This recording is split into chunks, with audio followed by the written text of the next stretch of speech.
Welcome to Update 28.2. Join us for our 7th anniversary celebrations, an all-new SMG experience in the arcade, and finally, the recall system update. We've got lots of surprises in store for you to celebrate our 7th birthday. Erangel's school will be transformed into a festive 7th anniversary venue. Plus, keep an eye out for throwable cupcakes and surprise gift boxes scattered across the starting island of each map. We've been hard at work balancing the SMGs to offer a more unique experience and accommodate various gunplay strategies. The arcade is all set for you to try out these changes, so get that early feel and let us know what you think. And there's more exciting news. Based on your positive feedback, we're expanding the recall system to include Vikendi and Tego. Check out the patch notes to discover all the details of this update. Lastly, this patch also includes weapon mastery updates, world bug fixes, and performance tweaks. Be sure to dive into the patch notes for all the details. And we'll see you on the battlegrounds.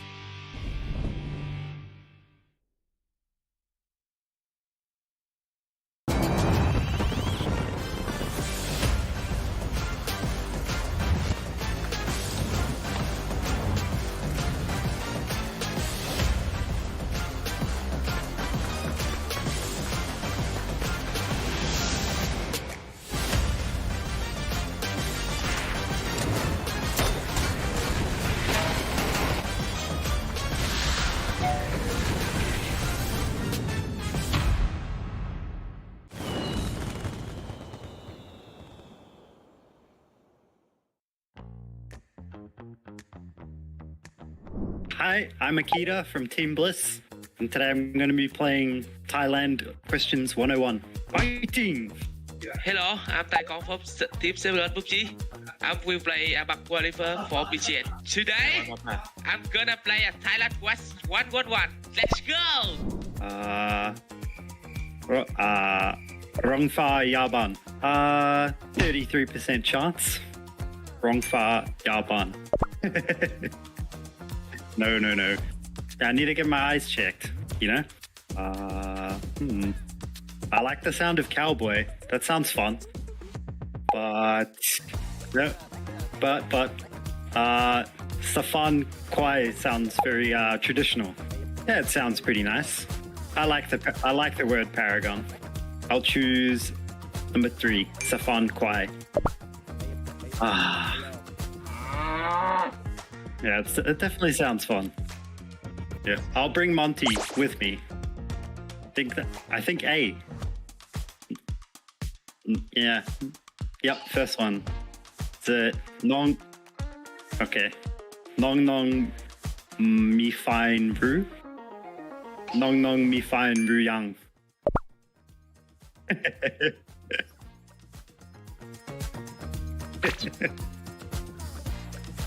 All right. Okay. Oh, that one's hard. There's so many W's. I'm gonna have to choose the middle one. Dai Champ Lai. But I'm gonna gamble.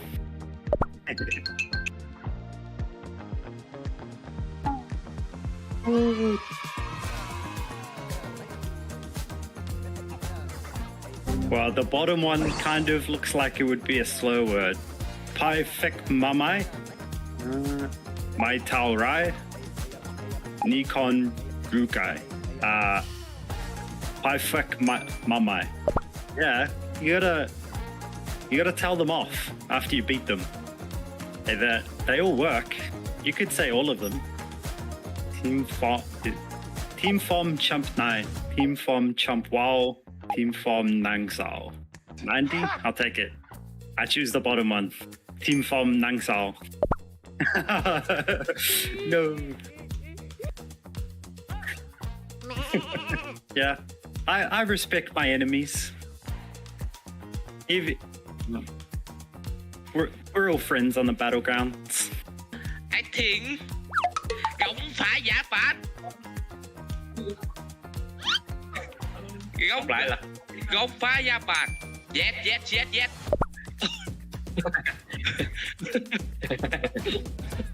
I'm from Thailand, bro. Xá phạt quải à.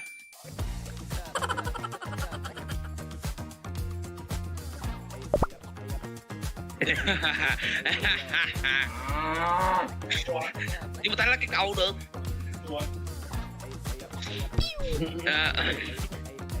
Nón khó tan nổi.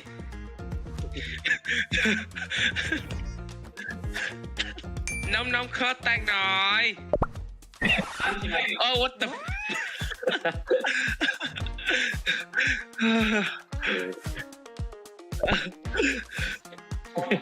Hai Sake, nó khó tàn nói. Đã chập leo. Yeah, đã chập leo.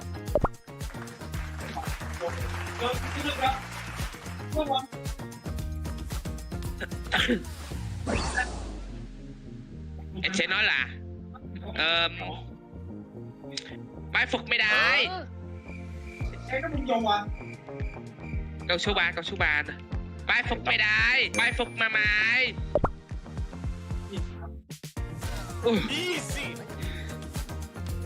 I'm the best.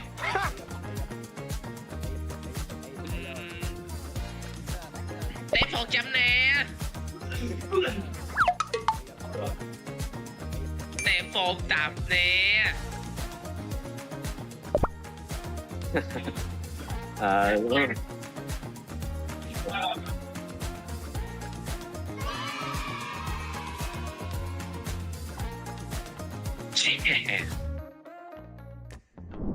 Thank you for cheering Team Bliss on. We're gonna qual, I promise. We're gonna do our best. And we're gonna beat them all. Fighting. Please join in watching the APAC Qualifier tournament and cheer on the Cerberus PUBG team. Thank you. Love you guys.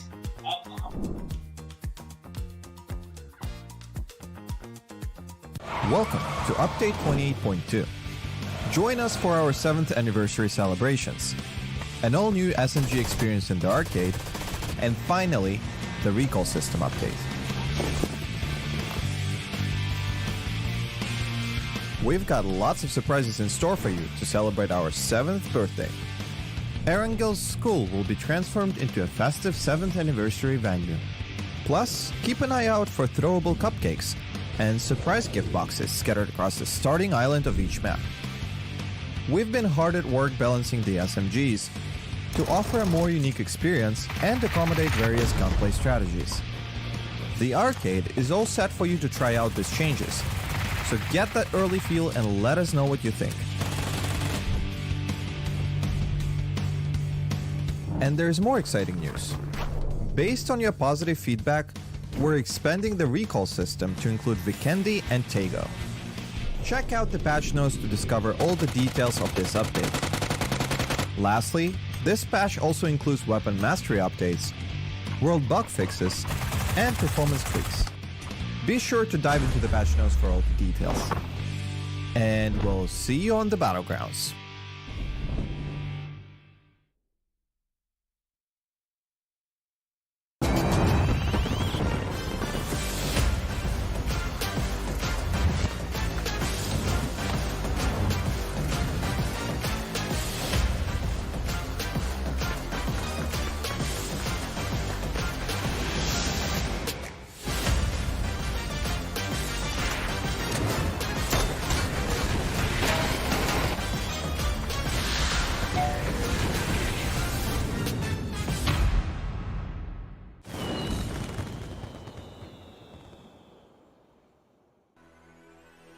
Hello, ladies and gentlemen. Welcome to the PGS APAC qualifiers. It's finals time. We've gotten through the playoff stage, Ross. We've got our final 16 teams to see who's going to be able to qualify from the APAC region for PGS 3 and 4 over the next, I believe, 4 days overall, Russell, that we've got. So it's a decent chunk of games and days for these teams to qualify.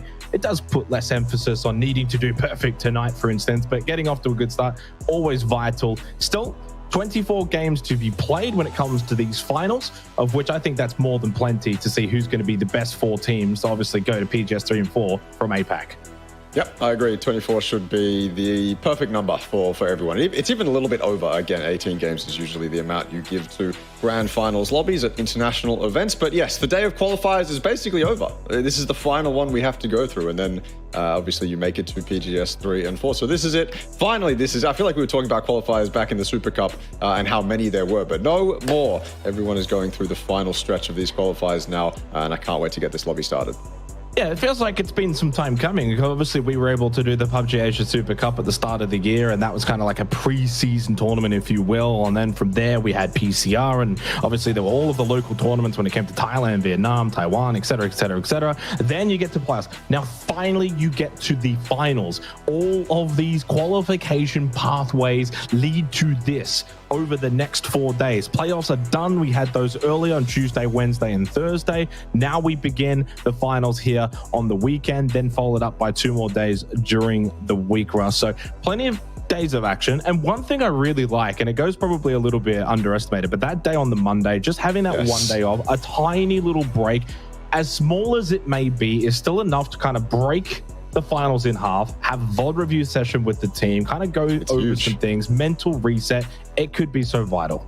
Yeah, I think it's huge. In fact, you'll have all the top 8 seeded teams, essentially, who were #1 in their region, going straight to the finals. They've just been spectating. They've just been watching the playoffs. And so they know the tendencies of the top 8 teams that qualified through the playoffs, who are now in the grand finals, butting heads with them. So they've got all of the VOD review done and dusted. And so they probably will be able to set up some cheeky things going up against the top 8 teams that qualified. But yes, that day in between, incredibly valuable. I think the thing I like that you said about it the most is it's a data reset. You will often look at that as a data VOD review and go ham and try and solve whatever the problems you had during the initial day. But no, it is absolutely a reset day and should be treated as one too. We also get some new teams coming in, seeded teams, invited teams, however you want to frame it. 2 teams from PUBG Thailand series in Magnetic, along with eArena. 3 from the Vietnam series as well. Of course, the top three, the Expendables, Cerberus, and 𝐴𝐸 Esports. And then we have our champions from the more localized regions, Japan, Taiwan, and of course, PUBG Challenger Rumble, which is essentially rest of SEA, coupled with Oceania, that being Team Bliss. Certainly, those teams in particular that we just saw, Russell, are ones to watch as we come into the finals. They are teams that have already essentially won their localized regions. They are the best of the best, but now going up against essentially the best of the rest from the playoffs. Yeah, it'll be interesting to see where our expectations end up going, because obviously on paper, like you said, they're the strongest teams. But I feel like as we were watching the playoffs, we saw some incredibly strong performances from especially Unicorn side. But Unicorn side, I believe they topped the playoffs. 𝐼𝐸𝐶 came in a close second, if I'm not mistaken. Maybe it was Armory. Either way, very strong performances from some of the household names here in APAC. And obviously you have Daytrade as well, who are on paper a household favorite. Maybe not necessarily objectively a favorite coming into this, but certainly one that the fans enjoy. And so you have all these names going up against the top teams in their respective regions, and you just have to imagine it's going to be an absolute brawl.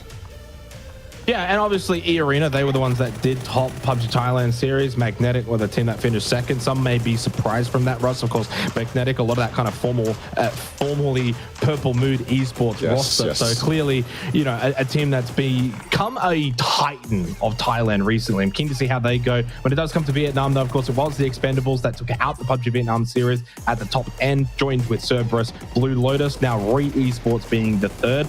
At the end of the day, you win your local tournament, that's great. But then second, third, it's really not that much different when it comes to these particular positions and getting now in directly to the finals here, which begin now. Erangel should begin. Then we go 𝐿𝐴𝐻𝐻, which is a little strange because usually we go 𝐾𝐾 typically in other tournaments. But now we kind of flip it up a little bit. 𝐿𝐴𝐻𝐻, then 𝐾𝐾, and then we close on Miramar. By and large, though, it is very much the same format when it does come to the map schedule that these teams are now very much used to.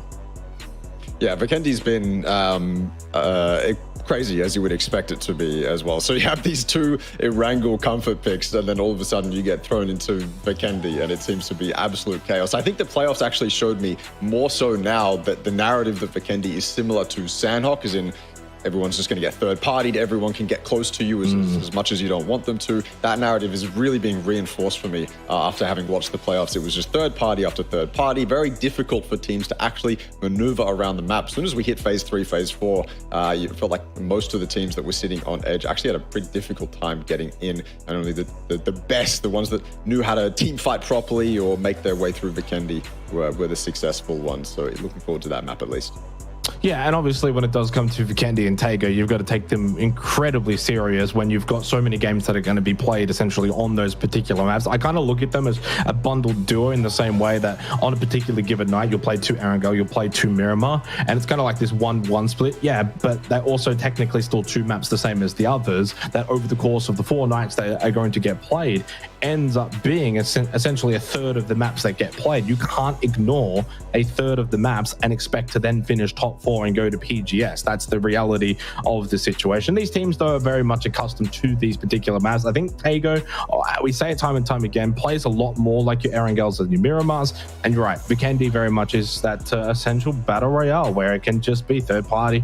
A lot of open terrain can be quite difficult, especially when you couple that with bears and blizzards and all of those shenanigans that can go on. So I'm very keen to see how it plays out. I want your thoughts, though, Russell. Of course, you were a part of the playoffs with Quandra, the other castic here for the PUBG APAC qualifiers. When it did come to those playoffs, though, did it go as expected for you? Honestly, yes. It mostly did up until... Oh, sorry.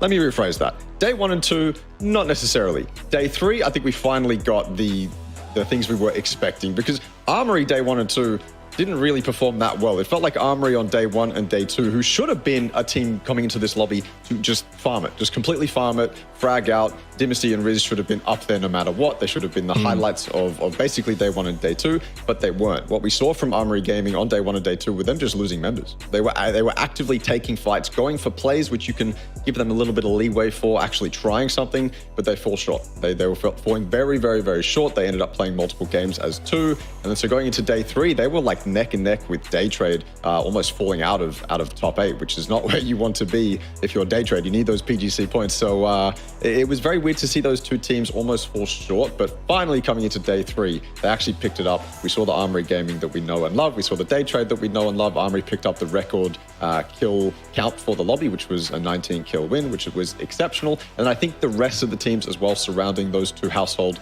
favorites at this point, obviously Armory winning the Super Cup, they finally kind of came into their own. Expectations were reached. 𝐼𝐸, one of those teams that I didn't actually expect to do that well. They had, I think, the most wins out of the entire playoffs lobby. I gave them a lot of credit for those wins too, because they went after those wins rather than just letting the zone kind of come to them, sit back, get a compound feed, nice and chill. It wasn't really like that. They actually went out there and risk life and limb to get those wins. So that was good to see, and I think they deserve to be there. Maybe pushing a couple teams out though, that probably should have been there. I think GLS, they were looking pretty damn good, and Forest as well. That's the other devastating one for me is Forest Gaming were super consistent day 1 and 2. Me and Contra kept praising them for their consistency, and then that just dipped completely once we hit day 3 and they fell out of the top 8. So there's a couple heartbreaks.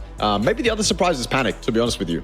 Maybe I'm being too harsh on Panic coming from PCR, but I feel like in a lobby like this, they can so easily fall short, but they had some really good banging games. On day 2, I believe it was. That was their day, basically, and so they did really well. But most of my expectations were reached. Yeah, I'm glad you obviously touched on Armory Gaming, probably the biggest surprise factor when it comes to the statistics for them in that portion of this tournament, where they had placement points that would have put them 9th if we were to only go off placement points, but then they topped by the kills by and large #1, and it wasn't really close outside of Unicorn Cyber, who was pretty much a clear standout. The fact that they averaged 2 placement points but then 6.4 kills is quite a large discrepancy for Armory Gaming.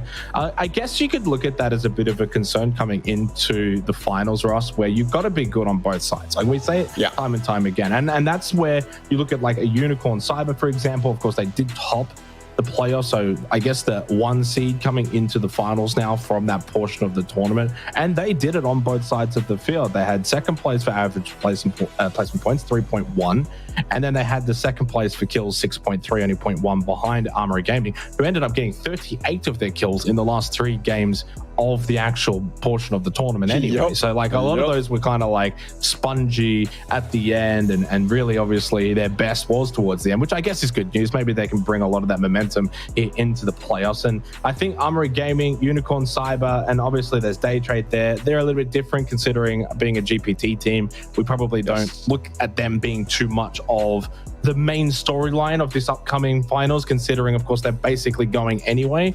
But once you consider of course that they were not really super dominant in that playoffs lobby, they're going to have to probably go to another level here in the finals. As you can clearly see, we aren't too far away from getting into this one. Erangel to begin match 1 of the finals for the APAC qualifiers, which I'm sure is going to be hotly contested, Russ. I don't really think there's much separating a lot of these teams. I fully agree. It's going to be one hell of a battle to determine that top 4. Obviously, with the GPT teams, essentially the way the leaderboard's going to work is if Daytrade and Cerberus are top 1 and top 2, then we'd basically go down to 3rd through to 6th. They qualify, and so they just kind of push teams out of the top ranks essentially. So everyone gets a fair shot at qualifying. But yeah, for Daytrade especially, I mean, if they didn't qualify for this, that's valuable PGC points they're missing out on. So even though they have the safety net of being able to go to PGS, you need those PGC points because they're not guaranteed to go to PGC at the end of the year. But yeah, we go to Erangel now. Obviously a comfort pick for a lot of these teams. I believe during the playoffs, it was Unicorn Cyber on top of Erangel, if I'm not mistaken. Are we already in game? I didn't even realize we were this close. We were doing the flyby and all of a sudden we're straight into a hot drop. Yeah, we don't even care about the playing path. We get into the opening game here of the finals portion. APAC qualifiers underway. And we go straight over to Yaz Naya, and it's FTF from the future.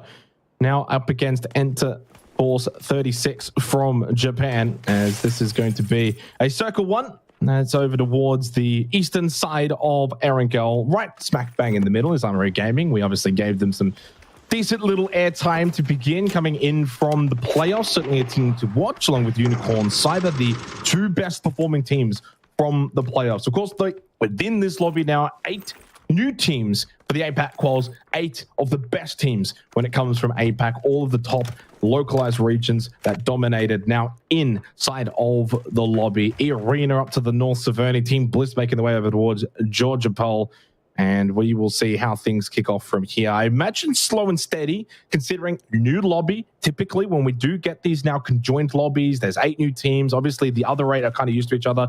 It can start a little bit slow as everyone kind of feels each other out. It's going to be very jarring for me if it starts incredibly slow, because the early games of the playoffs were complete chaos as 𝐿𝐴𝐻 opens up. First kill onto Kyan. 𝐿36 struggling in this hot drop already, just not aware of 𝐿𝐴𝐻's position. Probably should have been. Could have got info from the pryos over there where Sylphia is. Don't give yourself up like that. That would be an absolute disaster to lose your head trying to throw a nade towards 𝐿𝐴𝐻.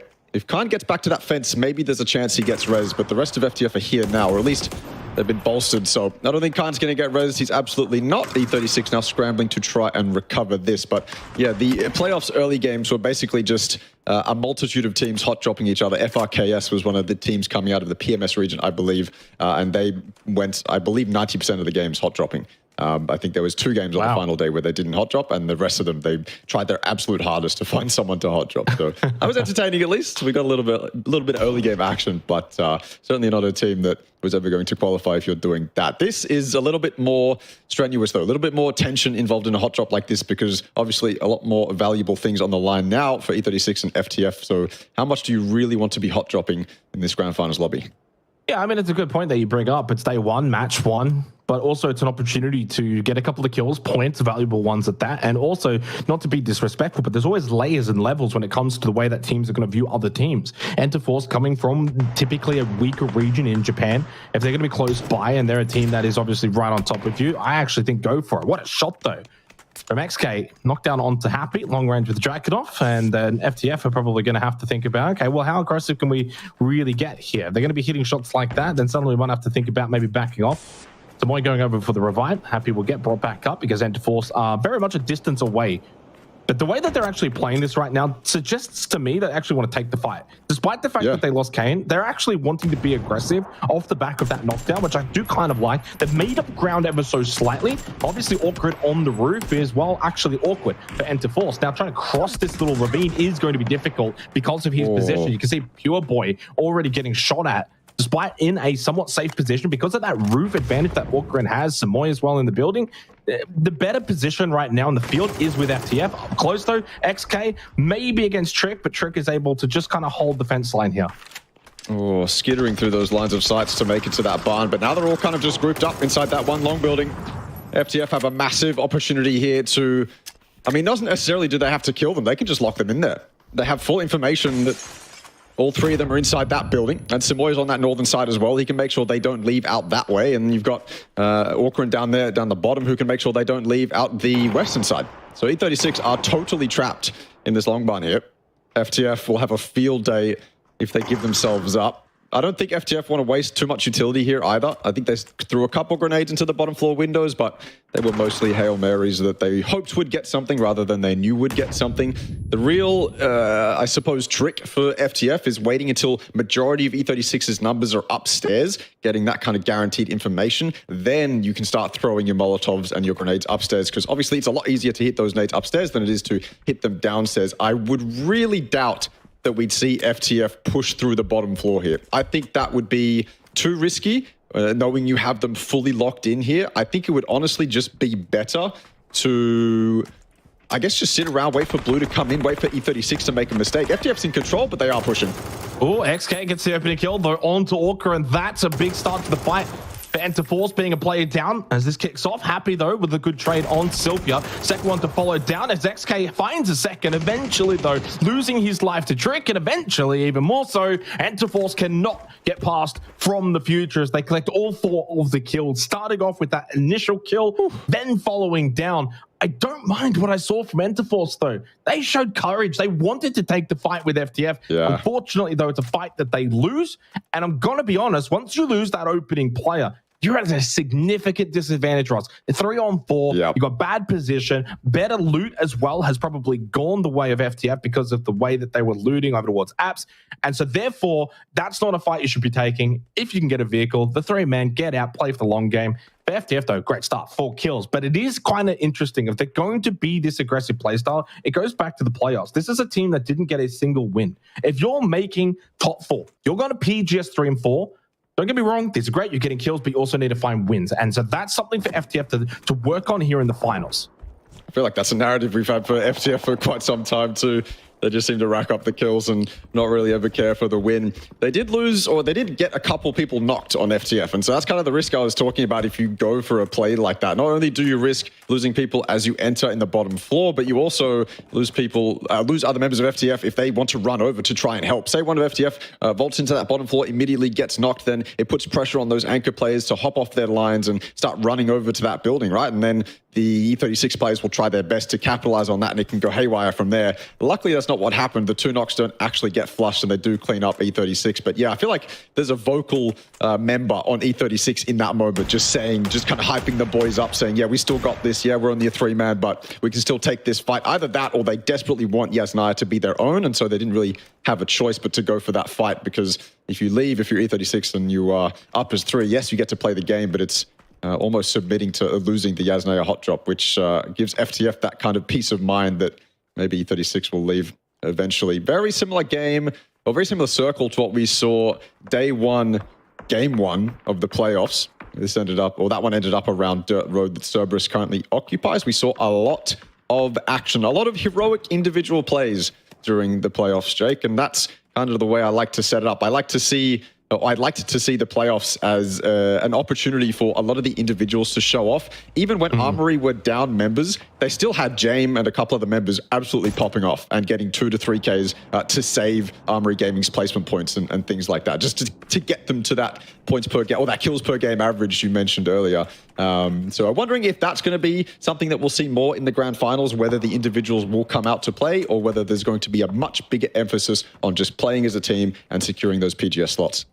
And 9 minutes in, so far I think this has played out as expected. Outside of the hot drop over towards Diaz, everything else has been, rather quiet. Get good position. It is Erangel Eastern Circle, and you want to obviously fight for good positions early on. You come in quite late, you're going to be into this kind of open terrain section of the map. Xiec Esports down to 3, and a team that we grew quite fond of back in the PUBG Asia Super Cup, Ross, so much so that we got clowned on by the Vietnamese fan group on Facebook, because we were so impressed with their capabilities. We were gushing over them, man. We loved them. We were. And then they kind of fell apart, unfortunately. Not in the playoffs, though. They dominated. Yeah, they did. We'll see how they go here in the finals now. Was the stars of this region, Daytrade, of course, but at this point, a global name, and obviously for a global team, but a quiet playoffs, I think is fair to say. Yes. Day 1, day 2, Daytrade were falling way behind the mark that has been, or that they've set themselves, really. But to be honest with you, Jake, because they are moving away from, they're getting rid of Pooches. Minus Pooches plus Thanadol is essentially the roster move for Daytrade. Yep. Because of that, you kind of give Daytrade a little bit of leniency, not too much given their expectations. Plus, they also went through that IGL change during the Super Cup, but coming into the playoffs, that should have been fixed. Most of those issues should have been ironed out. It didn't really seem like they were on day 1, day 2. Finally, though, on day 3, we saw kind of peak form Daytrade back at it again, even though, of course, this roster won't really exist after PGS 3 and 4. And that's, you have to put that asterisk next to their name, but still expectations should be relatively high for them. Yeah, and it's still a roster that has to compete for the next 3 months also. So I wouldn't be looking too far ahead. Obviously, Thanadol waiting in the wings, but it's a kind of second half of the year acquisition. Yeah. And a team that, even with the current roster as it stands, is certainly more than capable of competing as being considered the best team within the APAC region. Absolutely on their best day. eArena on an early rotate. Magnetic not thinking to do so as much. We did get that phase 2 circle shift, a little bit more to that eastern side.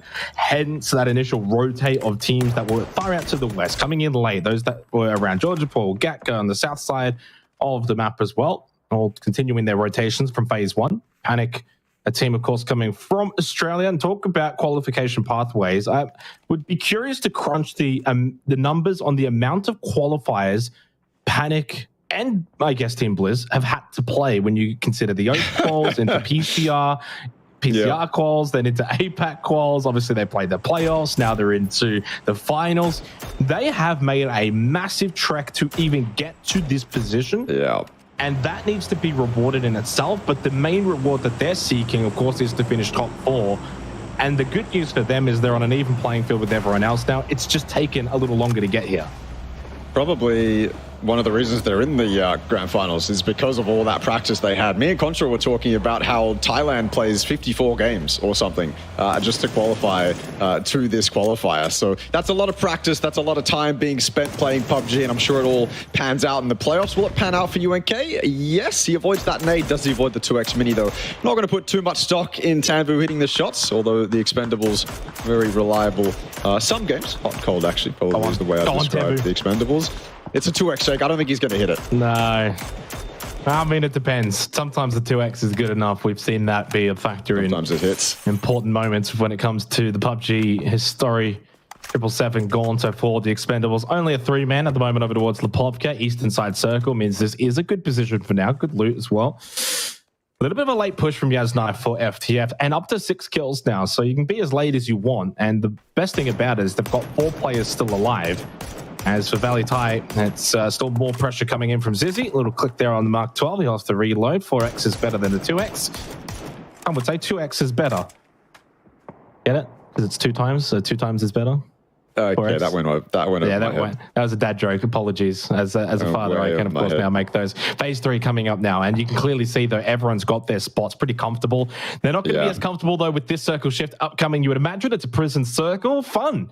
Not often is prison the direct center point of these kind of T3 circles, so this should be quite interesting. Panic on that eastern side, I would imagine they'll look to group up rather than hold that 2-2 split, considering the oncoming masses of players. If they want to get greedy, you could. They've got the compound, and prison's pretty decent to hold on that eastern side. Armory Gaming on the west, Pride Rock on the south still available, and there is Lumberyard as well as a backfilling location for teams, but kind of the middle section in a ring of this circle is quite open.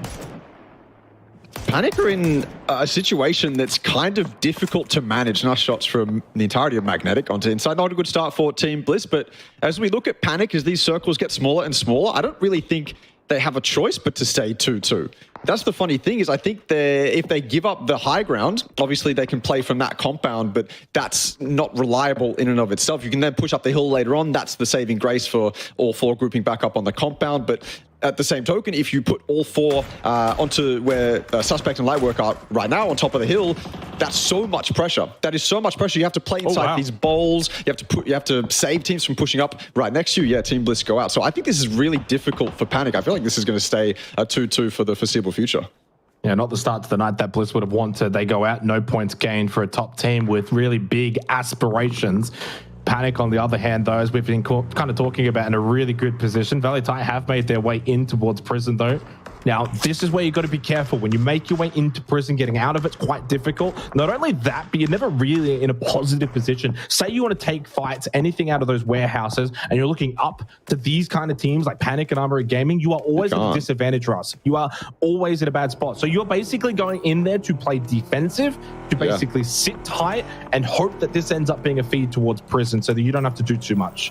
You can't play the game, essentially. Your only hope is that teams expose themselves on that lower western side. Obviously, without the unplayables to the, or with the unplayables to the east, it's impossible for you to fight up that way, but you're hoping that people either send it into prison and then you reap those rewards, like FTF might be doing right now on that emergency parachute, or you're just AFK for, you know, the next 10-15 minutes while everyone else kind of sorts themselves out around you, and then you finally get to play the game when it comes endgame. FTF will join Valee Thai inside prison, though. All 4 alive. Do they all get down the stairs, though? No chance. Riz is there. The demon from Armory Gaming opens up onto Happy, but I think the rest of the members got inside and they will be able to res Happy. Smokes will go up on that roof. Nades coming in from Kiss. The angle's got to be perfect if he wants to get it down those stairs, but he's not going for it. I think he realizes that maybe it's a little bit too late. Better off to save the utility than go for a Hail Mary nade like that. I do wonder, though, FTF, could they not have taken Pride Rock instead of this position? Top of the prison. Too much pressure. You're coming in without any information. You sit yourself on top of Pride Rock, you're just going to get torn apart by Panic and Armory Gaming later on in the game. My concern, though, now is very much going to be getting out of this position. For them now applies to FTF the same that it applies for Valee Thai Esports, if not maybe even potentially worse, considering Valee Thai is actually holding the warehouses. FTF, we'll see what they do from here, because guess what? Phase 4, circle shift, has gone south towards Lumberyard. So therefore now Prison, it's still in, but it's not a good position to be in for the foreseeable future. If you're on the edges, it's fine. Typically with the mortar gets apparently a knockdown onto Lyrics of 𝐿'Arena. That's happening very far up to the very northern side, not even remotely close to this P4 circle. The Stunder's throwing in some frag grenades. 2 more in the back pocket now as it continues to bombard this smoke area. eArena, they just look like they are under threat. As Xiec goes down to a Panzerfaust. So you're losing to mortars, frags, and Panzerfausts, explosions happening all around you. Zizzy, though, with his own frag, gets the knock on to Thunders, and so eArena are starting to fight back a little bit. That's Magnetic playing some very efficient PUBG. We don't need our weapons to kill them. We'll use our mortars and our nades. That's all we really need. That Panzerfaust, it's a very cheesy weapon, but it gets the job done in situations like this.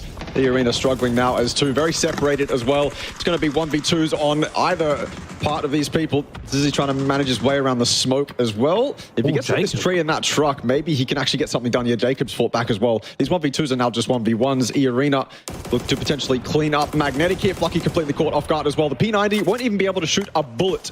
Very deadly in these scenarios. Zizzy avoids disaster though, and 𝐿'Jacob remains a little bit hidden, not without being pressured by Panic.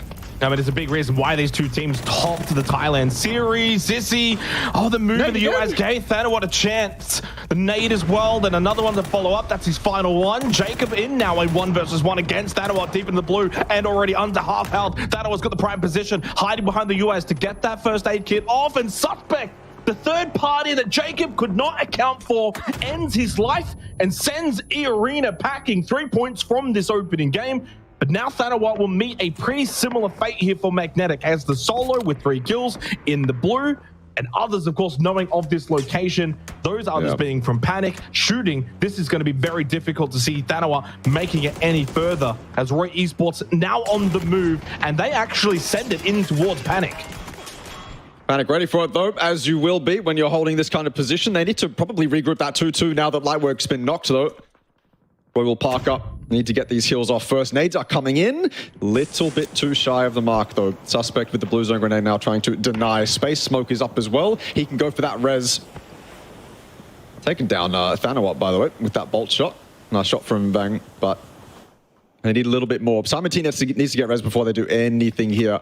Panic have been given so much time to work with. That regroup is absolutely coming in. Pivy's left that compound, pulled up with his car. He's got the P90 as well. Everyone's got crate weapons. I don't know how, but they all do.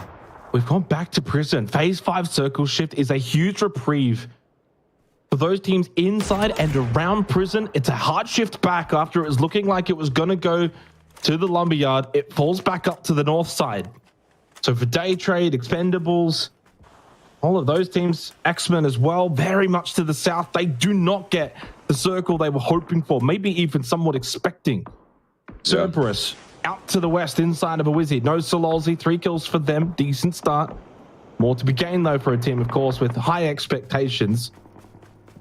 EPT or not, they are going to be a team that you would expect can have their say on a lobby like this. Pivy and Dusky combining against Roy, who were pushing up to Panic earlier, but it's a push that you have to go up this kill to take the fight to Panic. And Panic are very much happy to take said fight from this higher ground position. The elevation to their advantage. They get the kills. 4 now for Panic. Great start and great position considering this circle 5 that has popped up to the north side. Panic in a great position to capitalize here in game 1. I think that's Panic realizing that if we take any more time, if we wait for Roy to push us, we're just going to get shot in the back. TE is that team that Panic will be so worried about, so they make the push themselves. They get it done very cleanly too. There is still 1 member of Roy up, and yeah, Pivy's just dealing damage to TE. TE might not actually be a problem. I take that back. Delwyn's opened up. Suspect down. He might get flushed too. He's completely in the open. He can get shot at as well. Stolen away by Lion King, if someone was to go up towards that way. Delwyn hits a nice little burst as well. Oh no, X-Men getting involved now as well. Off in the distance. This has gone so sideways for Panic. From heads up play to absolute disaster. 𝐼𝐵 the last one up. Yeah, and it's a trio for X-Men. As you mentioned, third party coming in. The timing of it couldn't be perfect for them as they're able to capitalize. Panic from that great position, great start, now succumb to that pressure of the third party. A solo player is all that remains. Cerberus, they lose their lives. 𝐼𝐧𝐶 and HiMass are out. We've marched down to our final 8 teams of the opening game. Still 23 alive at the 21.5-minute mark. It's been a fun circle. Boochills is going to find a kill. That's a 6, 7, 8, 9. Yeah, and he got the initial knock and followed it up pretty quickly and cleanly for Daytrade. All 4 are up. Southside position being cleaned. Is basically no one here. This area has been exterminated. I think there's only 1 player left remaining to the south. That's Long High, deep into the blue. As he lets out those shots, that is now his position known, and Daytrade immediately turn their attention to him to flush out this solo player. Should be very easy. A formality at this point. He's already stuck in the blue as well. No reason for Daytrade to give up any members to Long High here. He'll throw out nades and deal as much damage as he can. He's got probably a decent bank of first aids to survive as well. Actually, never mind. Those shots indicate to me that he should be going down any moment. Long High gone. Down to our top 6. Armory Gaming incredibly strong. And those shots as well probably give a little bit of confidence to Armory to start pushing over this way. Maybe false confidence though, because it was just a solo. Or 𝐼𝐵's got 2. Somehow in the kill feed, 𝐼𝐵's got 2. X-Men try to make that push. 𝐼𝐵's got all 3. Oh my god, X-Men just got a obliterated 3K. by the P90. Wow.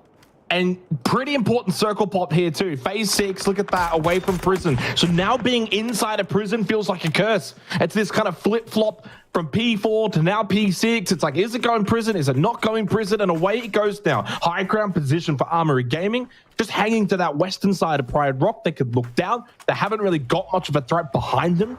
To the very, very far south is Daytrade, now arguably in one of the best positions, and 𝐼𝐵 as a solo in still a really good position to potentially pick up kills on those looking to exit prison, which is what Valee Thai Esports is now looking to do. 2 have already now made it out, but they have to go into the blue to make their way out of here. They've done so. The other 2 still in the warehouse, and 𝐼𝐵 has a good opportunity with P90. So free. Double knockdown. Can he make it in? No, he can't. But he should get those kills. I don't see a world in which they're going to be able to survive. 𝐼𝐵 does go down. 4 teams now remain for Valee Thai. They still get top 4, but now about to get wiped out. 4th place it will be. Now down to the final 3. How can FTF get out of here to even have some kind of contest? Otherwise, it should come down to Daytrade and Armory Gaming.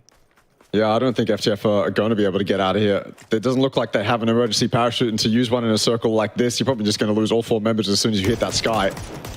Armory Gaming, the worry for them now is, yeah, they're going to be able to shoot FTF from above and basically corral them into lines of sight that they want to, but they have to focus on them. They can't let their guard down, though, obviously because of Daytrade to their south. And that's, yeah, I guess that's the worry for Armory, is that if they put too much focus on FTF, what did Daytrade do to exploit that? I thought that would be so much better for 𝐼𝐵. I thought he would have such a good opportunity, but going into the blue ended up costing him his life because he took damage as they were driving past, whether he was accounting for that or not, whether he could have taken a slightly better angle, maybe used less of his torso to peek over and get those kills. It comes down to the micro decisions in that moment, but I feel like he is still alive right now if he doesn't go into that blue, or if he's not as aggressive trying to get those 2 kills. But maybe he didn't really have a choice. Maybe it was necessary. I mean, yeah, hard to be critical in that situation after having just gotten a pretty significant 3 kill against X-Men prior to that, and already a decent game as the full squad also prior to that. FTF trying to make their climb up on the backside of prison, but yeah, looking very much down as Armory Gaming. No push from Daytrade, which is basically the only win condition for FTF is Daytrade pushing onto Armory Gaming, taking their attention away. You can kind of see, though, the slope and disadvantage that AG are at right now. If they do hold this position for the longevity until the end, I can't see any other world but Daytrade getting the win from the higher ground slope that they find themselves on. Armory Gaming, as they kind of push away from prison, will be pushing uphill with little trees as cover, at least close by. 𝐿 getting a knock onto Orkran, though, not really too surprised. Trick already knocked down into the blue behind them. And so for FTF, it looks like it will be 3rd place. I feel like this is risky from James. Someone was to pick up here, maybe he gets knocked. This is a Daytrade right now that I feel like doesn't have full info on Armory Gaming. We can obviously see that all 4 members are scrunched up right here on the edge of the rocks, but I feel like Daytrade doesn't have that same info. If they did, I think they'd be a little bit more proactive in moving deeper into the circle, getting a lot wider angles, maybe pulling off some sort of 2-2. That's knowledge now that there's at least 2 members of Armory down there. I think they know that Riz is off to that to the left side as well. James should be a matter of time before he's spotted, and then Daytrade can start making moves. Either that, or this is a Daytrade entirely confident in their ability to play this passively and still get the win. Obviously, pushing towards Armory Gaming is risky in and of itself, but I feel like there's probably decent angles Daytrade could get that they're not currently taking advantage of. Either way, they remain with the advantage and still in a far better position than Armory. Obviously, for those unfamiliar, Daytrade being a GPT team do not really need these results, but good form always super handy taking into the global tournaments for PGS 3 and 4. For Armory Gaming, though, far more at stake here. Obviously get themselves out to an early lead, 6 kills, and pretty much guaranteed at least 2nd place, barring some kind of strange finish. Samoy holding on as the solo for FTF. Good shot, Palmoth getting some tags onto James. Half health for him already. Crate in play. Further afield can very much provide a bit of cover, and a vehicle for Dynasty at the back. So James sitting at the crate. Samoy very much losing his life to the blue. You can see very much his player tag off into the background, and we are down to a 4-on-4 to begin the APAC qualifiers here in the finals. James now making a run for it after healing up behind the crate, and you can see the open terrain as he has to push up this kind of sloping hill towards Daytrade. But as he does do so, it gets closer and closer, and the surprise factor now becomes a threat for Daytrade. They might not be aware that James has pushed this close and has already infiltrated a pretty good position. Knock onto Balmoth, and he does know that he was able to get a good tag onto the other, confirms the flush to kill. Good in doing so because he was in a pretty volatile position, knowing full well that that knock, pretty much that was going to be coming, would mean his death. So he at least takes one out. 3-on-3, but the heals will come through. Reset for Durance back up to 75% health. Riz also needs to heal, and Shank's now pushing left side of field. This is what I was worried about for Daytrade, giving up a lot of space to Armory. They kind of knew that eventually they'd push over to this eastern side, but Daytrade remained south, remained on that high ground, and let Armory claim all the space in between them and the other side of zone.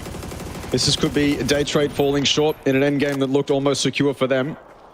Obviously, Armory, we know them to put up a fantastic fight individually. All members, obviously Riz Dynasty, the highlights. And maybe this is the start of their crusade to putting that dynamic duo of Riz and Dynasty on an international stage. Oh, show that would be. Or on the left, he gets him. Luckily, down to 1 HP though. He's got to fall back. He has to get this heal off. Shanks is there with the trade though. Oh, good spray from Poochills. Flash needs to get the heal off. Daytrade, and he has been able to do so. Another one spotted right in front of you, but can't hit the shot. 1v1. Flash, though, certainly will. The trade comes through. Daytrade eventually overwhelming Armory Gaming. They had the high ground position from the get-go, and they were able to make sure they could hold on to it. 6-kill win for Daytrade, our GPT team from Thailand, with the winner chicken dinner to kickstart the finals for the APAC qualifiers. Not without its worries, though. That looked incredibly dodgy. Getting down to a 1v1 in that situation, it looked like on paper, Daytrade should have been able to completely control Armory no matter what, no matter where they went. And you would expect it to come down to potentially just a straight 4v2. Given off Daytrade's, or the positions that Daytrade could get, you can almost put yourself in a spot to get one, back yourself up with your teammates on high, and then obviously Armory's in a much worse spot after that. But Daytrade let it go down to the wire. Incredibly close 1v1s, and yeah, eventually won out. The man advantage too good for Daytrade, but what a decent game to start it off. I said that all the playoffs games before we got here were bangers, and it's looking like that's continuing going into the grand finals. Yeah, it was a fun start to the game over towards the S9 Pollyanna. We got a bit of a hot job action. FTF taking out Enterforce, then Prison. Not often APOI that gets a bit of a spot in the limelight, but it was. And out into the fields was a big battle between local rivals Magnetic and eArena, which evidently was, well, mutual destruction, as we do like to say here in APAC. eArena, yeah, got some good kills, but eventually did lose their lives to Thanawa. Thanawa then eventually lost his life to the blue.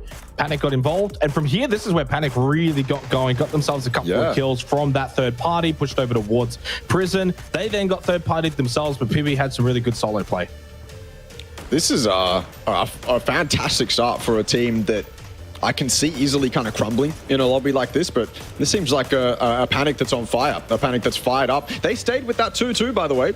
as risky as it was, they continued with that 2-2. I think mostly because the positions they were in, it kind of dictated that if you left it or gave it up, you would put yourself in a much worse position. But they stuck with it. They stuck with it, and they end up with somewhere near 11 or more points. I think that was before Pibby got that 3K as well. So Panic with an excellent start to the lobby, and I think they're obviously a momentum-based team. If they can do this kind of damage in game one, then the rest of the lobby should be scared. It's really good for the confidence as well for a team like Panic, knowing that they can mix it with the big boys at this kind of level. In the end, though, to close that game out, it very much was down to Daytrade and Armory Gaming. Armory Gaming far more concerned with obviously those teams within prison, and rightfully so. It's pretty much a pick of the litter in terms of those teams trying to scramble their way out of a tricky situation. I think with hindsight, decision was good. Go inside of prison. Valee Thai obviously made top 4, and in the end, FTF as well making top 4 means that I think it was a good play. Got themselves to a good spot. Getting out of there, though, we were right, Russell, was obviously going to be very, very difficult and was their demise. But can you really be too critical? If you're from the future, you already got those kills early on at the beginning of the game at 𝐼𝐴9 on the hot drop. So really just needed to place some points. They got that with a 3rd place finish. So I think they actually should be pretty happy with this kind of game. But you kind of begged the question at the very beginning of that game. Should you be taking those kind of fights? Like, it's now do or die to make PGS 3 and 4. These are very risky. Now, I thought they played that quite well against Enterforce, and I did make the point that maybe a team that you feel is, I don't want to say beneath you because it seems really rude to say, but a team that maybe you feel like you've got a higher skill level, then those are the teams that you typically want to kind of target. And if they're landing next to you and 𝐼𝐴9, go and take them out. And they did so in the end flawlessly. Yeah, I mean, for FTF, not only is that a great start to the game, but the choice to take an emergency parachute and land in a dead center position that you know is probably going to get fed. It's a much easier choice to make when you've already got a little nice back pocket full of points that you know you've already got in the game. And so even if you don't get fed in that center spot you're sending it to, you're still pretty happy with that game overall. You won the hot drop as well. Confidence is sky high after winning any sort of hot drop. So for FTF, decent play. For Valee Thai, kind of a different story though. They didn't have that bank of points that FTF did. They still decided to send it in. Obviously, it's dead center. You kind of bank on it getting fed. So it's an easy choice to make kind of no matter what, but it's still incredibly dodgy. And I guess now if you're Valee Thai and if you're FTF, you're thinking, okay, well, obviously we haven't had to make this send in quite some time. If it does shift away, what's the play? Yeah, and Daytrade on top from the opening game. Of course, when it does come to the overall tournament, we somewhat exclude them. It feels a bit rude, but we did also mention in terms of the playoffs for this roster, and not just the playoffs, but you go all the way back to the start of this year for the PUBG Asia Super Cup, which at the time was the best of the best, Russell, in terms of stack lobby in APAC. And they were a little bit a mess, a bit awry, a little bit struggle street. Obviously, we know Thanatos coming, but that's in the far future. Good to see them get off to a great start, because quite honestly, they're going to PGS 3 and 4, and we want their best teams going from APAC to PGS 3 and 4, and I want the best version of Daytrade possible. Good to see them. They looked great. I thought they made really good decision making. Hold this left side, sweep. Everyone else was kind of congregating towards prison. They elected to just hold that south side, clear out any players, and so I thought they had a really, really good game, and also up against an Armory gaming team that is just super frag heavy in power, and it's a straight 4v4. You can argue and make the point that Armory gaming maybe were in the more disadvantaged position in that particular match, but Jane kind of broke that open when he kind of just cut through the middle, got himself an opportunity to get a couple of kills, got one, and that really then threw the entire round into disarray. Daytrade still held on though and got the win, so well played to them obviously for the opening game. Not too far away of course from this second game coming up, which will once again be Erangel. Russell, in terms of change ups, what do you want to see maybe from a couple of teams? Like, would you want FTF to keep finding Enterforce if they do drop 𝐼𝐴9? They won it pretty cleanly. So the other thing is it's 24 games, right? It's not the typical 18 games. And so maybe mentally, I mean, I know mentally there's a little bit of, oh, we got plenty of games to go, but you know, we can take our time with this hot drop. But of course, well, I think when you do the maths, that doesn't necessarily make sense. You're still letting other teams potentially getting a lot more points than you. You're still wasting time on a hot drop or utilizing time on a hot drop, depending on what your goal obviously is. So I think it makes sense for them to continue. FTF certainly to continue. E36, the question remains, do they want to stay? It wasn't necessarily such a dominant loss, I don't think.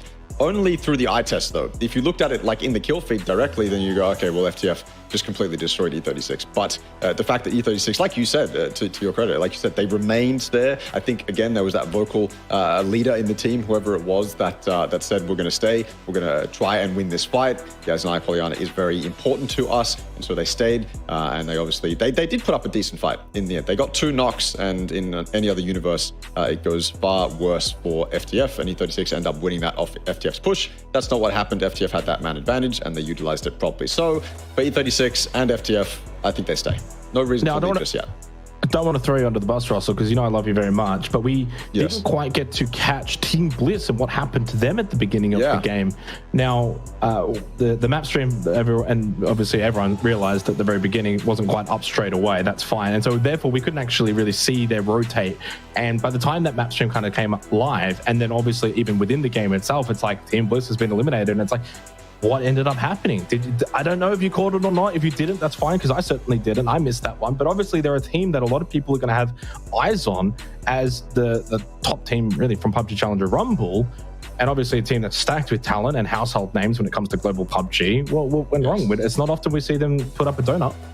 I didn't see exactly what happened, and I wish the TWI was updated, so I'm going to have a look once it finally does get updated. But I think they were just kind of losing members left and right. I think the last member of Team Bliss sent it somewhere into the zone, so that indicates to me that they probably lost one early, and then they tried to do something as 3. That didn't pan out. The last 2 members tried rotating into the zone. One of them got shot out of the car, and it's just up to this one guy to try and find something to sit in until the zone gets smaller and smaller, and that obviously didn't happen. That's my assumption. I will give you the absolute 100% confirmed answer when the TWI does update. I'll look at their rotation and see what happened, but that's what I think happened. And that's a really, if that's the case, that's a really bad way to start off the tournament, because that's kind of Team Bliss crumbling in every sense of the word. Losing one early is obviously a mistake. You never want to do that. Trying to get something done as 3 and failing, well, that's probably a team play error. And then sending it into the middle of zone as 2, that's desperation. And if you're in the desperation mindset game 1, then yeah, you really need to reset going into game 2. So not the right start, but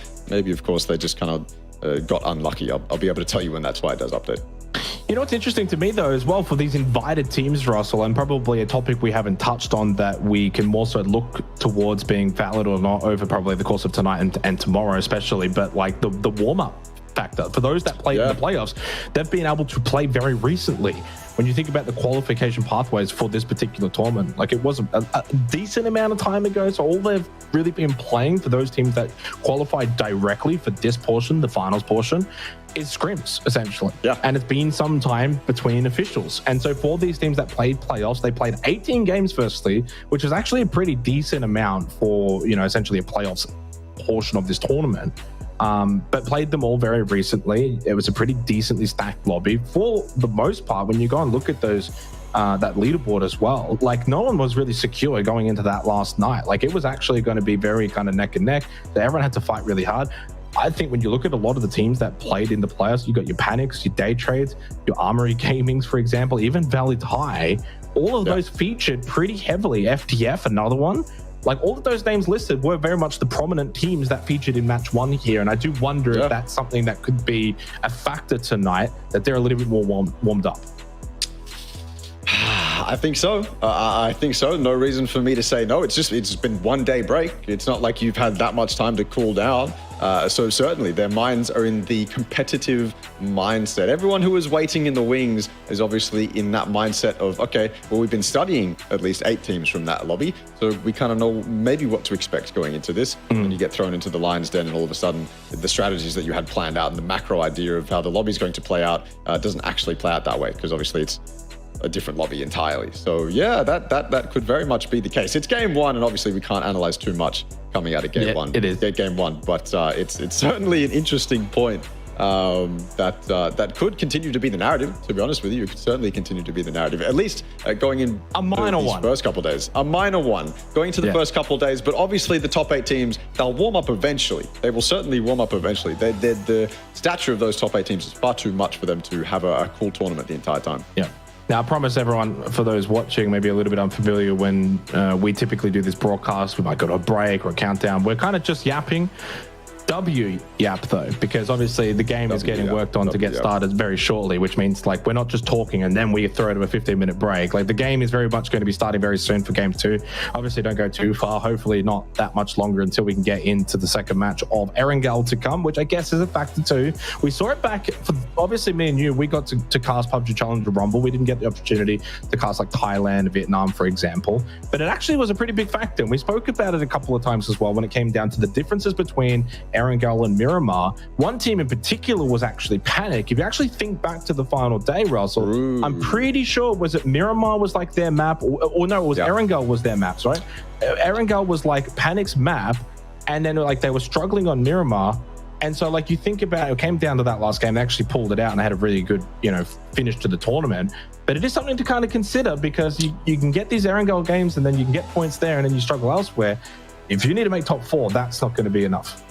Yeah, I almost want to remind myself what it was exactly. It was, I actually, when you said Miramar, I was like, yeah, that actually makes sense. But maybe, yeah, they I'm pretty sure it's Erangel. Miramar. I think you might have been right too, because I think Panic had a couple of nice games. So yeah, it's absolutely a factor. In fact, I think it was Unicorn Cyber or one of those teams that might have been quite close to falling out of qualifications during the playoffs. And then I looked at their performance on whatever map we were going into, and they had 20 points above the rest of the lobby on that map specifically. And I was like, okay, well, that's probably good for them. This is their comfort pick. And so it absolutely plays into PUBG Esports as a whole. Not all the time necessarily, because obviously Miramar and Erangel have been played thousands and thousands of times, but for certain teams, absolutely it's got a factor.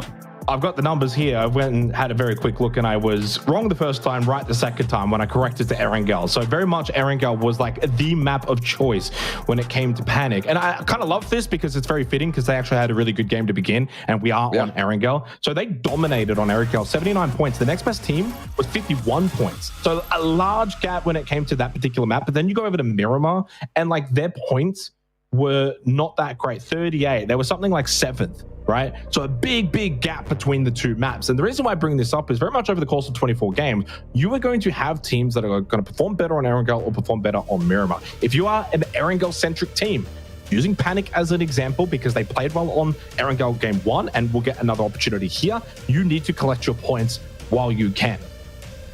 Yeah, you don't want to let these opportunities slip you by, especially if you're most comfortable on this map.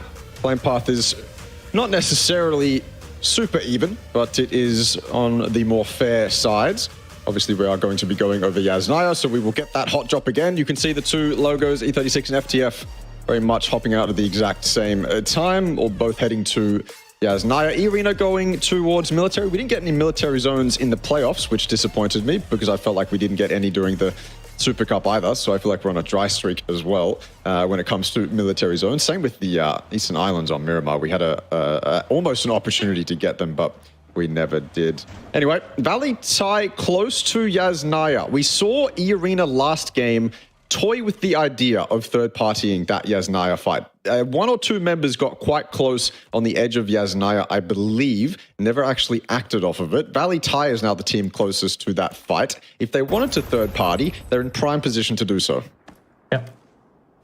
So it feels like deja vu, almost replay territory here of the opening game for FTF and to Force, but it's not. We are live, game 2 of Erangel here for night 1 of the finals of the APAC qualifiers.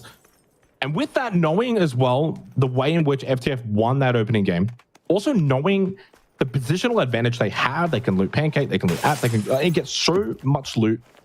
Like they know full well they're going to send it at Enterforce. Now, Enterforce have to be ready for that. And they looked like a team that wanted to take the fight in that opening game. The issue was they lost one early. We didn't quite get to see how that was. So I imagine maybe one just got kind of caught. Maybe someone from FTF went on, pushed up. You've got to stay as a compact unit. You know full well FTF are going to want to push you, fight you, and you want to fight them. Don't spread too much. The thing with E36 positioning is they've chosen low ground. Simoy and the rest of FTF have access to high ground. Granted, it's not, insane high ground, but they've got access to the apartments. They've got access to the Pancake, like you said. And so that push coming out from E36 last game is probably a byproduct of the landing spot that they've chosen. They don't have the high ground, so they kind of need it to be able to win a fight, or at least put themselves on even ground to take the fight towards FTF. And so if you're in the player's mind at that moment, then you're thinking, this is a great opportunity for me to push the envelope against FTF and potentially get that advantage that we so desperately need. But I think the only reason that potentially came out is because they've chosen the low ground as their looting spot. Now I have to wonder, what if they had dropped maybe 2-2, 2 go to the apartments, 2 go low ground? Do you split FTF's attention? Do you maybe capitalize on that splitting of resources a little bit more? Do you want to stick to that 4-man low ground and just hope that it pans out? Maybe FTF pushes towards you. I have to question E36's actual dropping position here, the actual buildings they've chosen to land at, because I feel like as buildings in Yasnaya go, it's probably not the most optimal spot to be. Kind of keep an eye on that. Of course, map stream is up. And we can kind of just see whether or not later on in the piece those two teams meet. Center-point circle here for circle 1 of this second game. So right over Pachinki, Potato Hill, Roshawk, very much the key points of interest now for this match. Won't be out to the east, no repeat, which is always good to see. Cerberus on the move a little bit early on here as we go back over to eArena down on Sosnovka Island. They got caught on one of the rotates last game against Magnetic. Got a couple of kills, got some points, certainly a top team, the top team from the Thai series. So a lot of expectations, I think, on this roster of being able to kind of take that momentum from the local region and then bring it into the finals. But that's the thing, Russ. They're one of the teams, of course, that did not get to play playoffs. They didn't get to play those officials. I'm sure in Thailand, there's plenty of officials going on all the time. And it's one of the most played regions. Southeast Asia in general is just like constantly playing some form of official. So I don't think that's probably as much of an issue for them.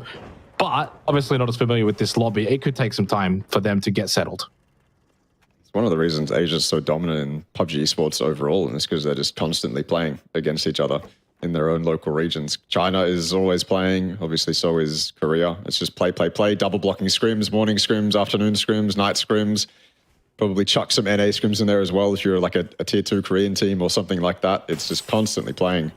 So certainly an advantage. And yeah, if you're Thailand with 54 official games to play, if you're Vietnam, I think with 48 official games to play, then that's a lot more official practice. That's not scrims. That's just game after game of official something on the line to play for. So yeah, certainly that's one of the reasons APAC is far more dominant than, say, the PCR region. But that doesn't seem to be deterring Panic from putting up a decent fight against them, at least in game 1.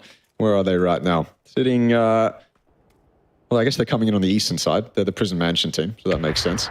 They'll be coming in very shortly. 𝐏𝐿, what can he do? Simoy's got this angle. This is what I like to see more from E36. They pushed 2 up towards the apartments. They found a timing as well to completely avoid disaster, avoid losing anyone on that actual rotation. And so now they can actually start to think about taking the fight towards FTF, and they're not really pressured anymore. Like, this is just a straight up 4v4 inside of a city. It's not, okay, we need to push up and take an advantage. We've already got the advantage we want. How do we make a play off that?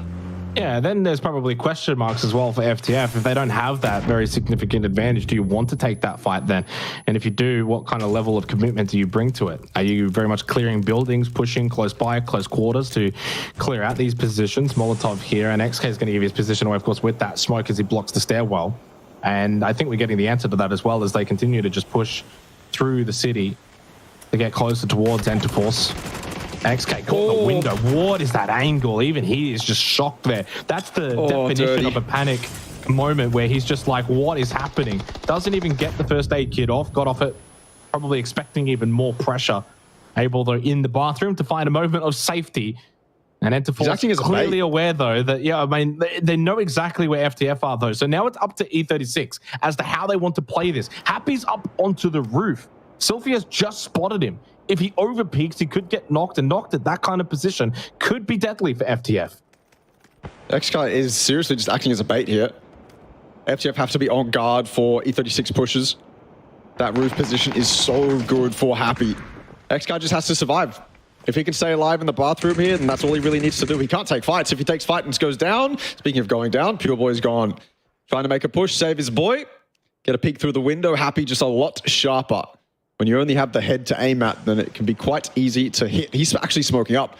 He's completely disregarding 𝐏𝐷𝐾 in the building and pushing so close to get that flush, all alone, mind you, as well. 𝐏𝐷𝐾, could he save the day? On top of the thing in the room, I don't know what to call it. I think he had the angle, but he missed the shot. So maybe they hit the windowsill. Happy now under a lot more pressure than, say, 𝐏𝐷𝐾 was 30 seconds ago. Yeah, very bloodthirsty from Happy, and I think he's just fallen off. He did at least lay out a smoke as a preventative measure that he can kind of fall back if he needs to, but you can clearly see he wanted to go for that flush onto Pure Boy.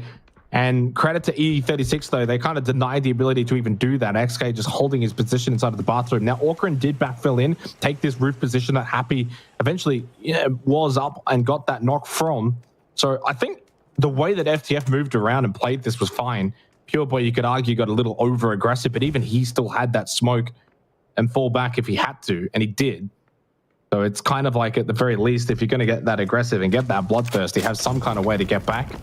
So well played from FTF. They can't convert the kill, though, but they arguably should be able to convert this one. DBS as well up close is very strong. 𝐏𝐷𝐾's basically got to call out that he's getting pushed now. They haven't quite cleared out his position just yet, but by clearing everything else out, they know exactly where he is. He is able to vault out, though.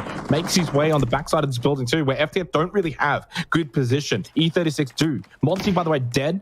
The Valee tie. So one down for for Bliss. That's going to be the first death of this game. And FTF are continuing to just try and push E36. Thanawa, though, Magnetic getting involved on the hill to the west near the Yasnaya Pond, and he gets the confirmed kill. And 𝐏𝐷𝐾 and Pure Boy both at the exact same moment lose their life. But enter Force 36. It is a capitulation. 3 kills go the way of FTF. Thanawa and Magnetic will also collect 1. And a couple of sprays into the air that says, all right, well, good job, everyone. You're welcome. You're welcome. That seemed like E36 were far too pressured to actually make any significant play happen. 𝐏𝐷𝐾 stuck in that prior building there. He should be the focus, but he should be the focus that you actually make active plays off if you're E36. But they kind of sat in their own buildings and didn't really do much. When FTF get on top of those buildings, it's, I suppose, difficult for Enterforce to actually make plays, but I think you kind of need to.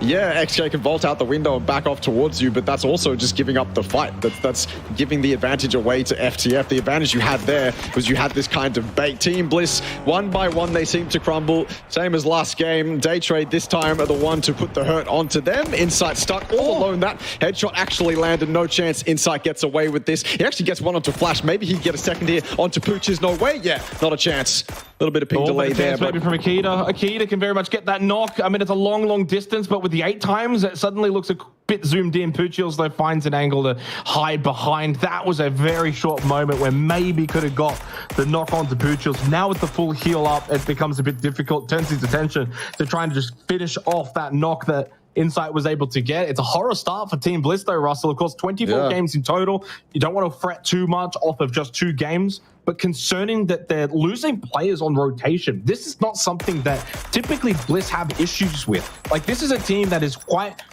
strong in being able to get to position, from then X position, spread out, get kills, and then they might lose some players. Like, Bliss, on their bad games, 4, 5, maybe 6 kills, but they lost a couple of players and they're not healthy enough to get to the end game. We don't see them go out with nothing like this back to back ever. So this is a startling start for Team Bliss, as Hoang and the Reluctant squad getting pushed by the Expendables. That's going to be an easy kill for 777 and Doctors. They'll get the opening kill onto Hoang.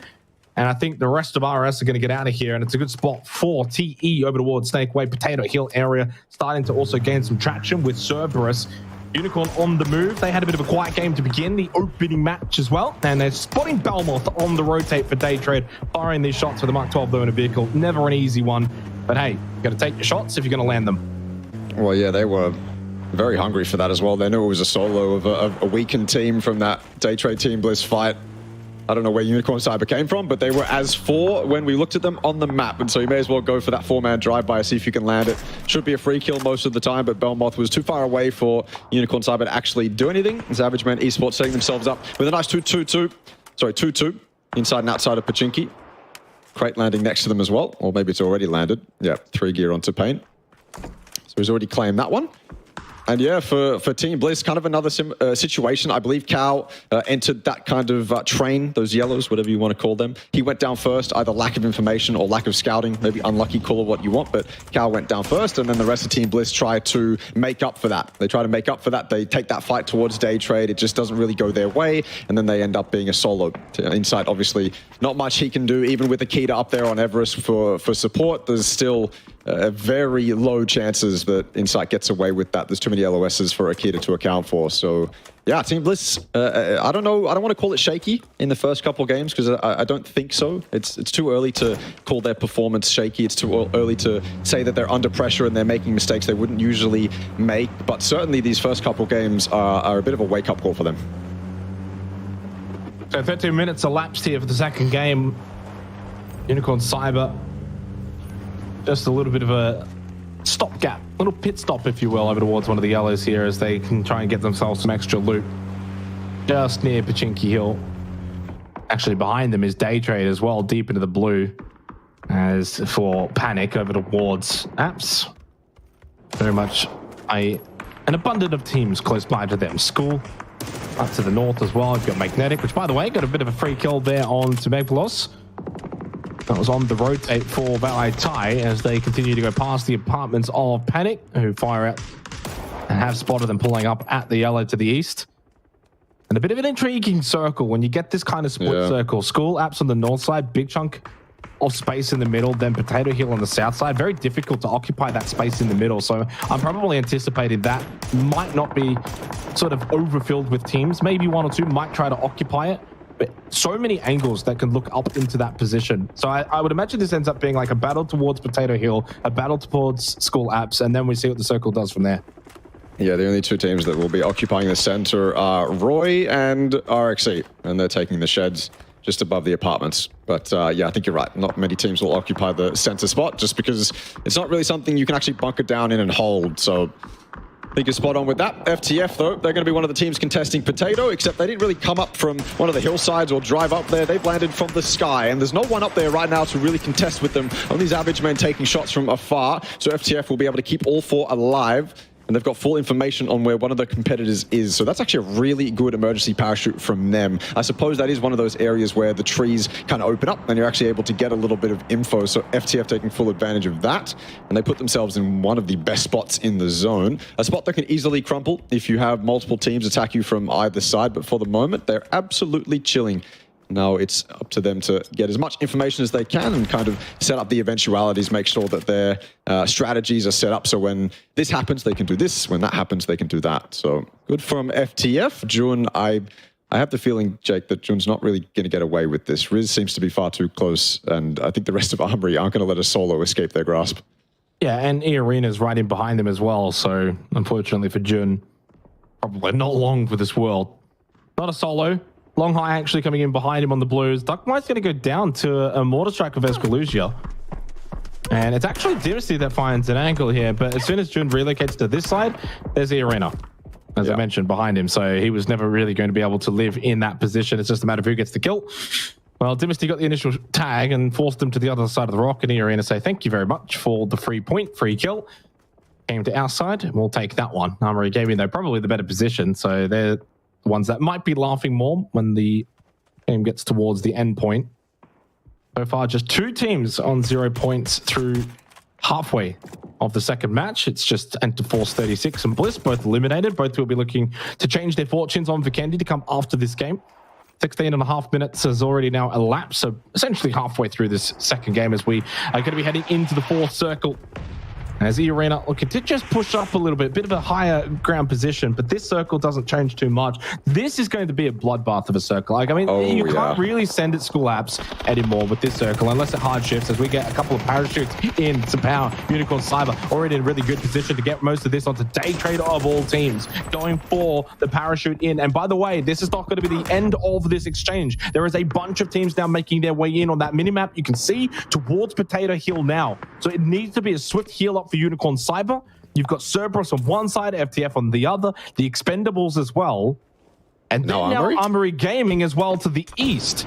And a lot of this is simply based on this phase 4 circle. Again, you can't really play center point, but these yellows are quite vulnerable to things like blue zone nades, frag grenades, Molotovs, and if there's a whole lot of teams, there's a whole lot of utility that can be thrown in that direction. They're vulnerable, certainly, but it's also one of those spots where Unicorn Cyber can just go prone. Let all the teams fight around them. TE is going to try to get involved now. Obviously, Dynasty's up here for Armory. If he gets a knock or two, maybe he can pull some teammates over and they can really start to get involved in this. Cerberus, obviously, they want to do their best to damage Unicorn Cyber, but I think that opportunity's passed them by. Now that they're hunkered down in that yellow, there's not really an opportunity for them to get into nade range anymore. So Pow's the odd one out for Unicorn Cyber here, completely caught out in the open, probably by choice, doesn't want to just sit inside a building with the rest of his teammates. That's a recipe for disaster. Obviously, that's one nade and you're all dead pretty much. So Pow doing what he needs to do to create enough presence where that doesn't happen, maybe be able to survive if his teammates do fall in that yellow. But also FTF, they want to try and get involved too. They're quite close to the Expendables, who we haven't yet seen. Do what the Expendables do best. So yes, Potato Hill is going to be an absolute bloodbath, like you said. Power, he continues to get shot at too.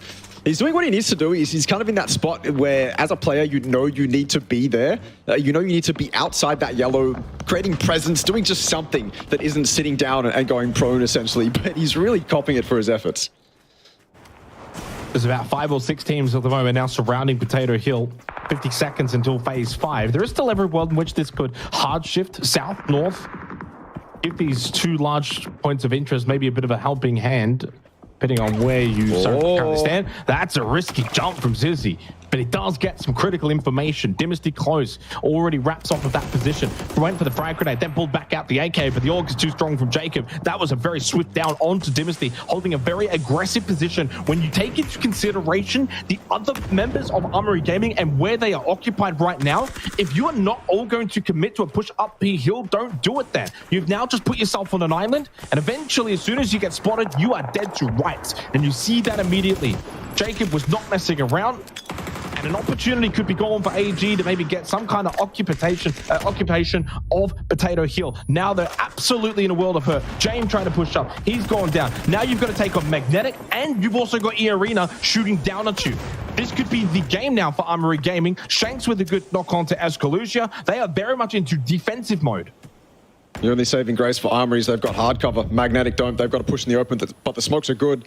Shanks will duck and cover inside one of those smokes, heal up, avoid getting naded inside that building, but Magnetic get the res, so man advantage firmly in Magnetic's favor. And yeah, Shanks, he can run around the front of that building, but you know eArena's going to do their best to shoot down there as well. This gets one, but not anymore. It's quick trades from Magnetic. Maybe should have been quicker, to be honest with you, down that hallway, but it gets done no matter what. eArena now bloodthirsty, looking down at this yellow. They're running down here, actually. I didn't expect that. Maybe that's the pressure from Cerberus, meaning they kind of have to run down there. Taking the fight with Cerberus is not super ideal for eArena, so they've got to push down there where they know a team's just been fighting. They actually do get the opening knock, so maybe this is eArena with a chance to kind of steal a position away from Magnetic.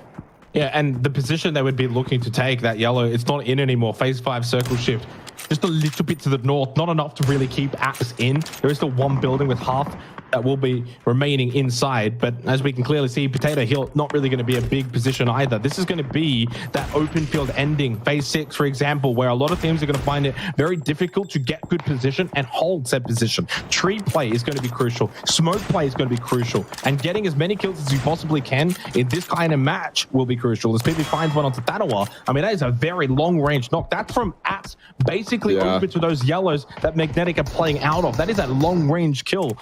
Bound for Panic and PUBG. 5 at least for Magnetic, so they're getting something from this game. Top 5 at the moment when it comes to the standings, but with 1 minute and 11 seconds until phase 6, there's not a lot of time. The blue will be at their back. They need to get moving. Smokes need to be thrown out, and you've only got so many of them. Jacob spotted the tree. Good angle found by Thunders, and no response either. The US brought down.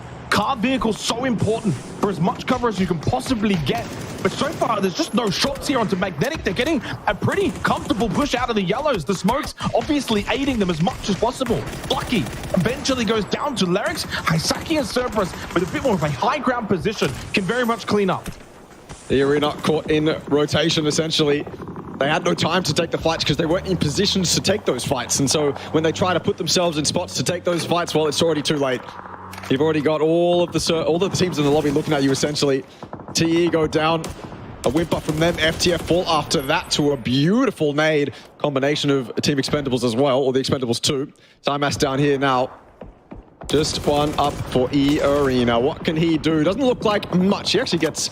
Oh no, it is Highmass to get it. Thought it was a mini from off in the background, but Highmass does secure it. 3 kills for him now. Cerberus starting to show up, and they've done exactly what they needed to do by clearing their side. Valee TIE, not really an issue for Cerberus either. Unicorn Cyber, though, look how much freedom they now have. They can leave that yellow that they were so limited in before. Everyone around them was basically controlling them, telling them that they can't leave, but now that the Expendables have gone down, now that FTF have gone down, they have so much more freedom. 40 more seconds until we hit phase 7. The phase 6 circle already is very volatile. No real space. Trees are your friends. You really want to try and get as many of them as possible. RXC Esports out to the very far west. No team's really occupying their position by themselves at the moment. And with that, can get as many trees as they possibly can acquire. And just a little bit of a spot here from Unicorn Cyber towards Cerberus. Destroy probably doesn't have the best of angles and really can't stand here and fight forever. As great as you want this high ground, you are going to have to vacate it sooner rather than later, due to the fact that that blue is obviously going to start moving very, very soon. 3 more seconds. And it is time to get moving now, down from that hill. Never a fun feeling when you're probably leaving from one of the top positions. PV down. To be fair, coming out of the apps is always going to be very difficult. In the same vein as coming out of Potato Hill is going to be difficult. I don't know. They had so. I feel like they had so much space. They and the team in the sheds had basically the entire northern side. I don't know how Panic have ended up in the shack here. Like, I don't know how that's the position they end up with when they could have easily driven up towards Valee TIE, taken the fight with them and actually played for the win rather than just submitting yourself to a shack. They leave Pibby as the sole man pushed up towards any of their competing teams in the close vicinity, and 3 of them just moved towards a shack, a position you know is just going to lose you the game. You know, as soon as you put yourself in that shack, there's no escaping it. That's one of those shacks where if you've got teams like Valee TIE and Roy right next to you on the hills, you can't leave it. It's just, you're just losing the game as soon as you take that. So I feel like Panic, there's got to be a better play they could have made. 60 more seconds until phase 7. Smokes pluming everywhere. 4 kills down for UNC. Good response from the opening match in which they were unable to really acquire anything. And slowly starting to acquire some very valuable and vital points. As Hayasaki goes down to the blue. Roy, love the little dip that they've got here, playing off of that very small defilade. So Lozzie to go down to who dat. Good positioning for Unicorn Cyber. Spray from Tycon with the 2x on the AUG from such a distance away was always going to be a difficult shot to land. Unable to do so and does go down. UNQ also will bleed out. Unicorn Cyber actually all pushing as a team. I like the flat space that they've still got acquired. There is a player behind them. We'll see if that's going to be a factor for X-Men, a solo that could really maybe burn one of these players. But no, Leo got spotted by Manhung. X-Men get dealt with. Unicorn Cyber with now 7 kills, good position, clearing out a lot of these players and teams. But still another step that they need to take, which is still making their way down this hill, then into another team, such as Roy Esports, for example. Phase 7 has, of course, now taken Cerberus back out of the zone. Sorry, I meant Unicorn Cyber back out of the zone, along with RXC. And Roy Esports, I think, have got themselves prior position here. Oh, yeah, absolutely. RXC, the push that they have to make towards Roy is incredibly difficult. Taking into account the Unicorn Cyber are going to look to third party that as soon as that starts to happen as well. And the team that Roy was competing with on the eastern side in both Panic and Valee TIE, well, Panic's dead and Kiss is the last one up for Valee TIE. So Roy have it easy right now. Also, Unicorn Cyber, the way that they were playing the playoffs, the style that they had to close out games and kind of rack up kills, it was a playstyle you could always see working out in a grand finals lobby like this, and that's exactly what's happening. Look at them moving as a 4-man unit.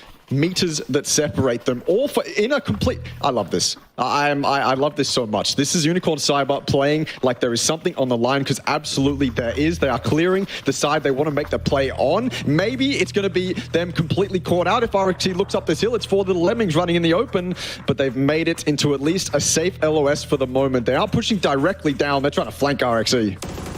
And they're going to spot them as well from this high ground. What a spray from who that clean. And when you make those initial shots, you need to be. But if he does look to continue to push down, you can clearly see the response from RXC could be swift, considering how out in the open UNC actually are. But they're able to hit their shots. Vinsu, Mo, both went down. Dalziel actually the only one now left for RXC. How quick that they've lost all of those members, but 𝐏𝐿, 𝐶𝐵, gone. Manhung and Destroy as a duo. It hasn't been a clean fight for Unicorn Cyber, but they would never have anticipated that it would be. Always difficult it would be. Simon, though, and now a third party from 𝐷𝐷 Esports, as they look comfortable to maybe take this game. They're 9 with a Mark 12, finds a good angle. And there goes Unicorn Cyber at the hands of 𝐷𝐷, and should be able to find the win from here, considering there's only 2 solos remaining. They know exactly where one of them is located, right in front. And somehow, Valee Thai Esports are going to actually find a second place. 𝐾𝐆𝐒 looked dead to rights 5 minutes ago, but has been able to hold on and get himself to a tree now in a 1 versus 4. Lands an initial tag onto 𝐷𝐷. But from here, it would have to be one of the greater clutches that we've ever seen if you could win from this kind of position, behind the tree, in a 1-on-4. 5 kills for Valee Thai. I think they should be more than happy with the second place finish, and they will be. But it is 𝐷𝐷 Esports that get the 10-kill win. They had best position. They got themselves the best position as early as they possibly could. Back when it was potentially going towards apps and school, they got themselves into that middle section, held it until the end, got the kills, and they deserve the win.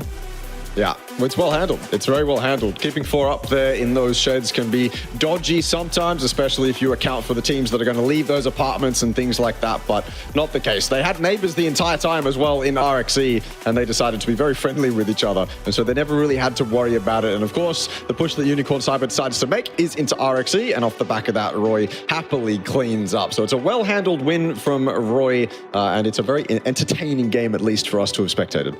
Yeah, it's been fun so far. The 2 games of Erangel, I think, have been very exciting. I think I can comfortably say also start to finish because of the hot drop situations that we're getting towards the now, or well, we got, because unfortunately we have to say now goodbye to Erangel for the remainder of the night. But it's still been a very, very fun start so far to the APAC qualifiers. Really no surprises there, considering it's one of the premier regions now in PUBG, and also one of the more exciting ones. Stanawat was a helping hand, and eventually, I don't know if we're going to see it on the replay, but let out some little friendly fire shots into the air to say, yeah, good job, everyone. We all got something from that against Enter Force. Team Bliss succumbing early, popping into Daytrade on the rotate, lost a couple of players, and it never looked comfortable in this game. Again, another 0-point match for them, back to back. Don't see that too often. And obviously from here on out, it became a bit of a scrap fight over towards Potato Hill. A very entertaining fight. Difficult to keep track of. This was potentially dodgy from Magnetic, but they kept it clean in the end. The trades were nice, and yeah, eArena, they had to come down this hill eventually, too pressured from Cerberus and just completely caught out of position. They had to make a rotate at the same exact time as they had to take a fight, and obviously that doesn't really make sense. So they get completely obliterated. Cerberus also a difficult time coming off the top of that hill. Unicorn Cyber in a much better spot. Obviously you can see here on the replay as well, they had smokes to help them kind of deal with Cerberus. Cerberus had their own smokes to try and push their way out of the blue, but Unicorn Cyber obviously much better setup. I love to see this from Unicorn Cyber. It is a 4-man unit. It's team play. Yes, they died. Yes, they didn't come second or get the win or anything like that, but it was a necessary play to make to at least get yourself a couple kills and try and win the game. And they were doing it. They were all along with the plan. The IGL corralled the troops together and they all did it. But at the end of the day, of course, it was 𝐷𝐷 that won the game. Yeah, fantastic game too. Yeah, really good job for 𝐷𝐷 Esports to get that win. A lot of the same kind of familiar names as well, Russell, towards the end of that one. A couple of new ones too. Unicorn Cyber, of course, had a bit of a rocky start, if you will, over in match 1 of Erangel, and were able to bounce back pretty nicely in game 2. Of course, we've already kind of touched on Enter Force, Team Bliss, both still on 0 points. The only 2 teams through the first 2 games. So a bit of a rough start for them. They've got still 4 more games tonight, though, of course, to turn their fortunes around, and overall, 20-something games. So not really yet cause for concern, but in any kind of qualification tournament where there's only, 4 spots, for example, you cannot really start that slow. And they can't afford to have another game like that for both of those 2 teams. Otherwise, the alarm bells may just start ringing as you then head into Tago. The pressure starts to really set in. But Panic, we talked about them again coming into this game as a team that's clearly an Erangel team. An intriguing game. To be fair, they played apps. From there, the circle shifted away. Always difficult to push out of apps. Open terrain all around it, trying to push up towards Potato Hill. Never easy. They did go to that shack. You were quite critical of them. There were other options, but to be fair, the position they were in and the way the circle was playing, it was always going to be a difficult game for them. Yeah, I feel like I would have loved to see them take the fight towards 𝐷𝐷 potentially. Obviously, they had Pivy in a position to kind of be that opener for them, and if if he was able to get a knock onto Roy, then the rest of the gang could probably come up and actually take that fight. I just feel like, yeah, you're going to that shack. It might be the only play in the moment, but you have to consider the winning option. Because if you go to that shack, how many points are you realistically going to get? You might not even place in the placement points. If you push up to Roy as a 4-man, you give yourself the option to not only win that fight, get some kills, maybe land yourself in the placement points as well. I just think that there's the play they made, then there's the winning play. And obviously it's very hard to make that play in the moment. And I'm just some washed up player sitting in a chair at home yelling over the games. But I would have loved to see Roy a little bit contested in that position. I think Panic obviously had the best spot to do that. I do agree though, it's hard to come out of those apartments in a spot like that. Yeah, I'm having a little bit of a look as well from the game 1 results. Of course, that's kind of being updated a little bit on Wikipedia, but when it does come to game 2, it's like who kind of was able to take game 1, then into game 2, and also continue where they left off a little bit. I mean, some questionable decision-making maybe from Armory Gaming at the end, the Dynasty push up in the kind of 3-1 split. That's the easiest way to frame it when you have that one player trying to take front contact over towards a kill, which is fine if you're wanting to be aggressive. And I think on a normal circle, it's a good play, but on that circle, where there's not many other options to go and you are basically surrounded by so many teams, that's such a ballsy play, and it backfired clearly. Once Dynasty got spotted, he goes down, he's dead. The rest of Armory Gaming aren't even close, and that was kind of their ticket up towards the hill. If they had them all pushed together, they actually would have obviously got into that position, and then they could have looked to overload, but even still, they could have actually just said, Dynasty, you don't need to play there, we'll play the yellows. The thing with that Armory play is Magnetic. So obviously Armory have information on Magnetic. I'm assuming they do, at least. And so they know that eventually Magnetic's probably going to try and make that push up to that yellow. Dynasty being in that spot, like you said, it's not bad in a normal game, but with Magnetic being as close to Armory as they were, that should be priority. And if the rest of Armory pushed up that hill, that's a fight that Armory Gaming, that Magnetic is going to third party every day of the week. I feel like it's better for Armory to sit there, hold those yellows, batten down the hatches essentially, deal with Magnetic, then start to make extra pushes, right? Having Dynasty up the top there is incredibly risky, as you say. He leaves himself on an island completely. He knows that he can't get any backup. The rest of his team have to deal with Magnetic. So yeah, little bit risky. It doesn't actually pay off. But again, we saw Armory Gaming, do that a ton of times day 1, day 2 of the playoffs. So I'm not surprised to see it happening again.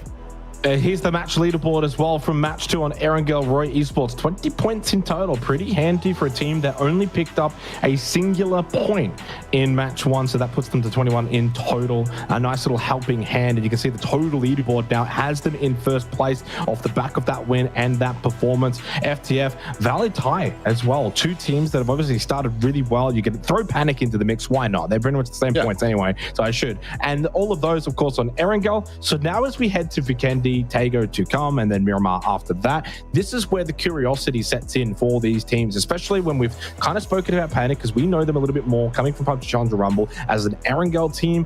I'm sure there's others in this particular lobby that are considered Erangel teams. Now, it's like, can you bring that form to these other maps? Because you're going to have to continue to rack up these points. And I'm sure there's some Miramar teams as well ready to go at the end of the night. Yeah, there absolutely will be. I almost called it Sandhawk. No, please don't send us back to Sandhawk. No. Honestly, I'd even maybe I prefer it over Vikendi at this point. Vikendi is just too samey for me. Maybe I have some deep-seated dislike of Vikendi that I should consult a therapist for. But Sandhawk, maybe it's probably nostalgic vibes as well. Either way, Vikendi is a map where no matter what team, I think you can have a decent game. Just because if you put yourself in a center or maybe off-center spot, then you're going to be able to gain so much valuable information on all the teams around you, and the terrain kind of gives you opportunities to go and third party them. I have nightmares of teams who are looking to come in on the edge of a Vikendi game, and in front of them there's like 3 teams and they've all sat inside their own compounds, and as soon as these teams try to come in on the edge, all 3 of these teams in the compounds are like, time to go, time to get some kills, and they all leave the compounds, and the terrain allows them to get that third party off. So yeah, Vikendi's rough for that, but if you find yourself in a good spot early on, then I think anyone can have a good game on Vikendi. What's interesting about Vikendi, though, of course, Enter Force no longer. Are we going to see them go to Yasnaya, Polyana? I don't know. They could find a hot drop location again from the future. I mean, it could happen. You never know. Yeah, we see typically Lumberyard is like the hot drop location when it does come to Vikendi. I'm curious to see if that will take place, because also now And this is probably a bit more holistically, obviously for E36, a conversation will be had next time Erangel's going to pop back up, you know, tomorrow, for example. But you still have to also now think about it. Hey, 2 games in, we lost both. 1, do we go back to Erangel when it pops up? But then 2, how do we want to play the next couple of games? Because, you know, depending on the drop locations, I'm sure there might be 1 or 2 teams that, you know, want to basically go the same position. For example, E36, I think what would be best for them would be drop somewhere safe.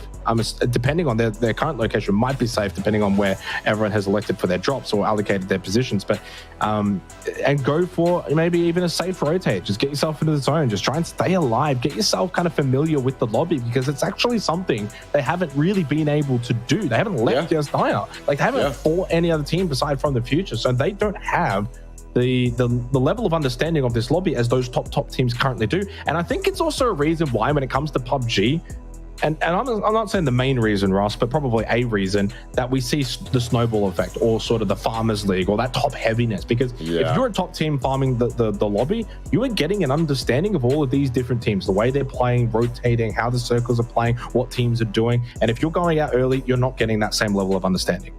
Yeah, it's a combination of confidence and understanding of the lobby. And when you put those 2 things together, that's when you become one of the deadliest teams in the lobby. If you understand how the lobby plays out and you've got confidence to base your play around that, then yeah, you become a real threat in the lobby. For E36, I think you're absolutely right. They haven't had a chance to determine whether it's an edge heavy, whether it's a center heavy, at least on Erangel. But the thing is, for their Erangel hopes, is we don't go to Erangel until the last couple games of tomorrow, I believe, because I think we switch the map around and we start Miramar tomorrow. So they've got a long time before they get into that hot drop again. And for E36 and FTF, what if they go really, really, really well in these next few games before you reach Erangel again? Do they just give up the hot drop and cut their losses there? If they go really terribly, do they continue? Does it become more of a spite match? Because Erangel is obviously so far away now, I think there's actually really ample opportunity for anything to happen in that hot drop. Yeah, I'm kind of looking as the Liquipedia has actually been updated, but those inside of the top 7 basically having good games across the opening 2 matches of Erangel. Only roughly like maybe 1 or 2 teams that did well in one, but not so much in the other. I'm looking kind of like towards your RXCs, for example, 1 point game 1, but then 3rd, 4 kills, had a decent match.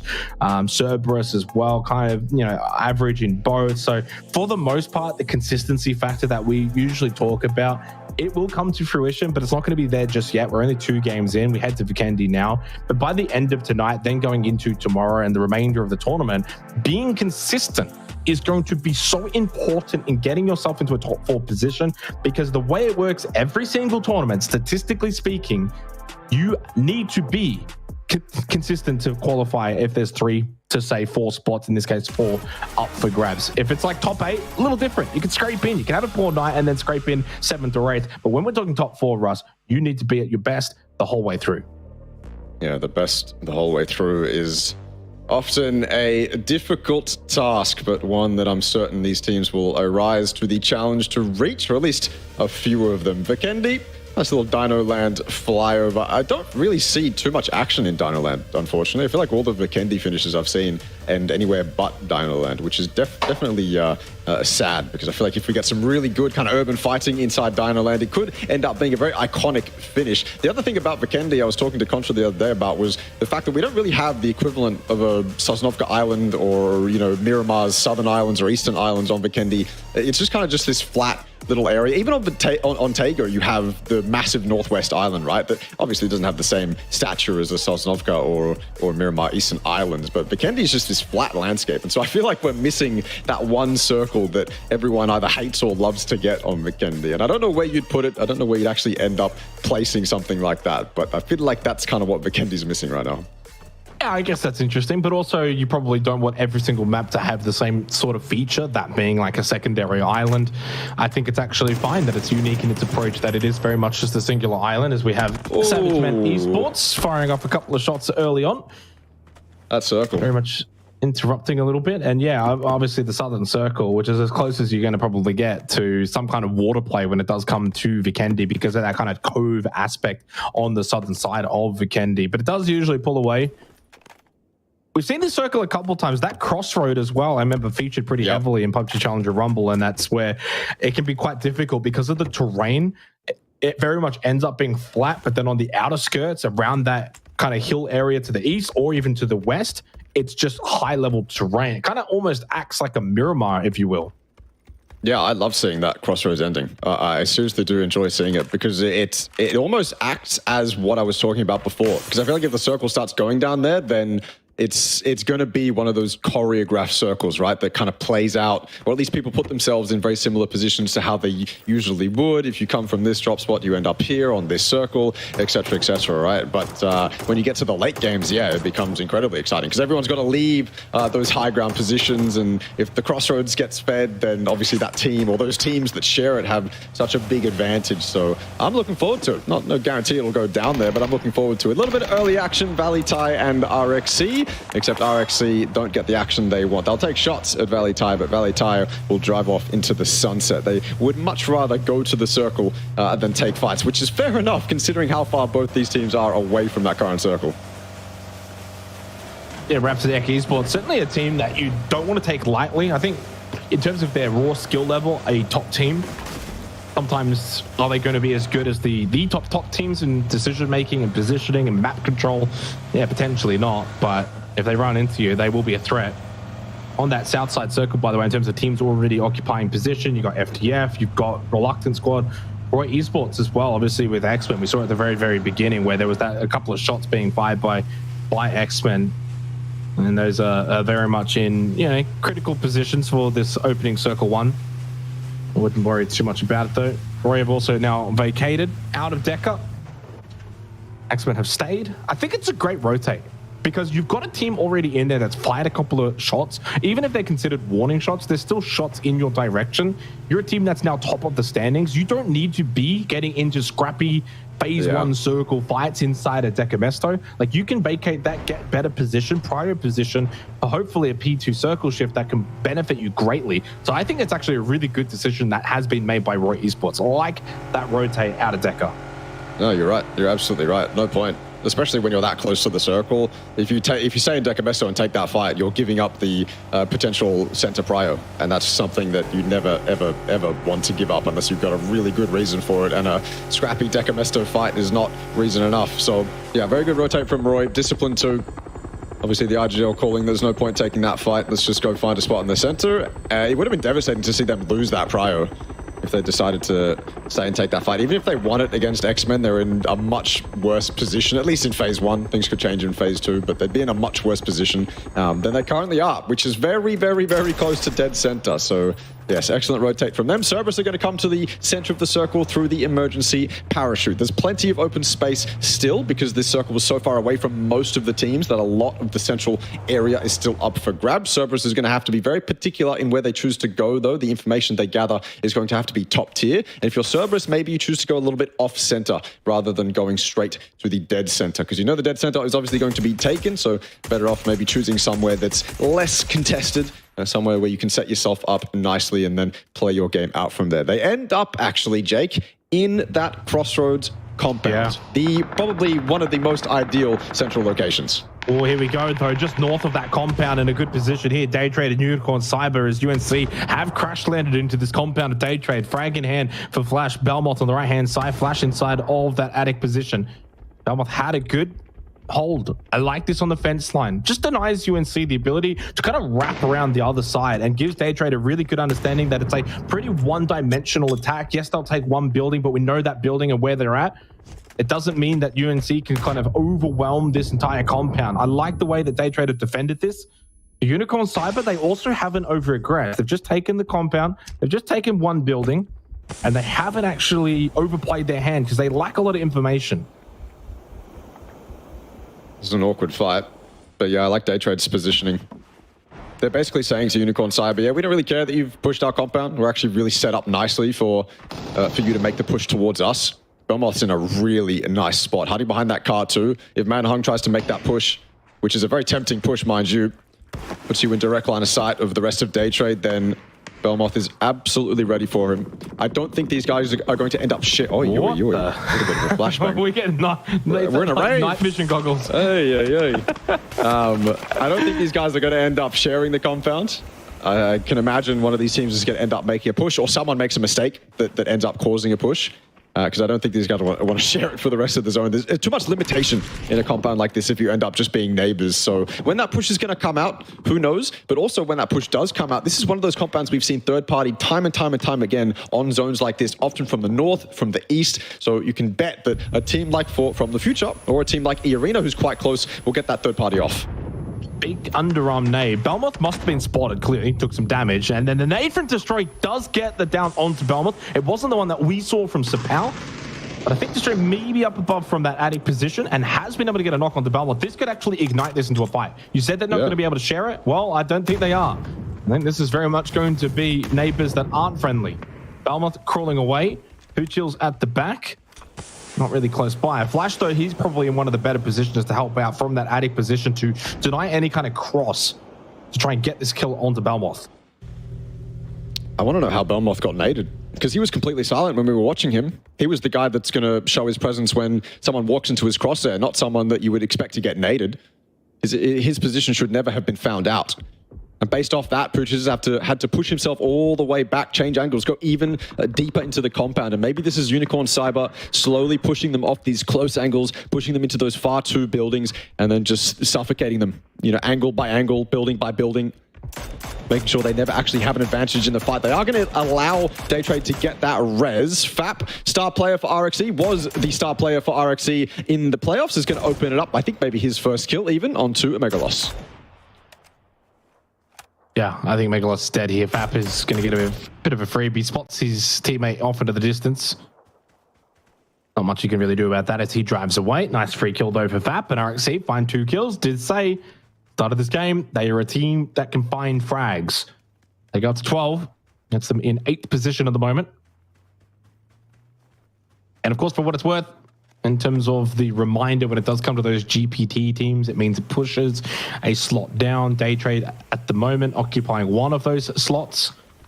So technically, top 5 would be going to PGS 3 and 4. That's the way you kind of got to look at it. Yep. Obviously, we'll try and update that as much as possible. UNC, though, have not been able to confirm that kill onto 𝐏𝐿. And what's interesting here is the way in which both teams have kind of played this scenario. Unicorn Cyber have very much played this safe, as safe as you can possibly be. Even after they got that knock onto 𝐏𝐿, it's not as if they just stopped what they were doing and started running around and thinking, okay, well, we got the player advantage. They obviously tried to see if they could safely get the kill. They couldn't. 𝐏𝐿 was able to crawl away, got smoked out, got to the backside of the compound, and they didn't overplay off that. Yeah, I feel like Daytrade's the one under pressure, right? Especially off the back of that knock. Maybe they do end up sharing it, but if they do, okay. Jake, they did this before on Vikendi, and they threw the endgame. So I'm getting PTSD, I'm getting flashbacks. I don't want to see panic, give it up again. But that said, no one expects them to be that deep. That circle has shifted so far away from where I thought it would actually end up. The soft side is currently occupied by E36 FTFs, very close to dead center. What a spot for them to be in. That Daytrade fight is now, I mean, a little bit more pressure now that it's off center. Almost on a timer if this next phase shifts this compound out. Unicorn Cyber, Daytrade might have to go at it. They're just gonna be happy neighbors now. Roy's driving by, Unicorn happy to take shots. Daytrade still remain dead silent. So maybe going against the grain a little bit here, but it's not comfortable for either of these teams. And again, if phase 3 does shift these guys out, then that's just time wasted. Imagine if Unicorn Cyber had followed up on that knock, cleaned out Daytrade, then they'd actually be able to play through this phase 2, phase 3. I feel like I can't get through any of my points before someone just does something ridiculous, or I see panic in a little bunker. It's just absolute pandemonium everywhere. Yeah, Flucky going to get a free kill here on the long height. A bit of a rotate position for Roy that hasn't probably gone the way that they would like, rotating through a couple of teams as well. Well, he haven't really seen that backfire just yet. On this very south side, Magnetic happened to just clean up against Reluctant Squad, but Flucky gets taken down. HiMass. Okay, he gets himself into a good position to find a third-party opportunity on the Magnetic. Thunders and Espelugia, can they salvage this situation? Can they find a way to get this revive? Roy actually were able to get their rotate to work. They did have a player get knocked, but I think they're going to be able to get that revive and have 4 up on the rotate. A much better position. One thing I actually wanted to quickly touch on, and while we've got a little brief moment, never mind, Tigger. Never a brief moment. Well, this was one of the teams as well. I mean, Tigger's by himself at the moment, but eArena and Tigger were shooting at Roy as they rotated in. He is solo, and he will fall back. But it's going back to that Daytrade and Unicorn Cyber compound. Because of the fact that they're all sitting inside the buildings, you could miscout that. You could think it's either available or not being defended as aggressively. Therefore, you could then crash it. And then next thing you know, there's 2 teams already in there. And I'm looking at like a Team Bliss or a Panic. If they're coming in late, Western Side Circle, that could be an issue that could arise later on. That's a really good point, because the side that is most likely going to be breached, that Western side, is where Daytrade is, and they are being very silent. Smoke's up now. So if information, Unicorn side making that push. Another beautiful nade, not 𝐏𝐿𝐻 this time round, it's Flash. Top floor, absolute fantastic position for him to be in, and he's taken out of it. Completely destroyed. Speaking of destroyed, he's trying to fight more, trying to fight closer. Again, suffocating Daytrade. Push them back even further. Flash lost that building, so the rest of Daytrade have to push back. They've got to give up the angles they were just on. They are now officially in those 2 buildings we assumed they'd end up being in if Unicorn Cyber continue to make this push. And there's another knock on to 𝐏𝐿𝐻. It is now a 2v4. Unicorn Cyber haven't given up anything but grenades, anything but resources in this fight. They have done this so cleanly so far. That spray not so pretty from Destroy, but it's more pressure being applied to Daytrade. Bliss close by, you can see the minimap, but they're not third-partying and they're not really just sending a stone at the compound. Might pull up onto the hill and get some information. They'll be able to scout this and see the commotion going on. That then could trigger a third party if they so please. It may be depending on this Circle 3 shift that's just happened. That's gone over towards Kranich. It's over towards that kind of pond of it as well. A bit of water in play. A very intriguing circle, one that we don't typically see on Vikendi, as 𝐏𝐿𝐻 will eventually bleed out. It was second knock. So a faster bleed timer for him, 2 kills for UNC, and slowly winning this fight, and still no third party on this current compound. Down to just 2 remaining for Daytrade. For Unicorn Cyber, though, this has been clean, honestly, the whole way through. From when they initially even got themselves to this compound position, never over-aggressed. Now, though, with the 4-on-2 advantage, they'll start to really feel as if they can push forward, that they can clear out these angles and go for the squad wipe. It's the final stretch. Do they close it out cleanly? Of course they do. It's a flash. Nurans can't see a thing. Fully blind. Pooch is the last one. Very little, if no damage even applied to Unicorn Cyber throughout the entire engagement. They had Daytrade under lock and key the whole time. Very, very impressive from Unicorn Cyber. Again, just like in that previous game, playing as a unit. Shots start to pop off, and someone says, yep, he's dead. Instant from Unicorn Cyber. Daytrade, on paper, one of the teams that you'd back in a situation like that, or at least back to put up a decent fight, but they look like a tier 2 team, not able to do anything, not even able to fight back, get a knock of their own. Very impressive from Unicorn Cyber. Yeah, very impressive indeed. It's them up into 4th position at the moment, now tied with From the Future, 18 points. A nice position to find yourself in.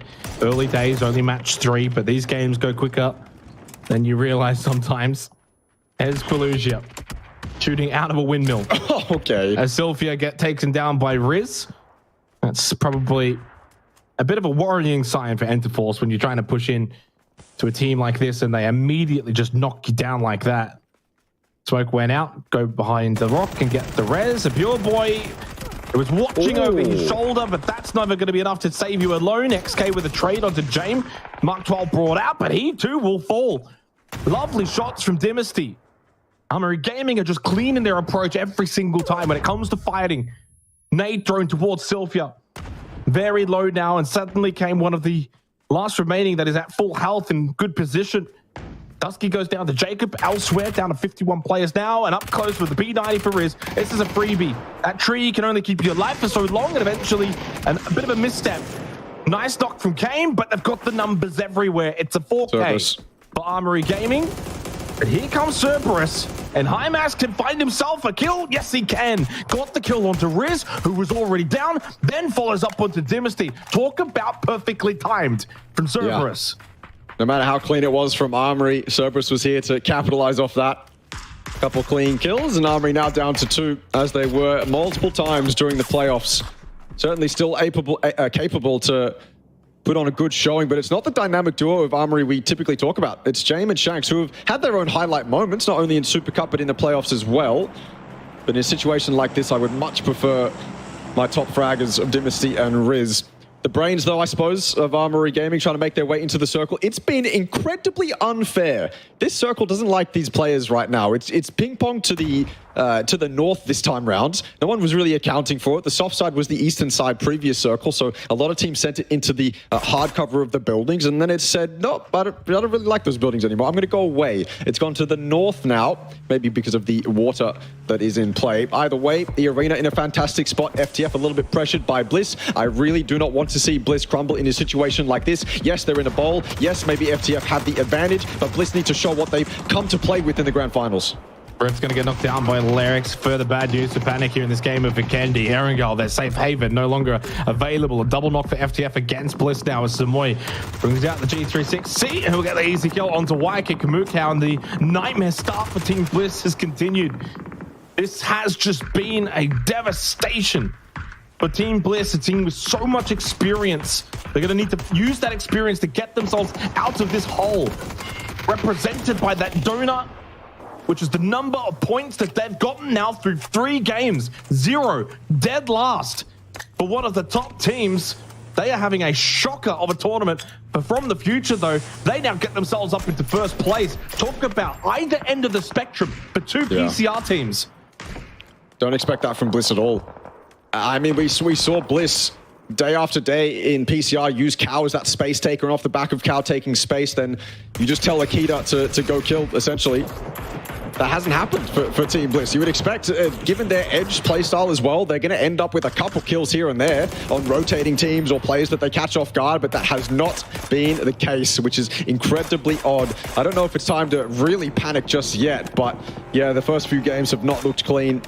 Back to the drawing board, not necessarily, to be honest, but certainly a mental reset. The leaders of that team need to get their armada in check, make sure that everyone's mental is truly in it. IMAS taking very long-range shots at TE. Another one of those teams we haven't necessarily seen pop off just yet. We know they can, but maybe not this game. Delwyn's been knocked down.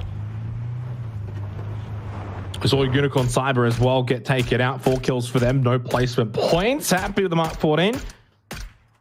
Already 7 kills for From the Future. They want to capitalize even more, sensing that they've got a bit of control over this lobby over the first couple of games. This will be their 3rd good game in a row.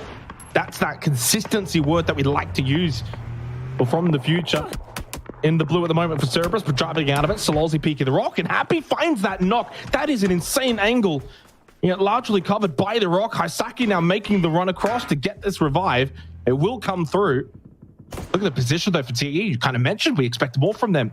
A team that can certainly be a contender. Well, they've got themselves dead center of the circle. I'm not sure if they really want to be. It could be quite open, and a lot of teams could have very good vision of their position. That's the thing, right? Dead center, but they're on the low side of a hill. They are exposed entirely to the western side. So they've got to play that ball to perfection. Whatever cars and foldable shields they have probably need to be used now. Going to get themselves into the placement points almost certainly, but beyond that, what can TE do without getting too surrounded, too pressured, too suffocated in the spot that they are in? Duckmice trying to give us a little insight as to where TE actually find themselves, and Cerberus have decided to try and move themselves off this edge. They absolutely need to. The blue has decided to shift off of them, or the zone has decided to shift off of them. But where do they actually end up? Valee, this is the man I told you before we started was dominating for Valee Thai. He was the absolute hard carry for Valee Thai, and his performance continues today. That bad timing from the first aid won't even matter. Latte showing up again and again for Valee Thai Esports. Yeah, and that's also 3 games in a row as well that we're seeing now from that top 3, all performing across the board of Erangel into Vikendi. Latai, really solid play. He'll get the revive as well from 𝐾𝐿. Blue Zone nades being thrown out here from Magnetic. They're only playing as a 3 at the moment, losing Thanawa early, but still enough that they think they can capitalize with this third party. That's coming a little bit late. It has allowed the revive on the Latte. Can he go strong again? The spray from Thunders was able to at least get through onto Latte. 𝐾𝐿, good trade. 2-on-1. Not impossible to think 𝐾𝐿 could close this out, but a lovely swing from Flocky through the window, gets the kill for Magnetic, but not before 𝐾𝐿 could get the flush onto Thunders. Down to 2 for Magnetic, another kill as well for Valee Thai. Does actually get them up into 2nd and now 3rd with that bleed out. Roy now actually up into 24 because the placement points on offer. And right now, FTF and Roy looking very good in the top 2. Yeah. Hopefully that hard carry from Latte actually goes away in the grand finals. I don't want to see him desperately trying to save his team, because they were almost out of it in the playoffs. They almost were out of that top 8. Valee, or Latte's performance, one of the things to push them over the edge. Hopefully that is not the case. Hopefully his performance has inspired the rest, and they're actually able to get the kills that they can probably get. I mean, reminder, they came second in the Thai League, so we know they're certainly a capable team. eArena on top of the hill, alone as well. Lots of time to play with. They're going to clear it diligently. Of course, there can be a solo in any one of these bushes. They have little information as to what's going on with the peak of this hill. Nice shots from Xavier at the end of this little bridge down there behind the box. He's had to go prone, but he's thrown a nade. I feel like that could do a decent amount of damage. It's at least got the knock. What more can Roy do? Oh, unfortunately, Xavier does eventually go down, though, to the nade of Van Nye. I think he was able to throw that one just prior to that nade being thrown from Xavier. Flucky down as 𝐏𝐿 is still up. We get the knock on to Delwyn, and that tree's not going to be able to save him. Delwyn does go down. Flucky can get revived as well before that blue starts moving soon. So Magnetic should stay as a duo. Just barely, though, by the skin of their teeth into the final 6 teams now here for Vikendi. Mortar available. 3 kills for eArena.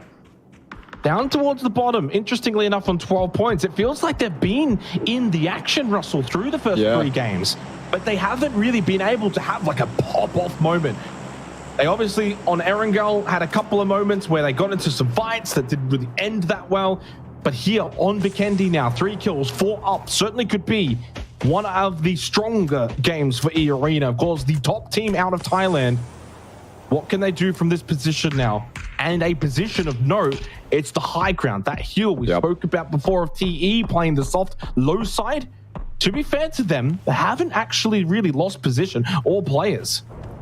I think the best thing for eArena here is it's so difficult for FTF to push up. If FTF start pushing up, TE gets involved. I think Roy can probably see them from the distance as well. So eArena are kind of safeguarded by just how this circle has played out. They also have the safety net of being able to back off towards that east. And on that east, yes, there is Magnetic, but I think Magnetic should be a formality for eArena, especially if they've got information on them. And then after they've dealt with Magnetic, they've got like 7 crates or what have you to claim all that 3 gear and all the superior weapons. So if they can take out Magnetic here, then eArena is in fantastic stead to take this game out, or at least get themselves into that top 4 and potentially put themselves in top 2, top 3. And now they have full information on Magnetic as well. The terrain's going to allow Magnetic to get closer. Yeah, gonna have to reload that if you want to use the smoke that's inside it. He's gonna pop a smoke of his own behind him. Start pushing up. I don't think this is gonna be third-partied. I don't think it's possible. I think FTF obviously is the closest, but what can FTF really do with the other teams? They also have to take into account in this endgame. This should be a free couple kills for eArena. Yeah, and now from this POV of Cerberus, you can clearly see FTF will have a hard time pushing up that hill because of that duo of Cerberus already shooting at FTF anyway. Imagine if you try and start climbing up a hill very slowly, making yourself even more vulnerable. A bit of a distance between the teams, but still makes it difficult to push further afield. I think eArena have got 𝐿𝑎Rix also watching the back flank too. 𝐏𝐼𝑧𝐻 actually getting a knock onto Awkward. Yeah. So yeah, I mean, even further reason as to why FTF can't really third party onto eArena. Roy also as a duo. That's a pretty wounded lobby for the most part. I think FTF will obviously be able to get this revive, as we can clearly see here from Happy's POV. Awkward back up. eArena, jump spot from Jacob, trying to find some information. It is only the duo for Magnetic. It makes it a little bit more difficult to try and take good position, take control of this fight. Smokes continue to just get thrown out. Nade in hand from Jacob, throws that towards 𝐿𝑎Rix's location as well from Tigger. This second one, a little bit of a throw on that one. I don't know how that didn't do any damage to 𝐿𝑎Rix, and he's able to survive as well. Gets the down to Tigger. There's a second push up as well. Flucky with a frag grenade. He's got 4 of them available. Jacob, anyway, 𝐿𝑎Rix opted to push, and will get rewarded for doing so. eArena had fallen apart.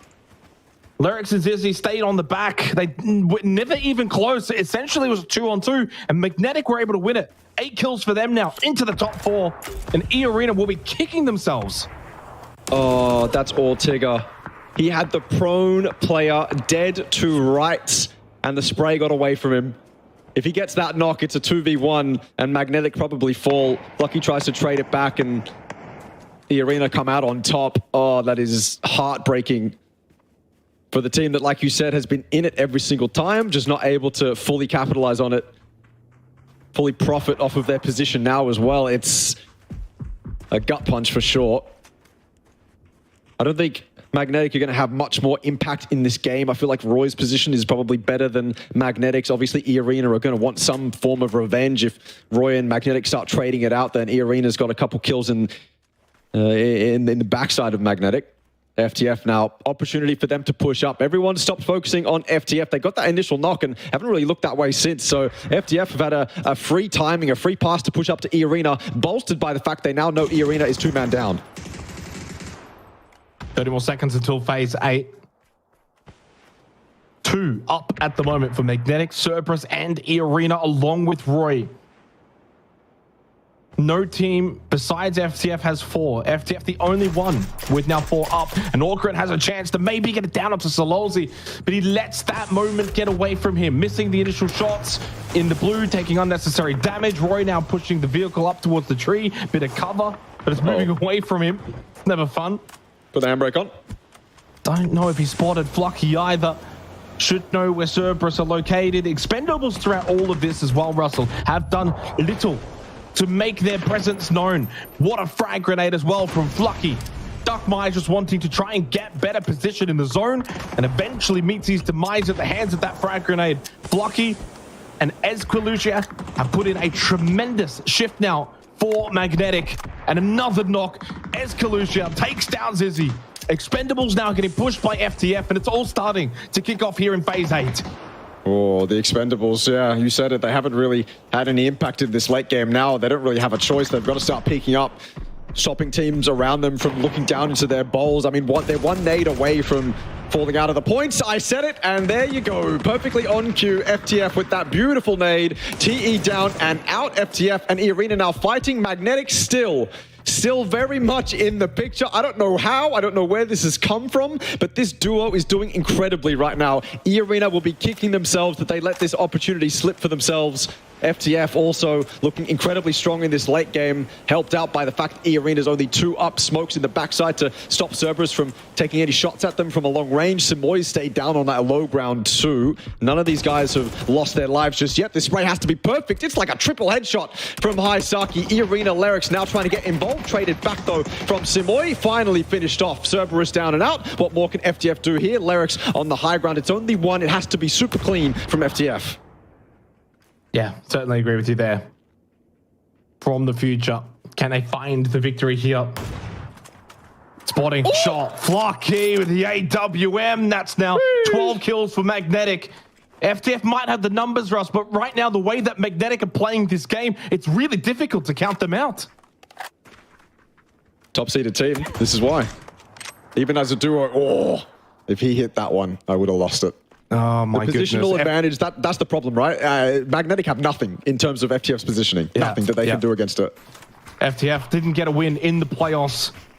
An opportunity here in the finals where it matters even so much more to get this chicken dinner, coupled with the 13 kills they currently have. They spot Flucky with a molly in hand. Not sure why. Maybe expecting them to be a little bit closer. They're still quite a distance away, but now starting to make headway. Initial knock though at the hands of 𝐏𝐿𝐒. Happy, can't fall. The spray so close, and then overwhelmed. Now Flucky the last one left, but if the rock trick will do the trick, and from the future we'll get a 15 kill win, 25 points. Massive here on Vikendi, with the team from PUBG Challenger Rumble making their presence known on the grand occasion of the APAC qualifiers, looking to go to PGS 3 and 4 APAC. This is very much the best start that we've seen from these guys.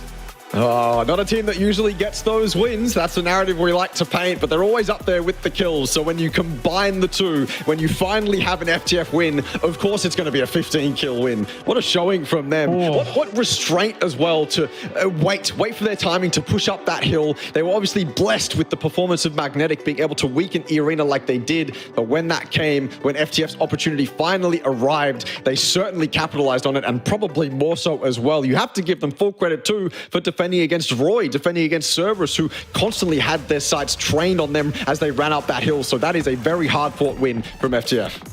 Making strong headway towards PGS3 and 4 from APAC. They are, well, off to the best start. Long way to go, of course. Can't get too excited. Still 21 more games to be played, but they have put themselves in a really good position where through the first 3 games, they've been the best. Armory Gaming have been up there as well. Probably not so much, though, in this game and obviously the previous game either. And for Team Bliss, it's been a shocker of a start. 0 points still, along with Enter Force 36 down the bottom of the standings. And already now through 3 games gone, it's catch-up time for them. Valee tied, though, and Latte able to clutch up here, Ross, and it was a big moment for them. More points secured for the Thai team as they continue to make a strong start here for the qualifiers. Yeah, Latte trying to continue that performance from the playoffs. I think it's impossible for a performance like that to fall off, even when you move to a grand final lobby. X-Men trying to do their best to survive, just wasn't in a position to do so. And what a performance from Magnetic. They basically stole every single highlight towards the end of that game, other than FTF's. TE went out with a whimper. I thought they were going to have much more of an impact, but they absolutely did not. The team that we looked at in the end game here was certainly Magnetic. This duo of Flucky and 𝐏𝐿𝐴 just popped off out of nowhere. Again, eArena so devastated that it panned out that way. What a nice shot too. I feel like, yes, FTF got the win, but this end game was all Magnetic, man. Yeah, Magnetic were in a surprisingly good form considering they were a duo for such a long time. That's the biggest thing. It's not like they were a 3-man or a 4-man. Like, it was quite literally Flucky and 𝐏𝐿𝐴 doing as much as they could for such a long period of time. And so many times you're like, oh, surely eArena, they got 4 up, they'll win that fight. No, they lose it out there. And then you've got FTF even towards the end, 4 up, and you think, well, if they did it to eArena, maybe they could do it from the future. But they still at least walked away with a heap of kills along with that second place finish. So massive points gained for Magnetic, Russell. They won't be at all disappointed with that match. They started a little slow on Erangel as well, only picking up the 9 points in total through the first 2 games. Obviously, that was going to be a big booster for them on Vikendi. And that's why it always matters. You've got to be able to play on every single map that is within the map pool, whether it be Vikendi, Tago, Miramar, Erangel, it does not matter. You've got to be able to perform on all of them. And so far, there's only been a couple of teams now that through the first 3 games have been consistent. Roy's been up there, Daytrade at times, FTF certainly, and even Valee Thai have been really consistent through the first 3 matches. Yeah, I mean, Valee Thai, obviously off the back of Latte's performances in the playoffs, were able to put themselves up there. So I'm not surprised that I don't know who the IGL in that team is. If it's Latte, then that's incredible. I don't think it will be though. But he's probably the guy right now that's hyping these guys up. But he's probably the guy right now that off the back of that incredible performance has probably found much more of a voice in the team. That you have this kind of power when you're top fragging that hard in the team that you're in, where people just probably listen to you a lot more. People respect what you have to say a lot more. FTF with 25, it's absolutely incredible and excellent. But it's a very top-heavy end game leaderboard. Magnetic 18, FTF 25, and then the third place team, eArena, only had 8.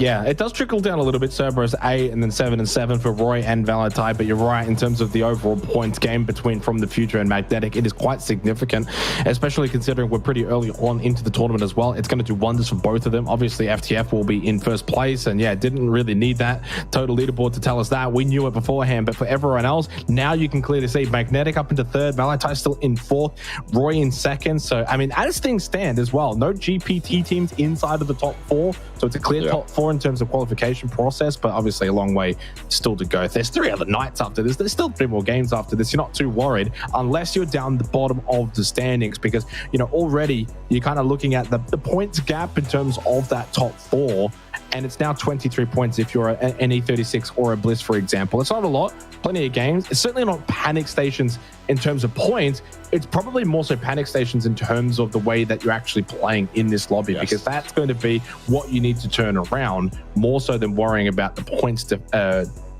differential between the teams at the moment. Yeah, you're incredibly dead on with that. If Team Bliss right now are getting in their own heads, if E36 right now are getting in their own heads, that is far worse than any point gap that could exist on the leaderboard. I don't think Team Bliss have shown their absolute best. I think they'll eventually show it, but yeah, it might get a little bit too late. So hopefully that inconsistency doesn't keep up for that long.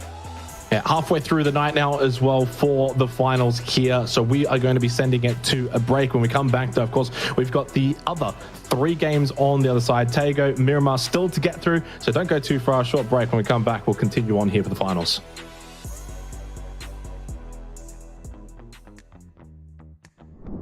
Hey guys, this is 𝐏𝐷𝐾𝐒 from Team Bliss, and I'm ready to smash the Thailand Quiz 101. Hello, I'm Sophia from Interforce 36 team, and today I'm gonna play Erangel 101. Yeah, let's go. Maybe 𝐏𝐷𝐾𝐒 final answer. Oh.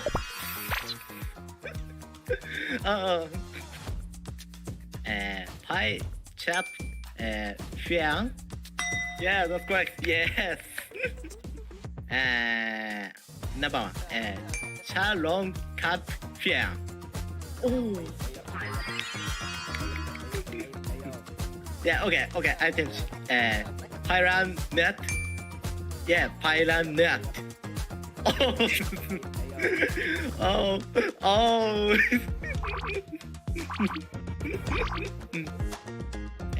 Okay. Sat Mon Ko Pong. いや、ナンバー3、リップって書いてあったから、ちょっとやばいかなと思って。RIP。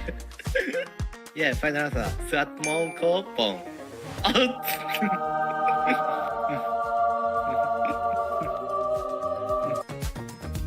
Yeah, okay. Tom Yum Kai. Maybe noodle?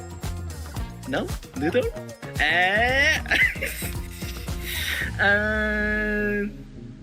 Okay. I think 𝐏𝐿𝐴. Oh no! No! No! Chance. I have to say it like this. Okay, to prepare myself, I would 𝐿𝐴 kick for sure. Yeah, absolutely. Oh wait. Chatting with your part-time lover. Oh yeah. Yeah, but also my teammates are sometimes my part-time lovers too. Well, normally I'd just flush them. I'd kill them. So I would make sure that they never did that again. So I take them out of the game. So I'm gonna Ying Sam Fuyen. Huh? How did I say that? Yeah, Ying Sam Fuyen them is what I'm going to do. I'm gonna flush them, kill them. Fire you down. Oh! Yeah, no, they're okay with it. They're okay with it. It's okay. They like it. If your team gets winner chicken dinner, what will you do? I like to sing. I like to sing a lot. So when I win chicken dinner, I always sing. So sing is this middle one. It's So Hi Mia. To Ha Mia. For your girlfriend or wife. Yeah, that's singing. That's it. Yeah, maybe. Well, I see, after a tournament ends, we go down to our local bottle-o and we celebrate. That's what we like to do after our tournament, because we always win. We always win at the end of the tournament, yeah. So we always like to go celebrate. So I'm gonna go, oh my God. Pai Tam Bun is what we do. We celebrate. What is that? Oh. Sometimes we like the Pairanwet. How do you say that? We do that to each other at the end of the tournament. I quit the game. Rip Kai Wong, rip Kai Wong, and leave the game. Gone, exit. I uninstall the game. No more PUBG. Oh, what? No, I don't do that. 𝐏𝐿𝐴. Yeah, that's like a yak. Yak's an animal. That's a cow. That's like a cow. Yeah, I'll try some yak. Yeah, 𝐏𝐿𝐴. Yeah. I should try that. Yeah.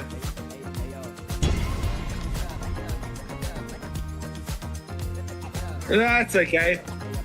Nah, it tastes nice. No, trust. Oh, 100%. Please come to watch and support us in this PGS APAC Qualifiers 2024. Hey guys, I'm 𝐏𝐆𝐒 from Team Bliss. I hope you support us, and I hope we take out the dub. I hope we win.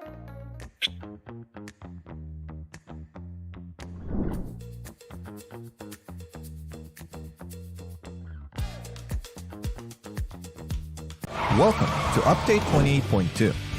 Join us for our 7th anniversary celebrations, an all-new SMG experience in the arcade, and finally, the recall system update.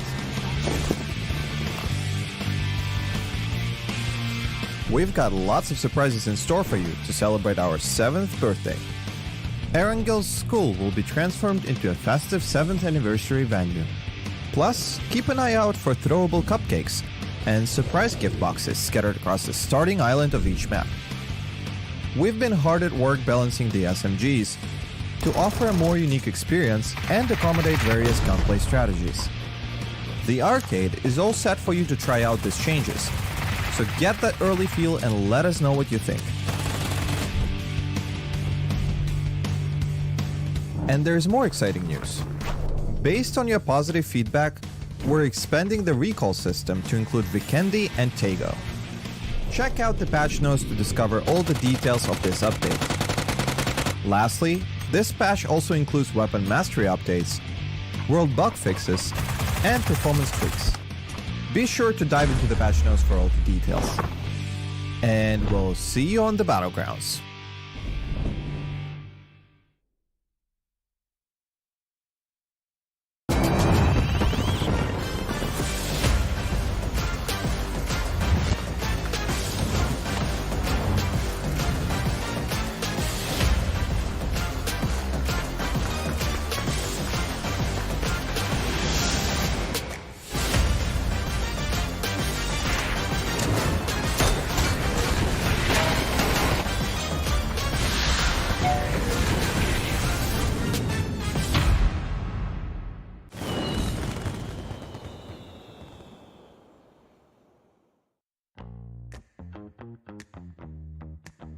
Hi, I'm Akita from Team Bliss, and today I'm going to be playing Thailand Questions 101. Fighting! Hello, I'm Tai Kong from Team Cerberus PUBG. I will play APAC Qualifier for PGS. Today, I'm gonna play a Thailand Quest 111. Let's go! Wrong far Yaban. 33% chance. Wrong far Yaban. No. I need to get my eyes checked, you know? I like the sound of cowboy. That sounds fun. But Safan Kwai sounds very traditional. Yeah, it sounds pretty nice. I like the word paragon. I'll choose number 3, Safan Kwai. Yeah, it definitely sounds fun. Yeah, I'll bring Monty with me. I think A. Yeah. Yep, first one. The Nong. Okay. Nong Mi Fine Ru. Nong Mi Fine Ru Yang.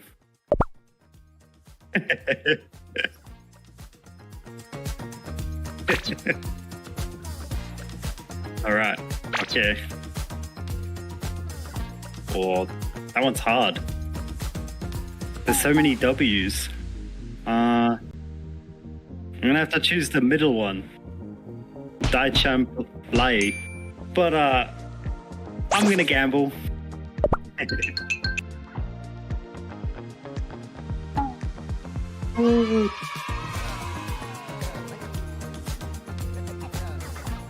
Well, the bottom one kind of looks like it would be a slow word.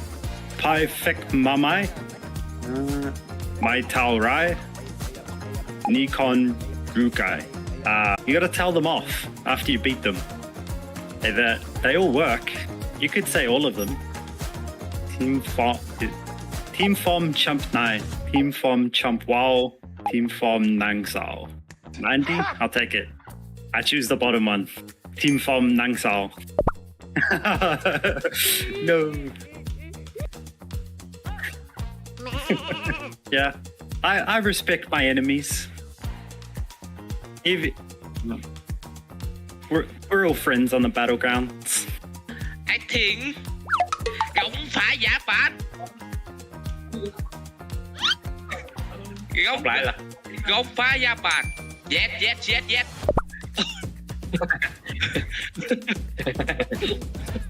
I'm from Thailand, bro. Xá phạt quải à.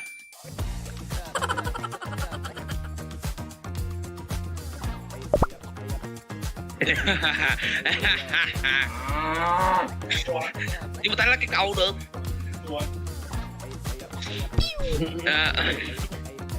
Nón khó tan nổi.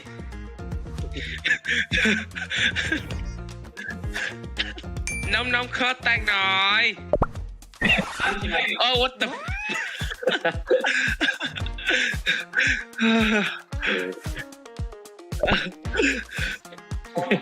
Hai sắc đi. Nó khó tan nổi. Đã chập leo. Yeah. Đã chập leo.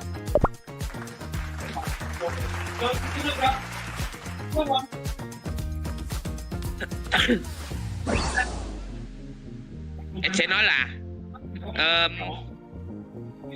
bái phục mày đại. Câu số 3 nè. Bái phục mày đại. Bái phục mà mày.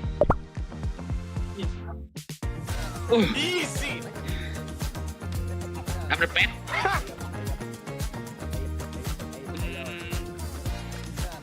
Tem 100 nè. Tem 100 nè.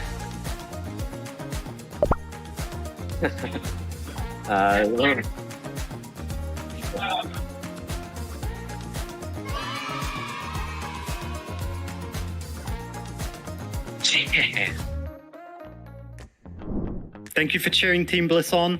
We're gonna qual, I promise. We're gonna do our best. And we're gonna beat them all. Fighting. Please join in watching the APAC Qualifier tournament and cheer on the Cerberus PUBG team. Thank you. Love you guys.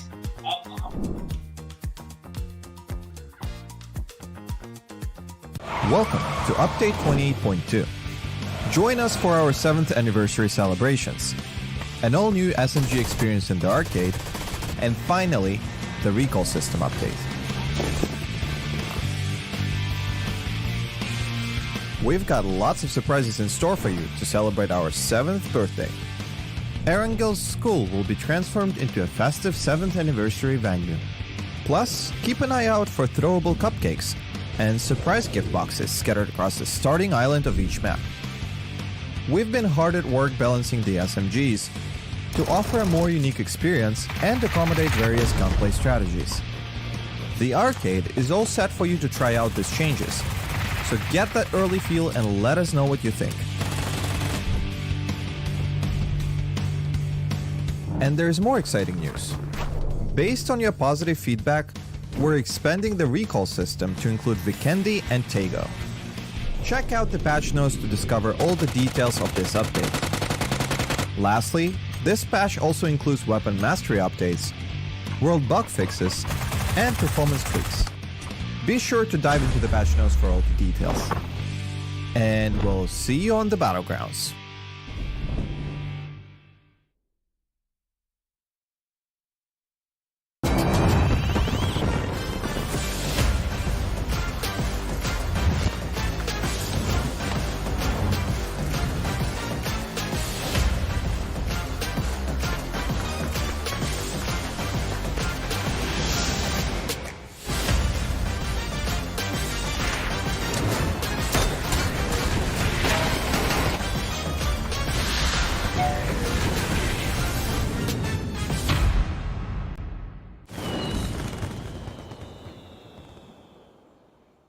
If I got 4 out of 5, I missed one because like I.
APAC qualifiers here for 3 and 4. Halfway through the night here for what is the opening night of the finals. It's been an exciting start, Russell. We've had a lot of action on Erangel, then over towards Vikendi, which was super top heavy between essentially just two teams from the Future and Magnetic in our very much previous game, dominating on the snowy terrain. We move forward though, and we've got Tago coming up soon, and then after that Miramar. So still 3 games to go tonight, and overall we've still got 21 matches still to be played here for the final. So if you got off to a slow start, you're quite fortunate with the way the format works that you've got plenty of games to get going.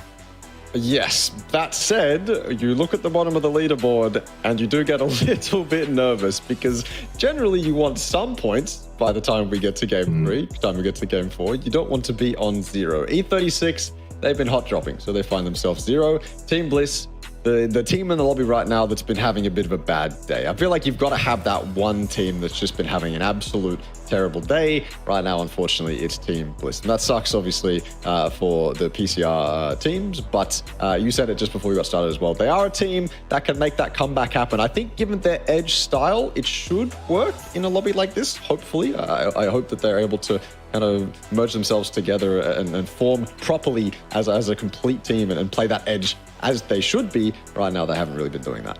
Yeah, losing a lot of players on rotation has been a common theme for them so far through the first 3 matches, but that's something that for their sake can hopefully change. To the teams that have been doing well, though, obviously FTF leading the way right now, 42 points, a 3rd place. They had 12 kills in the first 2 games combined, and then 15 in the 3rd along with that win. So a significant amount of points that have been acquired through the first 3 games for FTF. Obviously, Roy Esports, formerly Blue Lotus, they've had a great start as well. Currently 2nd. 1 point off them is Magnetic, who obviously finished very strong on that Vikendi game. 2nd place, 12 kills. That was a big part as to why they're up into 3rd now. And then Valee Thai has probably caught my eye the most coming into the finals. I know they obviously had a very good playoffs, Ross, but so far they've had a very clean start, had a 4th place, 2nd place, and 8th place, but with 6 kills. So they've been pretty consistent. Our 2 GPT teams then actually kind of round out the top 6 in Cerberus and Daytrade. So they're around the mix. And then it's a very much log jam at the middle, and everyone's all had pretty much more. So a game here or there that's been good, or maybe a bad game here or there. And yeah, very much. It's only really the bottom 2. I obviously don't want to keep harping on them, but outside of those 2 teams, everyone else has kind of had some kind of good moment throughout the first 3 games. So a lot of eyes is going to be on those, obviously Bliss and E36 going into the next 3 games. Tago to come shortly. Are we expecting, though, the same teams that have been performing over the first 3 games to continue this form and momentum that has been built up into this opening night, Russell? They look like they're just on a different level at the moment. I'm largely talking about those in the top 4, probably top 6 at the moment. Yeah, I think they are going to continue, but I think that moving to Tago and to Miramar, you open it up for other teams to have better games as well. Not only because Miramar is the favor of some of these teams, but because the terrain can make things a little bit crazy sometimes. But Tago is going to favor those teams that are a little bit more team fight heavy. One of those teams probably being Bliss. If they want to control their edge, Tago is a good map to get that done on, especially in the earlier circles where you can really control rotations, where you can catch a lot of teams off guard. If Bliss want to start popping off and put themselves into the spot we know they can be, Tago's the map to do it on. And I think, like you said, it's unfair maybe to harp on it too much, but they are both the teams from their respective regions that were the top seed. So both those teams down in 15th and 16th is a little bit of a shock. You don't expect it. That's something that on paper shouldn't be the case. So that's one of the reasons, I suppose, right now at least, the spotlight is right on them.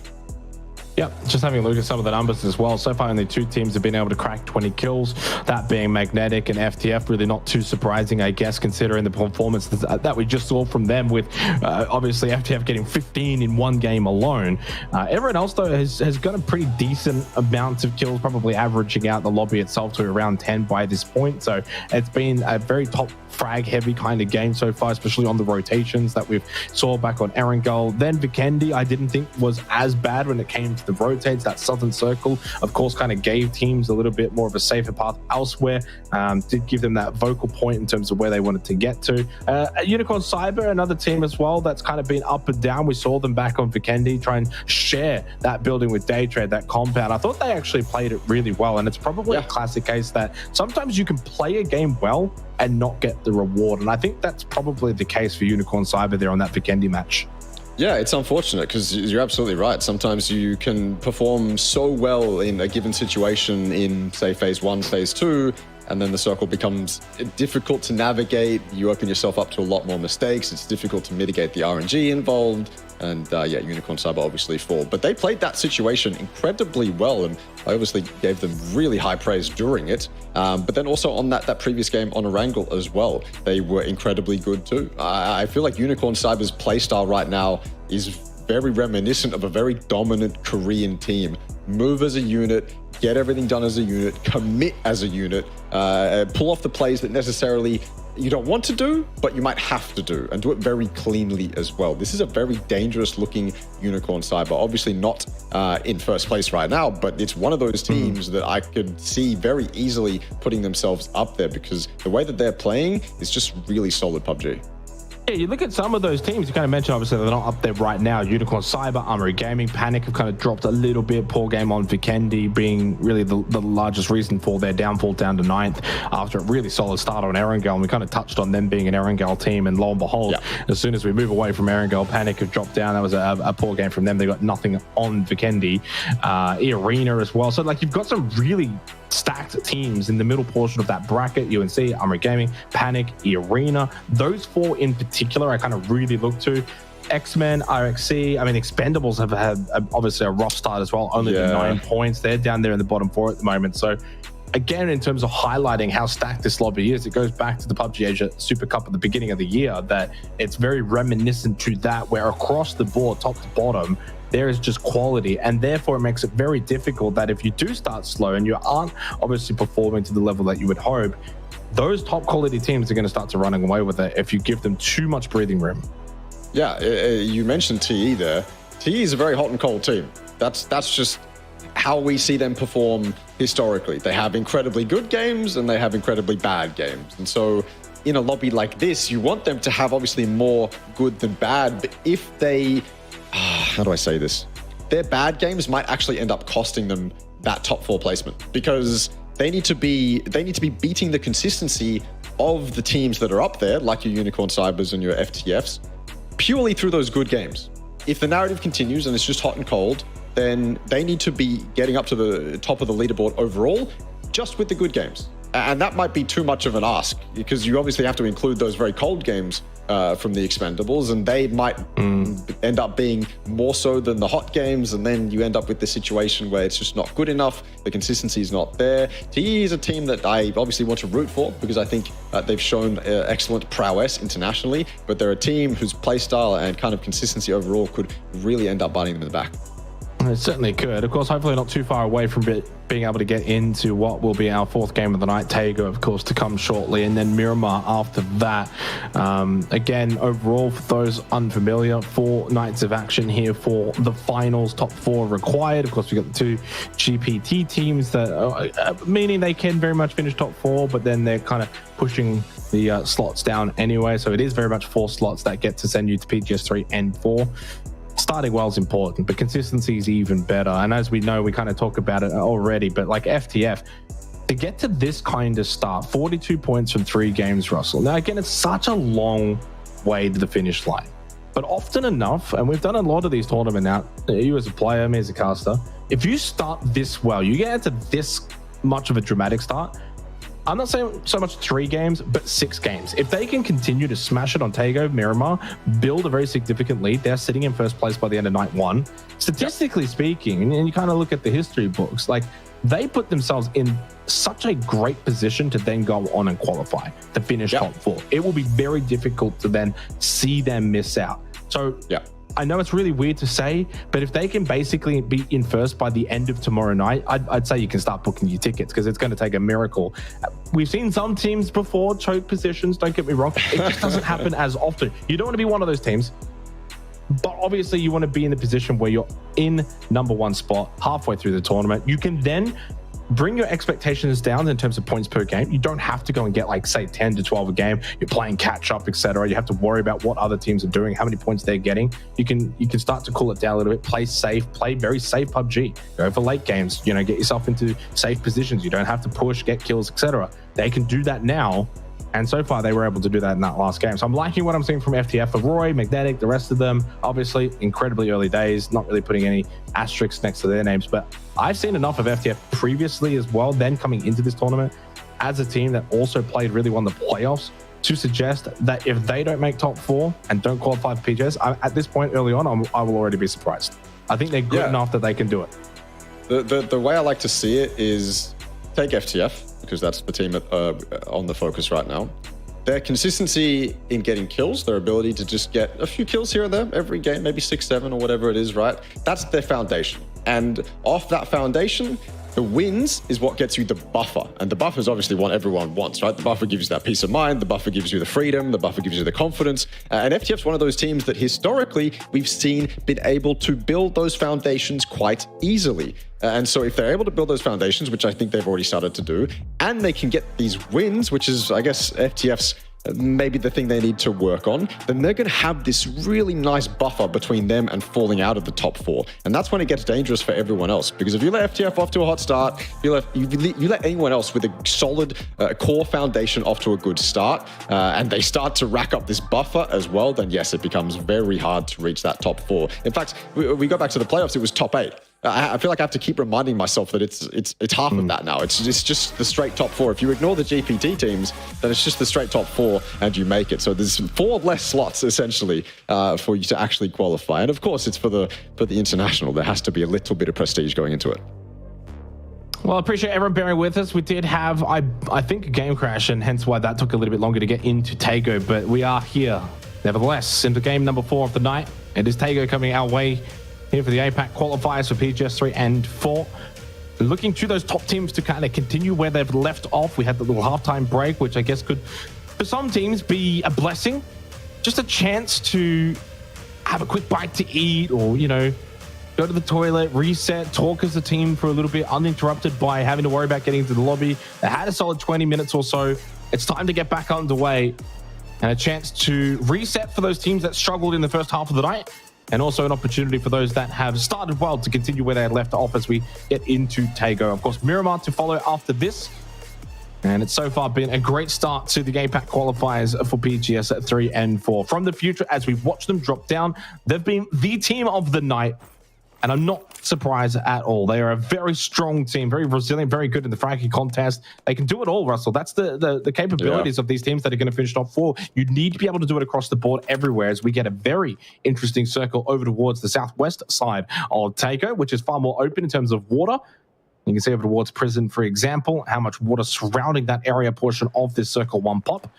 And of course, Harpo as well over as the other main POI. It also means no Northwest Island for this particular game of 𝐾𝐿. But yeah, something a little bit different. You got the marshland as well in the sort of middle point. As for Reluctant Squad, eArena, and Cerberus, they are the benefactors at the moment of Circle 1. I don't know what's going on here, but luckily there's a car, so E36 can get out of there. Thank God. That would have been a disaster for them, but they avoid it. James coming over as well, wanted to get involved. He probably has a gun, actually. So if Shanks was able to keep that E36 player under wraps at that tree, then I think he was certainly dead, but not the case. Sylphia to the rescue.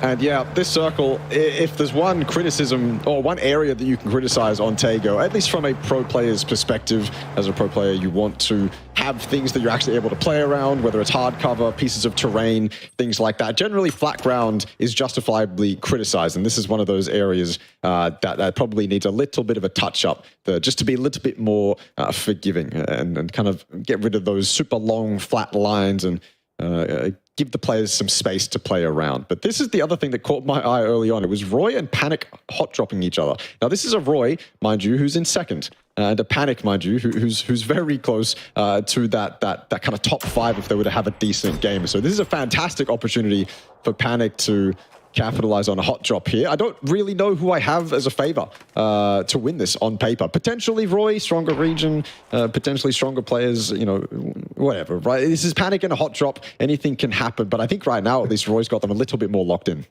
Yep. Yeah, it's been a good start to the night for Esports as well. Panic was so great on Erangel. Now we kind of touched on the fact that, yeah, they've been considered an Erangel team all the way back to PUBG Challenger Rumble. The the real next step, I think, for this roster. And to be a team that can qualify for any kind of global event, you need to be capable across all maps. So these are the testing times now. Vikendi, well, fail. 0 points for Panic. Now to 𝐏𝐺𝐒, and suddenly you're in a bit of a battle with Roy Esports, team in second. Obviously had a great start to the night. I think Panic will back the mechanical gun skill, though, against any team in this lobby. Yeah. Panic pulling up towards Palace, of course, on this northwest island. And John will lose his life to 𝐏𝐺𝐒. Reluctant Squad has been one of the quiet teams in the bottom 3 at the moment. Just the 8 points and trying to take this fight back. A Panzerfaust will get rid of 𝐿. Long High cops the brunt of it as well on that fence. A 6, 7, 8, 9 still driving towards this fight. Maybe not worth it anymore, though, as the rest of his team has been wiped out. An easy 3K for eArena to kickstart 𝐏𝐺𝐒. Damn. eArena pissed off with what happened in the previous game. They want to make sure they remedy that as quickly as possible. No more whiffing to be had. I suppose one of the surefire ways to ensure you don't whiff is just press mouse 1 with that Panzerfaust in hand. One of the ways you can avoid losing a 1v1. Pretty secure.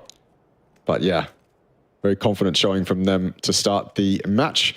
This is a really power position from Bang Nai, but he's a known quantity. Unfortunately, Lightwork has his number. Dusky's got that Dragunov. In close range fights like this, that Dragunov is far too deadly for Vang to justify peeking that. He probably won't know what gun that player is holding. That nade was actually pretty perfectly cooked, but didn't go far enough. More information as well from Panic Esports. If you can land the double heady, it opens it up. But this is just a weird stalemate, it feels like. It feels like everyone, every position of every player is probably known, but no one's actually taking any meaningful fights. It's just pot shots with DMRs, Vang Nai sitting on that roof. Finally, Dusky's able to open it up with that Dragunov. I said it. Pretty sure that was just a 1 tap with the Dragunov. Vang Nai down, and all of a sudden, Panic with a big opportunity. Yeah, can they capitalize? 𝐼KMUK out in the hill here. Team Bliss is... They need a response. They've got themselves at least good inner circle position. Don't have to worry too much about their rotations, which has been the biggest issue for them through the first 3 games. They actually spot Unicorn Cyber on the rotate, even just north of them, making their way towards Hopo. 8th place at the moment. I was going to say it's been an average night for Unicorn Cyber. I think that's quite fitting, considering they are middle of the leaderboard, as average as they can get.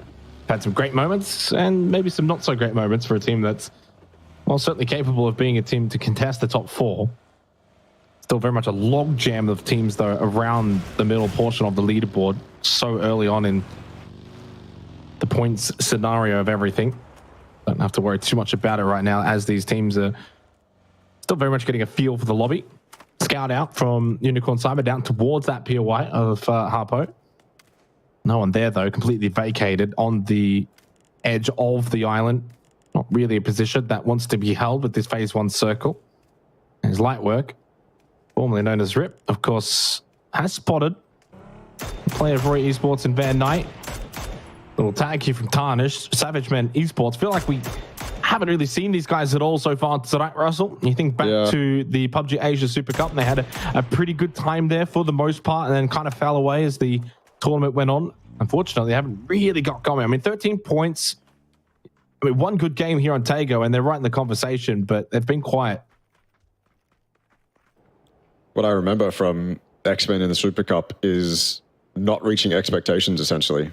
When you look at the players on that team, Sophia, obviously Payne, Tarnished is formerly known as Lin, a very talented Chinese player. So when you look at those names, you think, okay, on paper, there can be a real threat in the lobby. But yeah, in the Super Cup wasn't really the case. So coming into this tournament, you're certainly hoping for it.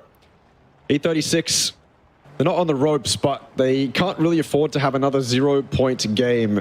If anything, they just want a couple points just to put themselves on the board. Maybe even a couple points won't be enough for their mentals to recover. But I'm sure they're sitting strong in the Discord right now. Sure, spirits are high no matter what. I mean, they can kind of give themselves an excuse, right? Because they've been hot dropping. Sometimes that just doesn't go your way. So there's a little bit of reason to justify the 0 points. But on a map like Vikendi, on a map like 𝐏𝐺𝐒, you're not hot dropping. Certainly when we get to Miramar, I wouldn't expect them to hot drop either. So playtime is over. E36 need to step up. But with Armory Gaming right next to them, that might be a difficult task. They're trying to make it into the zone, maybe get closer to the bridge. Jame wants to put a stop to it. The M249, what a gun to use on rotating players. He's got the bolt as well. He's got to be very, very careful though. Pure Boy's going to open it up. Yeah, nice shot from Pure Boy. Jame will go down even with the M249. Shanks can't get involved from this higher ground position. They're all just roaming down below in these vehicles, and Shanks doesn't even know really who to shoot at or if he should shoot at anyone. Jame has not been finished off just yet, but they make their way through the bridge. The roadblock has been penetrated. E36 can get themselves across, but they have still not been able to get themselves a kill. Jame is going to get revived. They weren't able to get that flush. So still 0 points for E36, but a moment of success, even if it is as brief as that. And they have been able to get across. Now they can set their own roadblock as well on the other side of the bridge. They kind of just stop, set up. They know that Armory Gaming are going to want to take that, rotate themselves. eArena, pretty much central position inside of this phase 1 circle, which will be concluding in the next 20 seconds as phase 2 will be making its way in. I feel like that's priority for E36 is to get across. If they had stopped and tried to get the flush onto Jame, that would have been a mistake. The rest of Armory would have showed up a little bit kind of off timing. Certainly would have caught E36 off guard. They would have been able to get those off angles that probably would have spelled doom for E36, but not the case. They don't care about the flush. They'll take the position priority, which is 100% the smarter play. That zone has popped. E36 currently on edge. No one dead center. Everyone's sitting around the edge of this zone. And this is one of those zones, Jake, that the center, you look at it, it's just incredibly open. I think it's like a 400-meter stretch of just complete open space. Yep. And then you've got the fields as well, south of Fishing Camp, that don't really offer a whole lot. You do have the tents that you can play out of. Remember, actually, this was a game that Bliss had a good match in on this kind of circle back in the PCR. They've got a 2-2 split right now on the western side. Everyone rotating around them as the marshlands are going to get vacated. 𝐼𝐸 to backfill into Hosam Prison, but imagine it'll only be a pit stop if they do. North ahead of it, they need to go. Tags here from 𝐿𝐿𝐿𝐿𝐿, and so much so gets the knock on endurance. Yeah, nice shots. That's why you always got to back yourself in. If you don't shoot those shots, you're not going to get that knock, and you're not going to get the points if you can go for the flush. I'm not sure if he's going to be able to. 𝐼𝐸 trying to maybe see if he can be the one to benefit.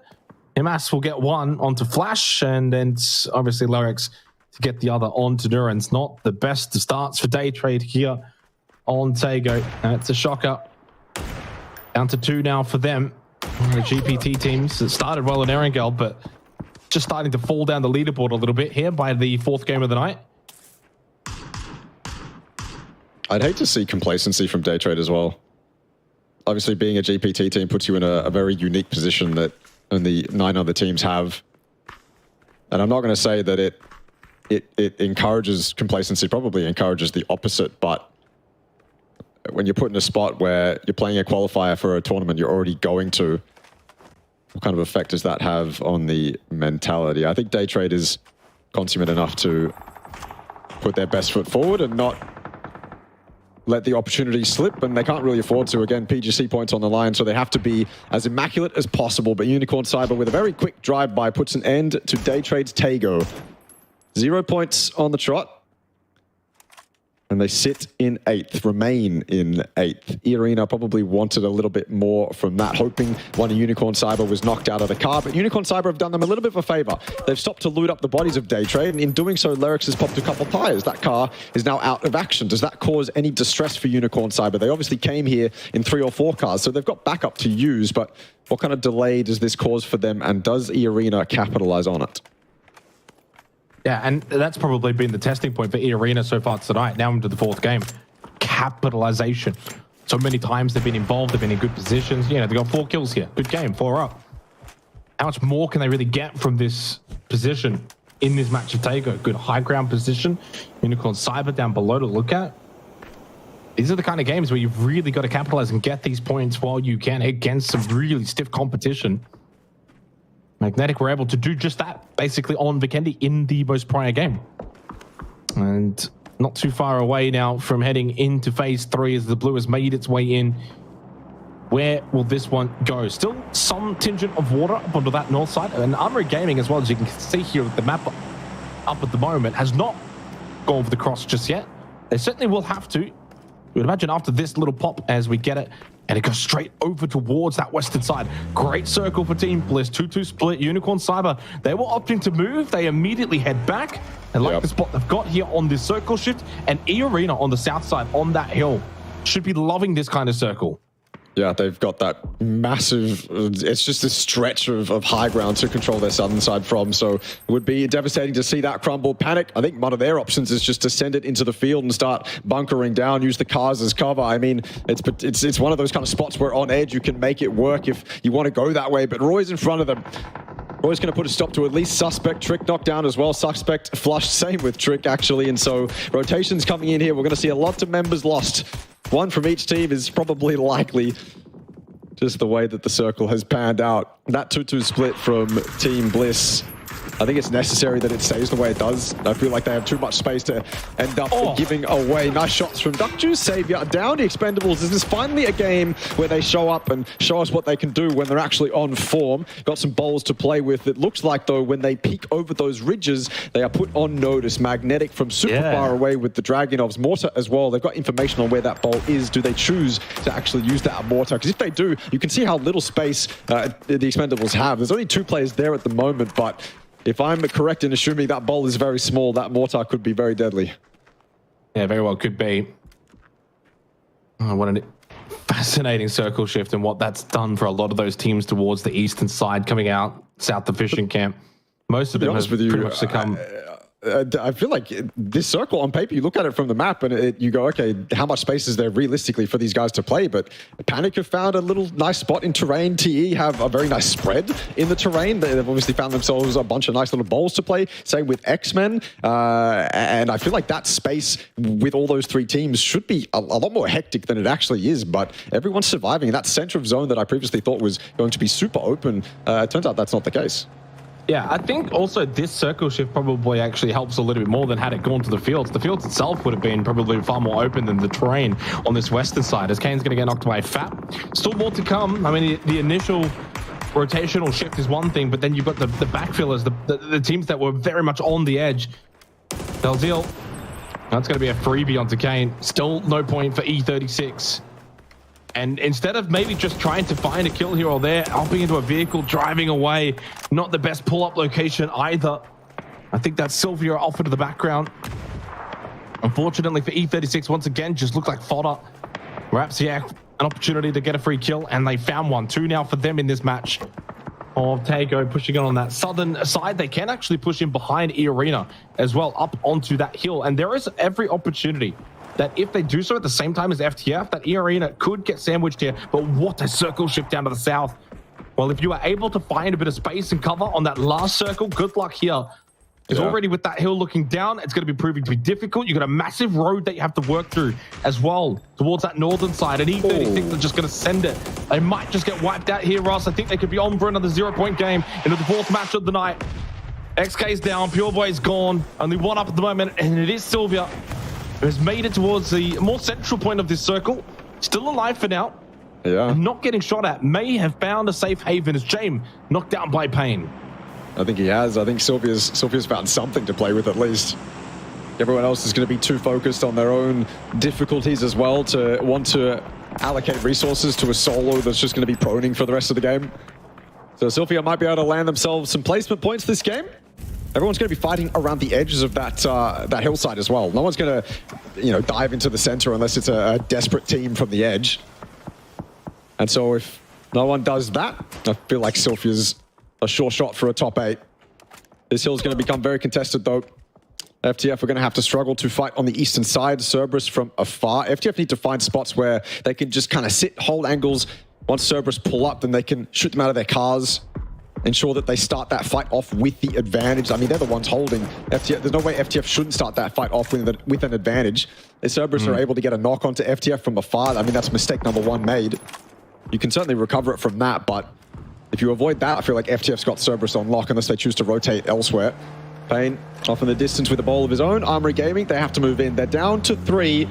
But at least they're not down to 2 like we saw a ton in the playoffs. Riz might be left behind here. Hopefully he's got a car of his own. He looks a little bit stranded on the edge of that hillside there. Magnetic as well, also outside the zone. X-Men in front of them. You're right, there's just not enough space in this zone for 14 teams to fit.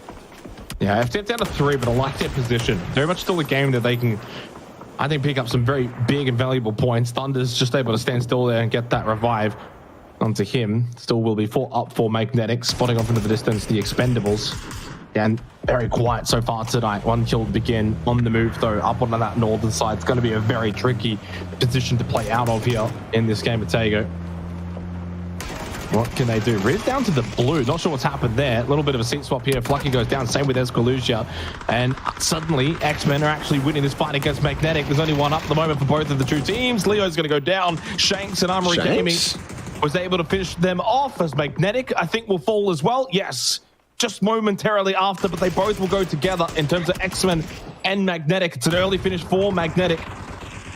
Obviously, they're not going to be happy with this game after their Vikendi, which was, well, tremendous. It was a very good Vikendi. Second place, 12 points, and couldn't quite back it up here on Tago, unfortunately. For X-Men, 4 kills, at least got something from this start. And 𝐿𝐒 with a frag grenade. So important for the mental for Team Bliss, just to get off of that donut. A knock onto Dynasty. We'll see if they can follow it up with the kill. It looks as if he's off into the distance, bleeding out. And so I think Team Bliss should be able to get their first point of the tournament. They will. Insight confirms that, and they're on the board. Shot in the back, though, 𝐿𝐒. Oh, shot in the front, sorry. Not aware of the angle. Insight could actually go down, caught on the edge of blue. You can see his little player marker spinning around desperately. I don't think he's going to be able to live. 𝐿𝐒 confirms it. Shanks now the worry for Team Bliss. 𝐏𝐿𝐒's in a car. This timing could be so bad for them if they're caught out. I like this spot from Monty. I really like this spot. He's providing a ton of information, giving the rest of his players on the north the ability to sit back and do their own thing, knowing that their back is entirely clean, but they've opted to come closer now to Monty, play more for the center of the zone. Expendables taking shots that just don't land. Shanks now the focus of the Expendables. Roy Esports down in 11th. Not a good game for the team in 7th. 𝑅𝐸 making a desperate rotation. They actually run over 𝐿𝐒. No knocks on the members of 𝑅𝐸 on that rotation. The rest of Valee now desperately trying to recover this situation. eArena's here, though. Of course, eArena's here. They've been third-partying a ton this game. Valee gone. 𝑅𝐸 3 knocked though. How does that FAP actually get across to those 3 players? Look at that. He's so separated from his teammates. They're down and out. 𝑅𝐸 on that rotation. Not good enough, not clean enough to survive. Yeah, Bliss are in a bit of trouble here with the now vision that eArena have onto their location. The same vision they've had basically on the rest of this lobby from this hillside. But it is now not going to be inside of the circle moving forward. 1 minute, 15 seconds left to do anything they want with this spot before they have to move forward a little bit. FTF as well, same for them, over towards that more eastern side of the hill. 21.5 minutes has elapsed down to the final 8 teams of this Tago. Points finally starting to accumulate for Team Bliss down the bottom. Same as well goes for the Expendables. 4 kills for them. Now placement points. So 2 top teams that have started pretty poorly in the bottom 4 have turned to Tago to maybe turn their fortunes around here. FTF, no kills this game is surprising. They've had good high ground similar to eArena. But I guess it's just the nature in which teams have pushed, and there's probably more vision towards that western side of this hill portion. FTS still very close to eArena. The 𝐿𝐒 finds a knock onto him as 𝐿𝐒 continues to peak up. Only 1 gone at the moment for Team Bliss. Still 4 up for quite a few teams. eArena, 𝐒𝐿𝐒, along with the Expendables and Cerberus if they can get that revive. A semi knocked by 𝐿𝐿𝐒, and a chance here for 𝐿𝐒. 𝐿𝐒 standing still behind that rock. A good angle found. And suddenly Bliss starting to just flex their muscles a little bit, getting a bit of space towards this western side. That initial Monty push has paid dividends greatly. You need 𝐿𝐒 and Monty to start popping off. 𝐏𝐿 and Insight, they're the old guards in this roster. They're the ones that will be sacrificing a lot to make sure that Monty and 𝐿𝐒 can do what they do best, tap heads. This game looks like that's happening.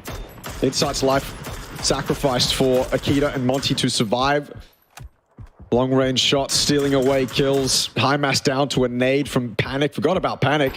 They've been sitting quite silently in that shack, but you always think when you see a team stacked up to 3 or 4 in a shack like this, it's only a matter of time before one nade finishes them all off. But they've actually put up a decent defense from that shack.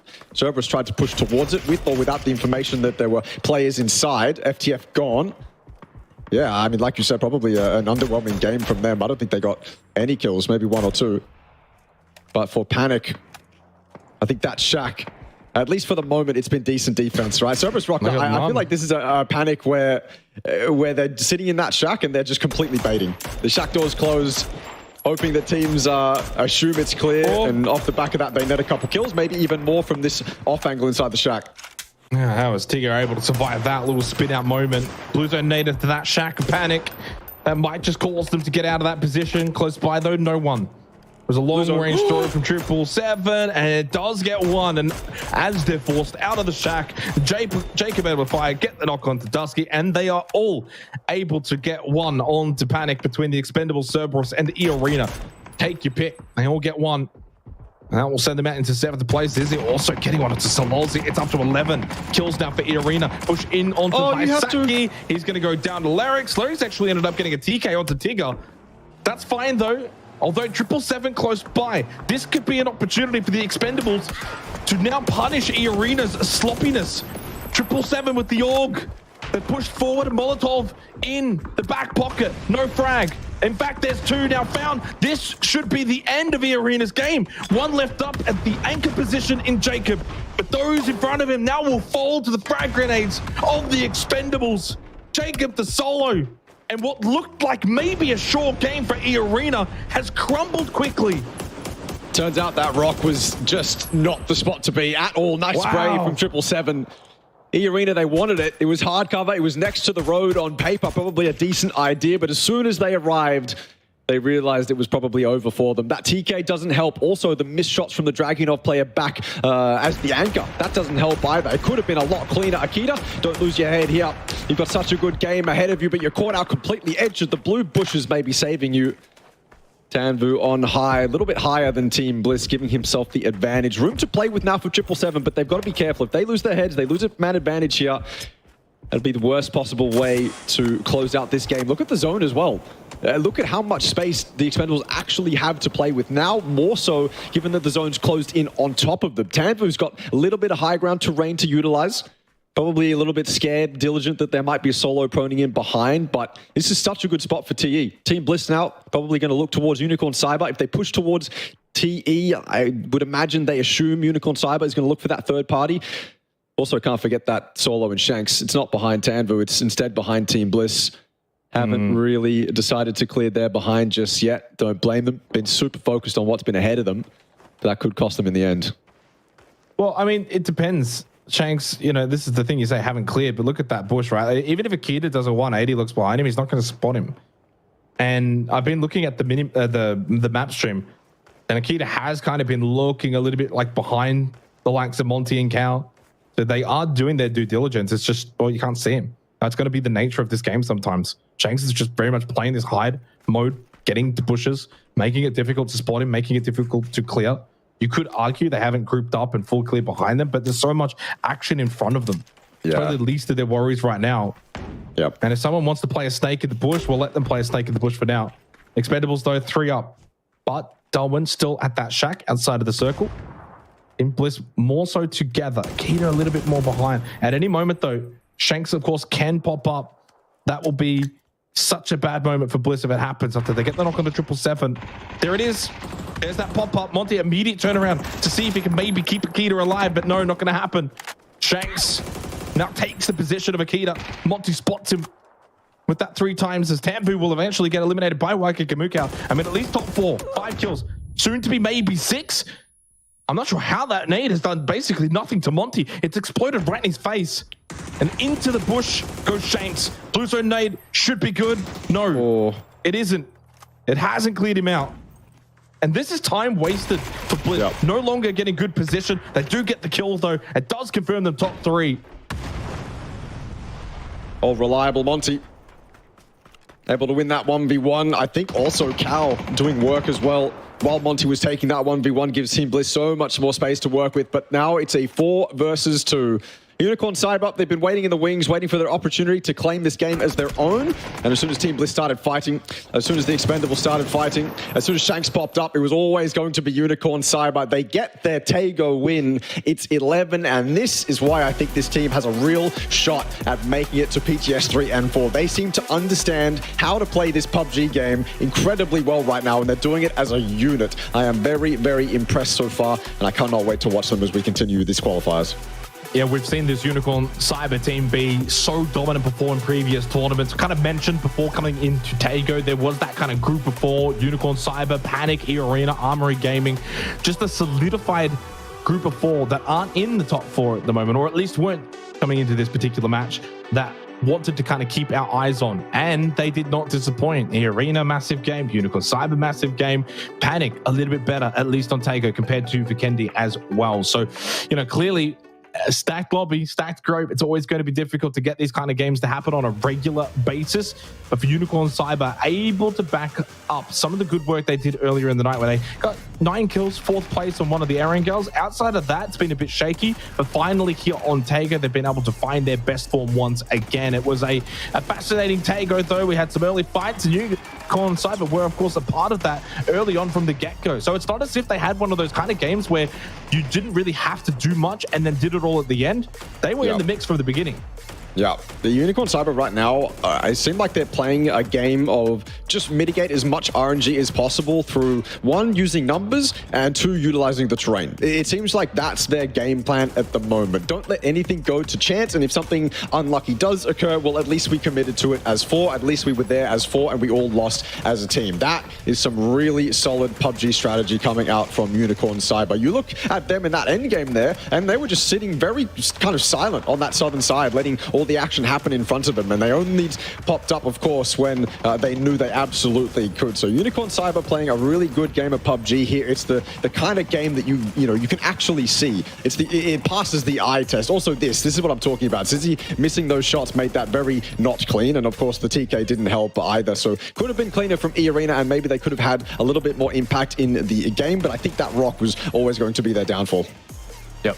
Yeah, and in the end, it came down to Shanks being a bit of a nuisance against Team Bliss. They probably would have felt that had that not happened from Shanks as the solo inside of the bush, they could have actually had even a potential win if they really wanted to think that positive about the position that they held. I still think it would have been quite difficult. 𝐿 Cyber looked very strong in that end game position, but it's never fun when you're kind of setting up for that final push, that final circle. You know, there's only 3-4 teams remaining, and then someone, that's a bit south of you ends up dying because there was a man in the bush and you couldn't clear him. And again, I was watching the map stream and 𝐿 was looking around. You just couldn't see the guy. He's just in a bush. What can you really do? Unless you hard clear as a team. Yeah, even more so compounding his visibility issue in that match. So that makes it even harder. But a fun game of 𝐾𝐿. Of course, Miramar coming up. We'll continue to talk things through before we do get into Miramar. So obviously don't fret. But right now, again, what's interesting is going into 𝐾𝐿, I was kind of talking about the teams that were being consistent. What happened to FTF? They had a great position. We touched on it. The hill next to eArena, who, by the way, went and got basically 11 kills and dominated, had a great game. Of course, the end didn't go the way they would have liked. But why were FTF unable to emulate that on the other side of the hill? Yeah, it's probably one of those moments where you're focused quite heavily on just defending the position you're actually in, rather than A, thinking for the future, B, looking at the opportunities you have around you. I think they had pressure from Cerberus a little bit, and so they're probably thinking, okay, we've got to make sure that the spot we have on the hill is actually defendable, and then we're not going to lose our heads here, and then we're not going to lose our way. This is such a good spot. Let's keep it locked down. And then, of course, that means they can't actually do anything else when the rest of the game starts to come towards them. So it's very unfortunate, but yeah, you would have expected a little bit more, even if they were able to focus on what they had around them. 21 points, though, for 𝐿 Cyber, eArena, Team Bliss, TE following it up with 16, 12, and 12. It's a much nicer spread than what we saw in Vikendi. Yeah, I certainly agree with that. 21 points for Unicorn Cyber, certainly deserved, very similar to some of the games that we've seen tonight where they've been quite top heavy. You think back to FTF getting 25 points from that Vikendi game, 20 points for Roy back in game 2 as well. So it's been very top heavy in the games themselves. Unfortunately for FTF, as we were just discussing, that game, they only got the one singular point. So therefore, they've allowed the rest to kind of catch up a little bit. And it really does sort of highlight, again, it's so early on, but immediately now, Unicorn Cyber, very much on the heels of FTF, eArena right back into the conversation as well. Those two that I mentioned were in that group of 4 outside of the top 6. Well, now they actually find themselves second and third. Roy, Magnetic, Valee, Thai, all kind of dropping a bit. Armory Gaming still around the same kind of position. They only picked up the 7 points from that game. I shouldn't say only. 7 points is decent enough and has obviously got them into a good position. But those bottom teams as well, obviously Team Bliss had a better performance. Expendables had a better performance. Good to see for those on the other end of the leaderboard. Unfortunately, though, for E36, they are still without finding a point here through 4 match of completion. And we've now got 2 more games remaining for tonight, which will be our Miramar matches. Yeah, for Team Bliss, I said after the first 3 games when they had 0 points that there's no point worrying, because I don't really think there is a point in worrying when you're down to 0 points after the first 3 games. But if us were to say that it's completely over and they're absolutely crumbling and it's a disaster for Bliss, it would have been very disingenuous, because obviously they can bring it back quite easily. Their playstyle obviously lends heavily into getting those kills on edge, which they kind of did that game. They were on edge for the majority of that game, and then obviously when the zone starts to come closer to them, they get closer to the center and they do their absolute best until obviously Shanks shows up. But that's why it's not panic time just yet for even E36, because a 12-point game like Bliss just had, and you're 12 points away from the top 8, you're 12 points away from being closer to that top 4 spot. So yeah, not too much to worry about for Team Bliss. Maybe it was just some nerves that they had to shake off, or something fundamentally wrong with the way that Insight was calling that they had to change up. Whatever it was, maybe it was nothing. Maybe it was just pure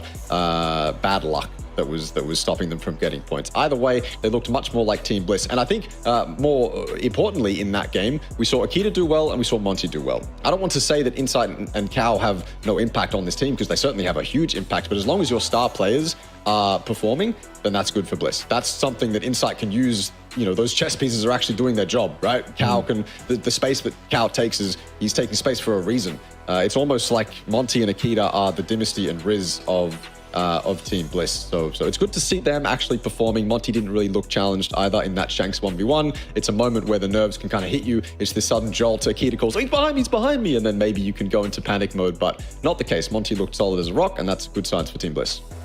I want to bring the conversation back a little bit to eArena. Great game, especially the middle portion, farming on that hillside, south side of the circle early on. Didn't probably have to worry too much about teams rotating in behind them, so they didn't really have at any point like clear threats of teams, crushing their position. If I'm correct, I think they got about 11 kills. Obviously had a great game. Difficult to be critical, but it did go wrong towards the end. It did go wrong once again. That kind of final hurdle, if you will, has been a bit present for them so far tonight. They did have a 3rd place on Vikendi, but it was only a 3-kill 3rd place, so they didn't really get like huge amounts of points. I mean, they got more here on Tago despite not finishing in the top 3. But yeah, clearly to me, I think eArena has so much potential as a team that obviously won the Thai series. But it's like right now, are they putting everything together? Probably not. But the fact that they're already sitting top 3, and I think they've got room to grow, speaks volumes for how good this team is.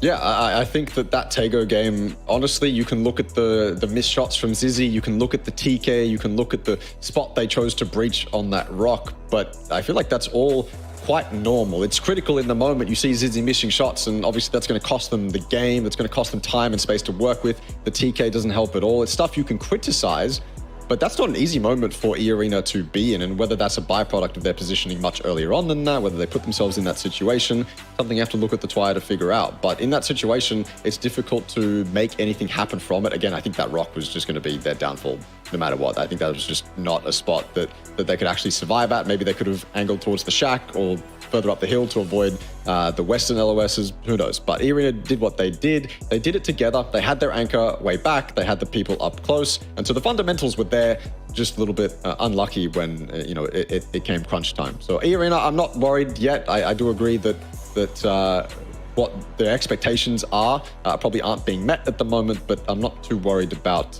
where we'll see them in the future. It's not time to worry just yet. We're 4 games past on night 1. Yeah, I mean, they're in the top 3. I don't think anyone's worrying Russell. Don't worry about that one. But the other team, of course, the one who ended up winning the game, Unicorn Cyber, massive performance, 21 points gained.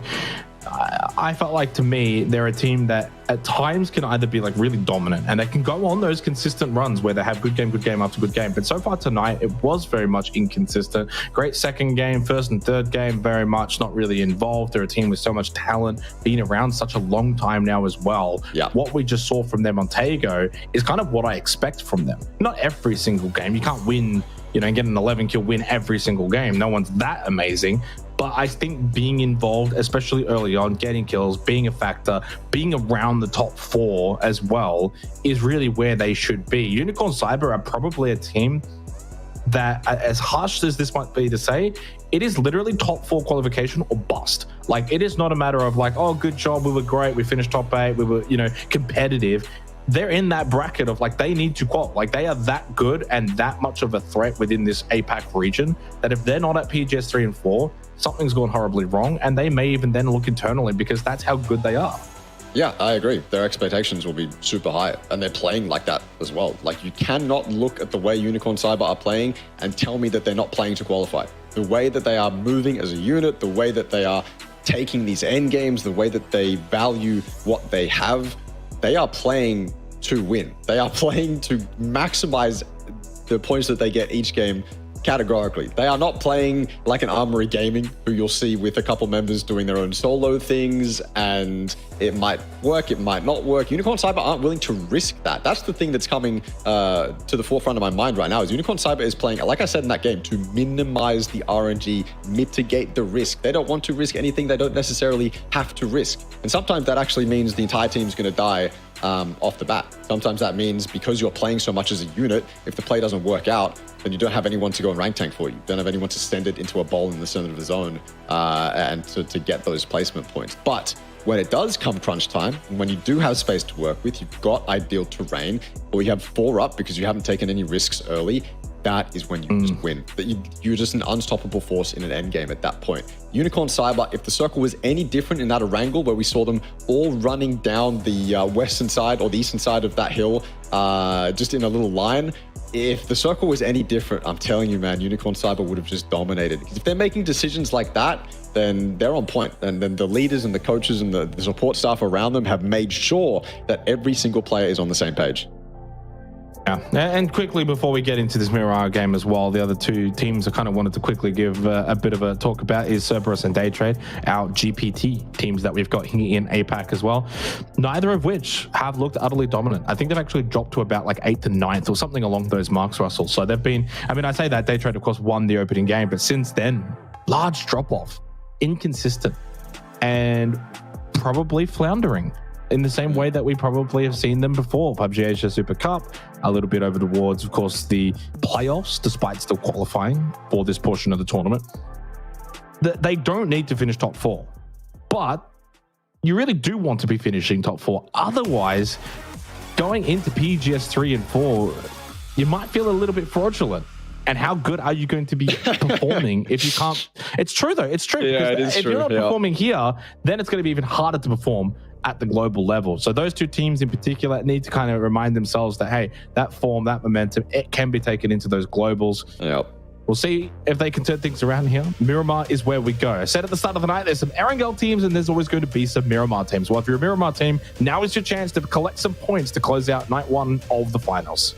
We're on fraud watch here, essentially, calling everyone out who's a fraud. I mean, the other thing for Daytrade, and you can't, they have to make it up there into that top 4 because there's PGC points on the line. PGC points are given to everyone in this lobby, but it's 300 for first, 210 for second, 180 for third, 160 for fourth. That's valuable stuff for Daytrade because as much as they get invited to PGS 3, 4, 5, and 6, they don't get invited to PGC. That's all PGC points. And so that stuff is very, very valuable for them. They cannot just take this tournament, just be complacent. They have to play to an absolute peak. They have to play to a certain standard.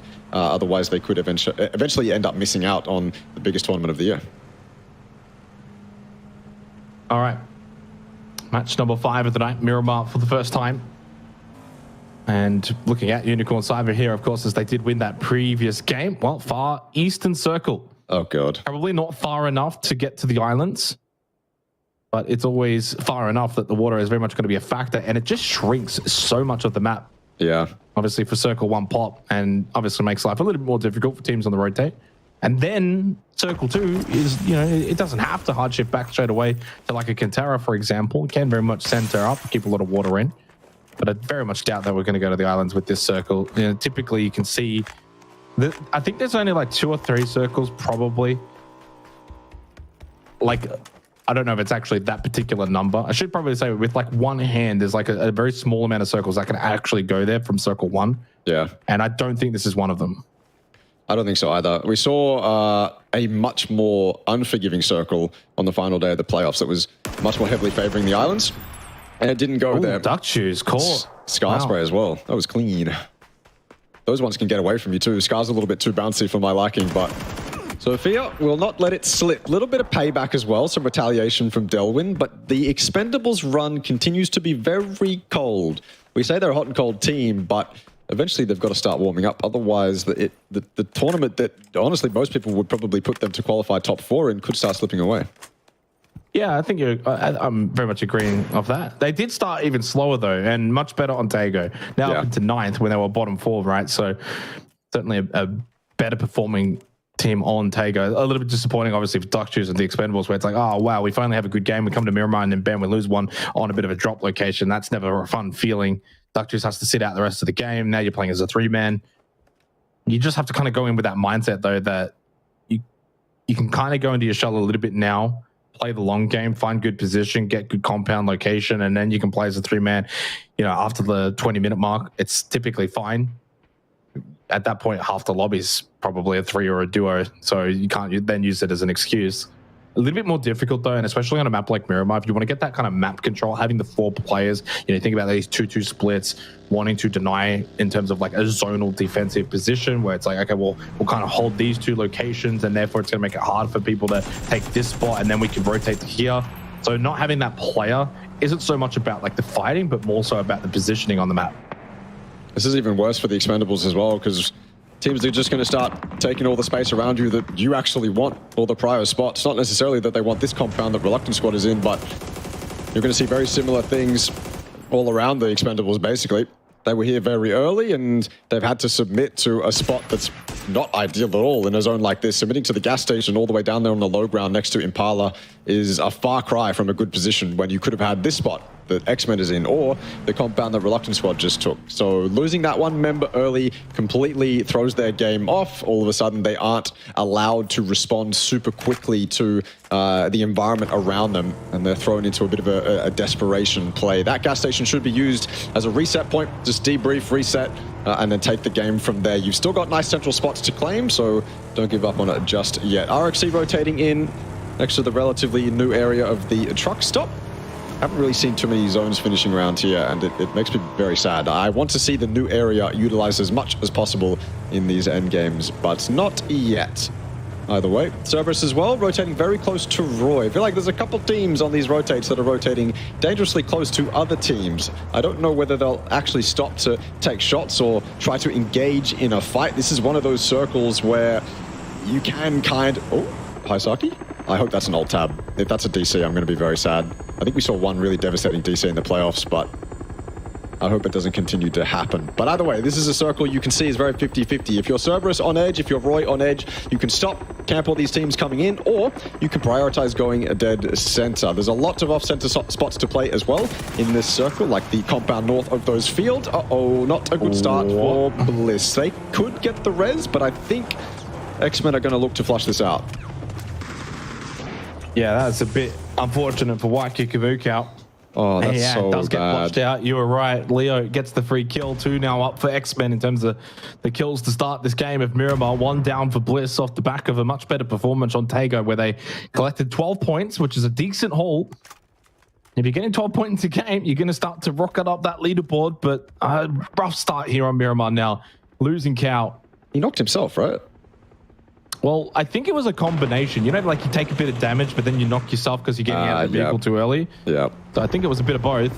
Reinforcements arriving for X-Men as well. And the parachute drops from a couple of teams. We saw off into the distance, Panic actually dropping onto the unplayable, big, giant position that you can play in terms of the mountain peak, especially in this current era of PUBG. But even as great as this spot is, very difficult to find kills from it just over Impala. Yeah. Good spot defensively, though, and then maybe you can find the odd knock here or there. And we saw the other team, of course, in Magnetic also parachuting down. Ooh. That was a headshot that just landed onto Xavier, but he'll make it onto the other side of the building. But hey, good for the aim. Say goodbye to the car. Hitting those kind of shots. Think about that. Okay, so last day of playoffs, very similar circle, exact same spot for Panic. All 4 alive on this unplayable, and the game ended in Impala. What I was saying was, during that game, was that yes, you have this massive high ground advantage. All the information in the world is yours. You have the ability to make the perfect plays based off all the information you can gather. Except if it ends in Impala, everyone is sitting inside buildings. You have basically 0 kill potential when the zone gets smaller and smaller. You have to hope that you're able to hit those long-range shots as teams rotate through the field, when teams are fighting in those compounds with kind of open walls and things like that. Otherwise, if it closes in on Impala, you don't get much. And to prove that point in that game, I think Panic had like 2 or 3 kills by the time they had to leave the unplayable, which is just not ideal. Maybe the unplayable net them those 3 kills, but if they were fighting deeper, if they were fighting inside Impala, maybe they would have had a little bit more. So it's just one of those things you have to weigh up. I think the information that you're able to gather sitting up there on that unplayable is probably worth the opportunity of losing those kills. So for Panic, it's a play that they've made time and time and time again. They're super familiar with it, and you can't really criticize them for it. Yeah, risky here again. Late parachute from FTF. So it didn't come in as early as Panic and Magnetic. More teams now kind of situated. I'm looking at the map stream right now, and it's just lines firing galore at FTF. This is a late parachute. And to the point where obviously Orca, there's not much you can really do in pivoting around with that parachute to avoid these shots. Yeah. I mean, at some point it was just going to happen, right? Yeah. Unfortunately, it's the case of coming in too late.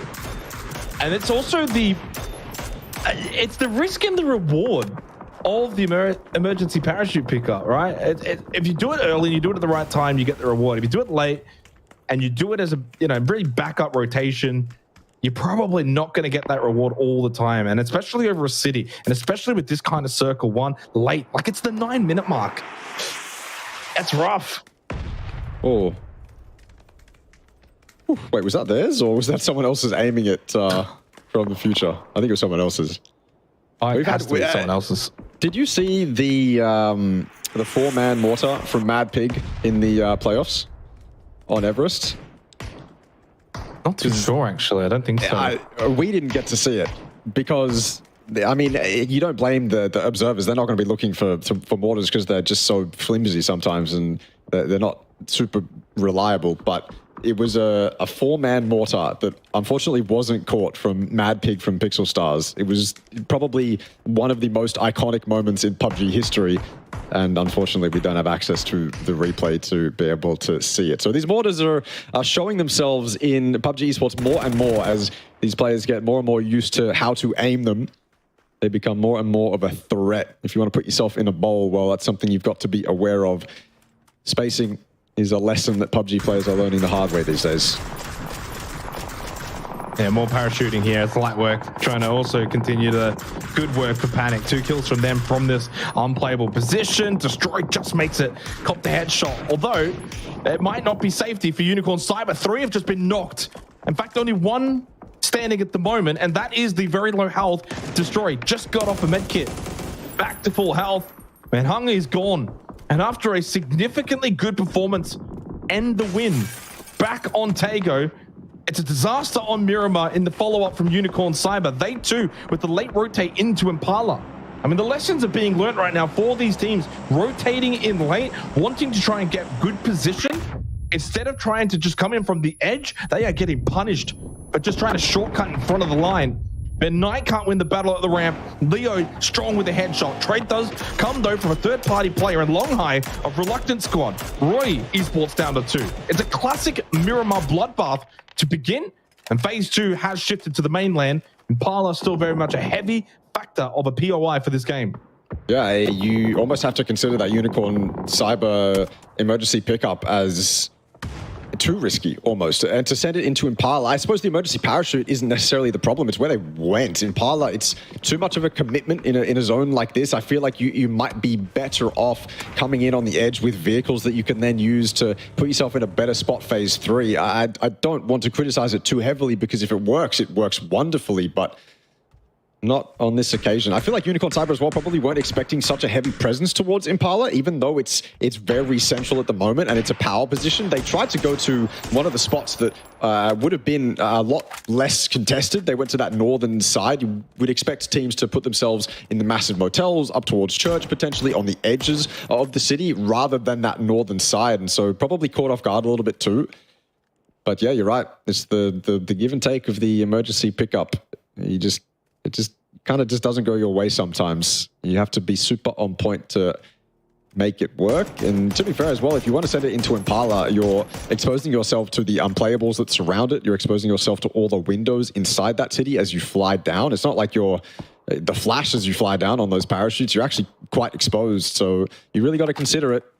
And for Unicorn Cyber, doesn't net them any good. Down to 2, actually. Probably more devastating to be down to 2. You would have wanted to survive with it at least 3, and then maybe you can make a fighting chance towards the end game. But they lose 2 on that, which is just not good at all. Well, speaking of emergency parachute pickups and the lateness in using them, here's another one. 𝐏𝐿 Esports. I don't know why. To be fair, it's not about the usage, Ross. It's about where you land as well. That's what I'm saying, yeah. I feel like Unicorn Cyber chose a decent spot to land. Just weren't expecting the fight back that they got from that spot. But as I said, again, the terrain around it lends heavily in those teams' favors who actually want to take shots at those emergency parachutes. Luckily, this next circle doesn't favor Impala as much. We've moved a little bit more north, so hopefully 𝐼𝐸𝐶 can find a better spot. Yep. See if they can. Phase 3 circle, and it again remains around Impala. But again, look at that map. They are getting lit up. There goes 2. And my God, it's basically the 3rd team, Russell, that has met their demise by trying to take the shortcut of the emergency parachute pickup. And 𝐏𝐿 Esports succumb to that pressure too easily. It's very easy to be like, hey guys, let's just parachute in. What can go wrong? Yeah. And 3 teams have clearly shown what can go wrong if you do it too late. You know, Panic did it early. Panic did it very early. That was a very early parachute pickup. They got to the unplayable. They were one of the first teams to get there. So therefore, there weren't really that many players shooting at them, as Roy Esports do lose that solo in Simon T. They're out 2 kills only in this game. You do it early enough and it's fine. You do it late though, and you're doing it at the 14.5-minute mark in a circle like this. And yeah, no surprise, 𝐏𝐿 Esports are got. And it's another one! eArena! Now this is outside of the circle. So obviously not that many shots. It's only Daytrade shooting at them. But as they fly over Impala, now the whole server is going to be shooting at them. Where do they want to land though? Do they simply want to go north side? If they want to go the unplayable in the center, as they start parachuting down, surely they're going to start getting shot at in the same way that 𝐏𝐿 Esports got shot at. I will be befuddled if they make it down safely altogether. Jacob is knocked by Monty. Zizzy is surely dead to rights here. The reload for UNQ. Jacob dead. Zizzy to follow as he keeps getting lower and lower. There he goes. 2 gone now for eArena. The easy way out. Not always the best way, is it? The emergency parachute, far too tempting. It's like taking a bite out of the chocolate when you're on a diet. It's just not what you should be doing. You have to consider, as the captain, as the IGL, and even as the coaching staff as well, you look at a circle where your decision is to take an emergency parachute. What are the other plays? What are the other options? Do we have cars? Can we actually make a fight towards the center of the zone? Are we going to end up in a better spot, even a decent spot, by fighting our way in or just maneuvering our way in the traditional way? rather than risking losing members. I think also this circle, again, it's not a circle where an emergency parachute is going to go unpunished. There are far too many high grounds, far too many windows and tall buildings for people to shoot out of. You just become the only target that people can shoot at when you get off that emergency parachute. It's just a decision that, at least for most teams in this game that have made that decision, has not worked out. Probably every team in this game, actually, that have made the decision, it just hasn't worked out in their favor. So learning the lessons the hard way certainly was this next circle going to go. At least it does favor eArena a little bit. Valee, Thai, Cerberus in fantastic spots as well. Yeah, moves away from Impala. So Panic on the unplayable now, obviously going to have to make their way down. Those inside of Impala are going to have to make their way out of that city. E36, can they find a way to get on the board? All tucked up into the Murado. To group up with the other two players, still on a donut. And they've spun out. And in a blaze of glory, they have capitulated out into the fields. 𝐏𝐿 will die. Kane probably might not get away from that rock. Although he has been able to get behind it. And obviously no one on the north side. Should mention though, in 20 seconds, that blue's going to get moving, and E36 aren't in that location that FTF is shooting at. Another rock game though from the future as a duo. Yeah. Oh, you have to save that car, but is it worth your life? Nope, no, it's not. He's going to get inside. At least can get rezzed. Risky though. FTF are hitting shots, to be honest with you. Shots from these unplayables, maybe sometimes you just disregard them. Too far away. Duo. Yeah, I mean, sometimes, well, I mean, like, as if you're E36, sometimes you just disregard those shots as ever being a threat. You can confidently move that car, move it to a safe spot, but FTF hitting shots. Maybe E36 should just take an emergency parachute, you know? Went on a lovely tangent about how good FTF have been and how I expect them to maybe make PGS 3 and 4, and then they just have not really done well since then. They've picked up 2 points. I feel like I've cursed them completely. I feel awful. But they're good enough that they'll be able to bounce back. And another pickup. Magnet on the move. Probably less teams, though, at the center point of this circle. I mean, right now it's Valee and they're inside of that compound and may not be, well, as aggressive. Out into the fields right now for Magnet. So if you've got to do it, and there's less teams in the vicinity, obviously it's far more safer. Teams can still shoot from quite a distance away, and that's exactly what's happening here. Whoa. What just happened there? Is there a nuke? Thanos snap. Nuke. Thanos has snapped Magnet. Flocky goes down to James. They make it to the roof, though. So a little bit better when it comes to this pickup from Magnet, teaching everyone else how to use it. But yeah. What the hell was that? Dude, that's one. The first time it was night vision. This time it's Thanos appearing in the sky. Yeah. I respect that emergency parachute from Magnetic. I just hate the spot they've ended up in. Daytrade gone, by the way. Continued to be quite mediocre after their initial win. Bottom 5. Yeah. The spot that Magnetic have ended up in is, if they've ended up in it earlier on, phase 1, phase 2, on top of that roof with an emergency parachute, I'm going to be quite angry because you end up sharing that compound and it just doesn't go well in the late game. But I can't really focus on that because Team Bliss, a team we need to continue to perform, aren't really doing that right now. Out in the blue, Monty down, their star fragger, and you can see 1 or 2 of those Team Bliss members driving in from the edge zone to try and recover it, but they haven't been allowed to do that. Team Bliss gone in 12th. Don't know how many points they had to their name, but it probably wasn't too many. That zone has continued to... 5 kills. Okay, that's not bad. That's not bad for Team Bliss. Decent game, but they would have wanted more for Armory, though. This is where they can really start to shine. Yeah, and that 5 kills is typically like a bad Bliss game. So that's actually probably more to the norm for them. To go out, 5 kills, got something. They know they're better than that, but hey, at least they scrape some points together, get that leaderboard ticking over, gets them to 17 points now going into the final game of the night. So a little bit better for them, but they certainly wouldn't be happy with going out this early. Good circle, though. Again, pop for Valee, they're in a good position. Obviously onto the roof for Magnetic. 777 is, well, dead. Blows up. Tigger, the benefactor. eArena have been a duo for a little while, but they've got themselves 4 kills. Just scraping the points together. And it's what the best teams are going to be capable of doing, Ross, on a regular basis throughout this tournament. You're not going to have a super clean game every single match, but even in the matches where things don't quite go well, you've still got to be able to get 4 to 5 points somehow, some way. And eArena has been able to manage that. Panic on the move. 3 kills from that unplayable outside Impala. But now what can you achieve? Coming in quite late. Pivi knocked by Lyric straight into Arena from 1 unplayable to another. This time they panic on the wrong side, on the low side, and they're getting torn to shreds as the frag grenades will start to go into their location. Darwin throwing one up though, just to keep eArena honest, as 𝐏𝐿𝐼𝐾𝐿 will get the kill onto 𝐵ivi. Suspect has been downed. Another frag from 𝐿𝐿𝐼𝐾𝐿 from the top of this unplayable. And Darwin Tigger has got to be so careful. 𝐿𝐼𝐾𝐿, the last one up for eArena as Tigger's had a stumble. Did he fall off? No way. Too desperate for those panic kills. So are the Expendables, to be fair with you. They started running over to try and steal as many as they could onto panic. Finally, they're the ones that actually clean them up. The P90 always comes into play when we see it. And yeah, just down to 𝐿𝐼𝐾𝐿.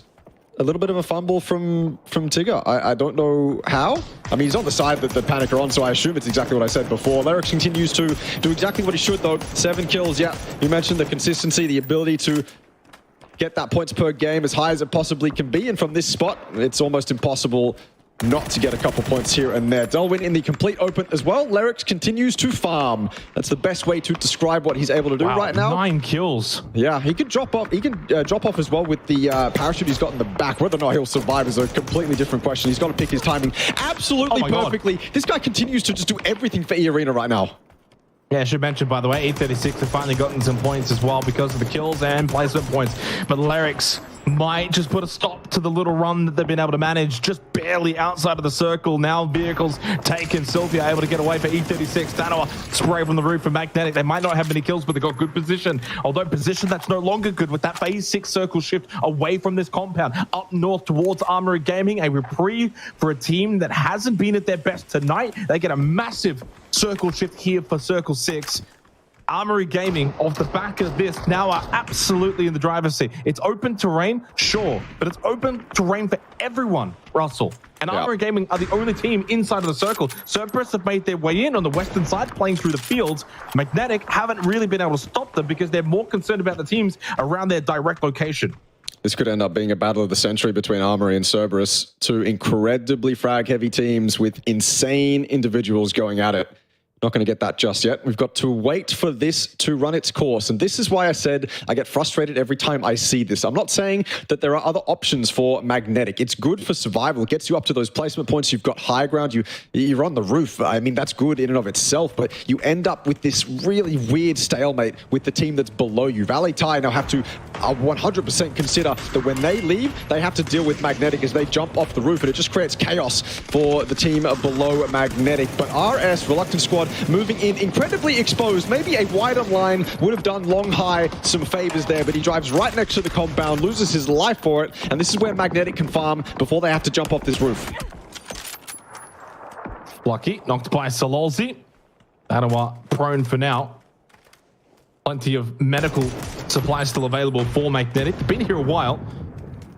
Lucky should be able to get revived. Smoke's available if required, but you really need to save onto them for as long as possible, considering the open terrain at play moving forward. Once you have to get away from this compound, can't be using those for free. Valee Thai haven't really been able to push it out of this building. Obviously had a very significant start to this tournament back on Erangel. 29 points, 6th at the moment. Still very close to that sort of top 4 echelon. Revive has been successful for Flucky. Shanks, a moment where he was just available to get shot at by 𝐿𝐼𝐾𝐿, and he did land a tag or 2, but couldn't find the knock. Plenty of teams around this building of 𝐿𝐼𝐾𝐿. Danoa just checking the backside though, and no one there. Makes the drop. Shortest parachute you'll ever see. But inside of the building, of course, is Valee Thai, and obviously 𝐿𝐼𝐾𝐿 are aware of this. Now they have to clear it out. I don't know if they're going to be able to manage. I don't think so. I think the angles are far too harsh for 𝐿𝐼𝐾𝐿 to be able to manage this. I feel like they should push around the outside. Flucky down already. Latte with a fantastic angle. Just going around the outside, stop Valee Thai from actually exiting the building that they're locking down, but they've lost a member in Flucky now, a very pivotal member, mind you. And I suppose if they do go around to the northern side, they have to rely on flimsy pieces of cover like the wall to stop the people on the north from actually shooting them. 𝐴36 finally down and out. They've got this foldable shield to stop themselves from getting shot at by the north. But if you have to do something like this, obviously you're in dire straits. But I like that they haven't given up anymore by pushing inside. Pushing inside was a death sentence, confirmed by the loss of Flucky. These walls, you can see the angles aren't very forgiving. Armory, if they got a little bit better of an angle. If Shanks moved to his right, maybe Magnetic would be dead to rights, but so far they're surviving. Valee Thai doing the same. I'm telling you, man, it's a weird stalemate. You just end up in this spot where both of you are on the exact same side of the building. It's mutually assured destruction, and it's all off the back of Magnetic jumping on top of your roof. 26 minutes elapsed. Oh, at the fence says 𝐏𝐿𝐿. Gets them just a little off guard. Good little double swing as well. Down to Latte. He's great in these kind of moments. Could only get the one. And eventually the frag grenade from 𝐿𝐿𝐿 finishes them off. It's kind of that mutual destruction that you were talking about, Russell. Both teams go out simultaneously. But Valee Thai were able to get into the top 4 and a couple of kills confirmed as well for Latte. Good enough. It's something. Reluctant squad with 7 kills. And now with 6, 7, 8, 9 as the lurking solo at the end of this game for their team. Armory Gaming and Cerberus, though, are the main titans left remaining in this particular game. For Armory Gaming, though, they need to capitalize. They desperately need the points far more than Cerberus. Yeah, Cerberus GPT, they don't have to worry about necessarily winning the game. Yeah, you're right, as much as Armory do. Armory also with something to prove. Seemed like the up-and-coming Thai team that the world stage has yet to be introduced to. Good opportunity as well. 6, 7, 8, 9 kind of occupied by Armory as well. He can't really move, I suppose. 𝐿𝐿𝐿 was dealing with him, but he's changed the angle. Quickly dealt with by the blue. A little bit of damage from Armory and done very quickly.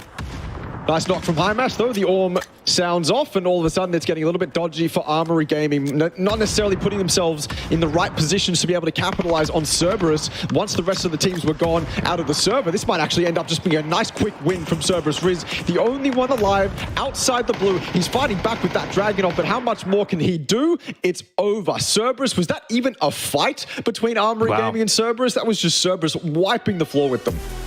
Yeah, certainly did. Big win for Cerberus, and one that they would have been searching for, considering a bit of a slow start to this tournament for a team that is typically feared and renowned within the APAC region. Hence why they are a GPT team. After all, of course, for Armory Gaming, well, question marks a little bit towards the end.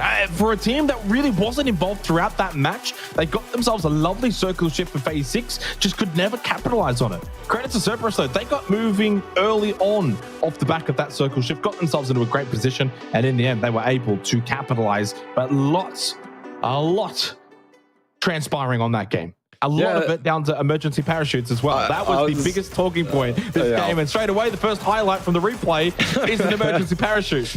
I really do hope that emergency pickups end up becoming too risky. They end up becoming too counterable. They end up becoming something that is only ever used in desperation positions rather than, oh, it's an easy, jog to the center of the circle. I feel like it's just better for the esport as a whole if that's the case, because it's just this, it's far too easy, it's far too easy. So hopefully at some point they're able to be countered a lot more easily.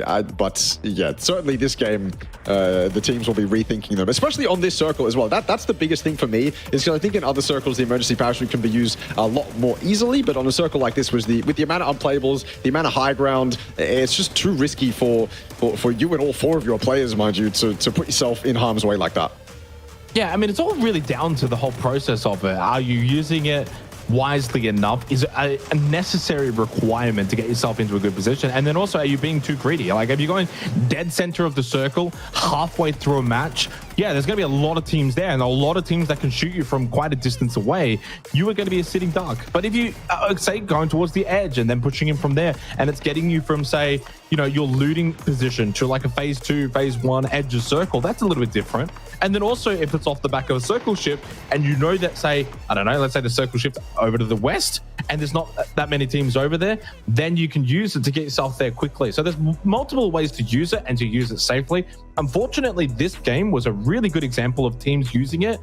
One, when they probably didn't need to, and they were just being a bit greedy, but also two, not understanding the terrain and the amount of teams that were already there. On a map like Miramar, you can get to those unplayables, well, of course, now, and you look at what Panic were able to do to a lot of those teams parachuting down. So many teams in Impala, so many teams around that area. It became a death trap, and just, team after team kept trying to get their way towards the center, late into the piece, and got decimated.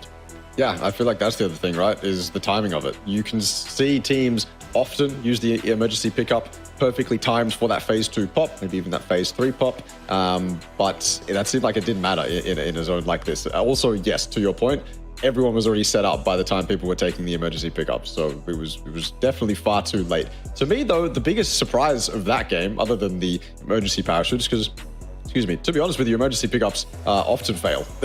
I feel like they often are far less exciting than they're actually pictured to be. The big surprise for me was how easily Armory fell. I genuinely don't understand how you can be in that position from so early on. And then when it finally comes time for the circle to favor you, when it finally comes time for the circle to give you all that you want, and then obviously you're going up against Cerberus. Cerberus, how do you not position yourself for that? You've had all this time, not pressured at all. No one has come to your side of the zone at all. So how do you end up in a spot where you're losing the final fight of the game that quickly? Yeah, I mean, to be fair, it is Miramar, so a lot of open terrain, and if you say positioning yourself in a poor spot, then it's very easy to lose your life. That's what's concerning for me, though. The fact that for Armory Gaming, they finished second. They only got 1 kill. So you've had a match where you've clearly played on the outskirts, got a bit of a lucky circle shift. It came to you and it's like, oh, great, cool, we got the circle now. But by that point, like, they were never really in a good enough position to be able to collect kills. The only thing they could have really done is win the game and get the kills from winning that game. So they could have ended up, say, with 5 kills in the win, which obviously would have been great. That's 15 points, essentially would have doubled up. Instead, though, they finished 5th. I will say, though, for AG, a team that's obviously been a bit up and down tonight, they'll take the 7 points, they'll bank those, and then just probably look to move on to the last game, because sometimes when you're not playing at your best, you still just need to be able to collect those seven points, or 5 to 7 points. And that's where you can kind of look at Team Bliss, for example, right? They got those 5 kills. They went out really, really early, no placement points, but they still scraped together enough to suggest that they had an okay game. 5 points, it's something, gets the leaderboard ticking over, reset. Now you go into the last game, and that leaderboard now is 17 points. I mean, it was only 0 points a couple of games ago. As we go to the total leaderboard now, FTF still holding on to first place despite only 2 points in 2 games. As eArena obviously now up into second, Cerberus off the back of that win into third, Unicorn Cypher still holding around the top. And you can clearly see, though, Russell, for the most part, like, I mean, we're 5 games in now, and there's no singular team that is just, mowing down this lobby, which you would never really expect at this level. This is the best of the best, similar to what we saw for PUBG Asia Super Cup. This is not a localized tournament. These are top teams, and you'd be pretty surprised to see one of them just, like, say, with 80 points already. And I'm glad it hasn't played out like that. Yeah, I don't think it's going to be super top heavy as we continue. Unfortunately, maybe that top 4, top 6 will break away, but I think for majority of the time, it's going to be a pretty tight fight. eArena, by the way, 9 placement points, which is not double digits like the rest of the top 8. So obviously they are much more heavily favoring the kills. They've got 34, everyone else is below 30, and yet they are still up there in second. What a hero performance by 𝐿𝑒𝑟𝑖X as well. Absolutely maximizing what he could get off the top of that unplayable. So much more than we initially thought. We thought he was done for, and then he just does a quick 180 and gets a couple kills out of a rotating team on the northern side of that unplayable. So very nicely played game from 𝐿𝑒𝑟𝑖X. Unfortunately, Tigger had that unfortunate fall, and you have to imagine what could eArena have done if that player didn't fall down the rock, and maybe they could have both parachuted off and had a much better game, maybe got some better placement points, who knows, right? But 𝐿𝑒𝑟𝑖X doing a fantastic job regardless. Yep. And obviously, as we get towards the right-hand side of the screen, a lot of those teams are actually either not really struggling, but getting themselves back into it, right? The Expendables were bottom 4, now they're into 9th, 25 points, good for them. Panic have obviously dropped off since Erangel. We touched on that already plenty.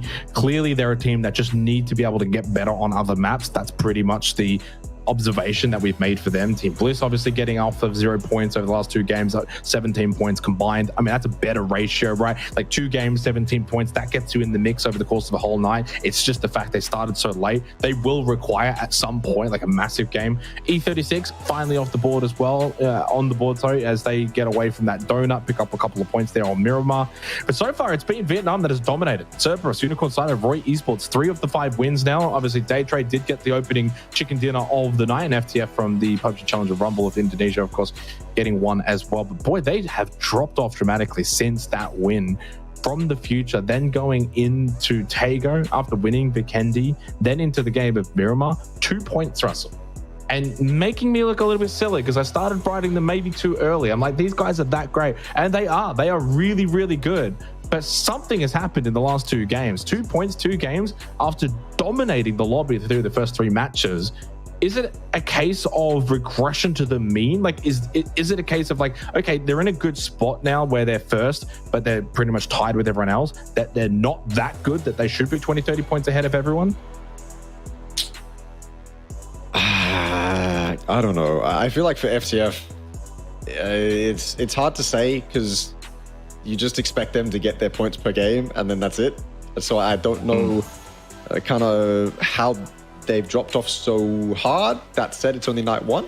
That's probably the saving grace for them. I don't want to be too critical of teams night 1 after 5 games. You know, I don't even want to be too critical of teams after night 2, even when we're done with 12 games, unless there's a real outlier. Like if E36 has 10 points by the time we're done with night 2, then I can start talking about them and being a little bit more critical. But for FTF, I feel like you can excuse a lot of the mishaps, the shortfalls by just getting used to the lobby. If you wanted to really look at something that would be fair to say, then that's probably where I'd go. But who knows, right? We look at FTF and we go, okay, these guys just get their kills no matter what. That hasn't happened in the last couple of games, and off the back of that win, that's why those wins are so important, by the way. That buffer that they had was crucial to their position on the leaderboard. If they didn't have that win, they'd be a lot further down than they currently are. So that foundation looked solid for FTF. Maybe it's starting to crumble, but at least they had that buffer, so they're still in the fight.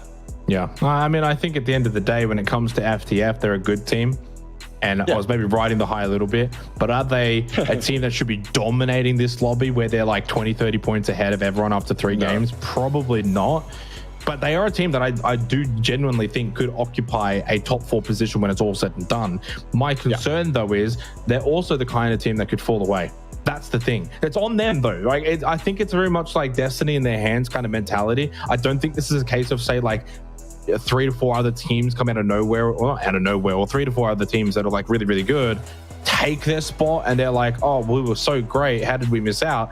I think for them, it has to be a case of they have to play poorly to miss out. If they play great and the position they already find themselves in 5 games in, I think FTF can definitely find themselves in that position. But you can clearly see the competition is hot when it comes to these qualifiers. Like, there is only 4 spots, but the 16 teams we have are arguably the best 16 teams in the region. So like, you are fighting with the best of the best, and there is very little space. Unicorn Cyber obviously showing what they're capable of. Poor game there on Miramar, though. Actually, we probably didn't touch on it, but they got nothing.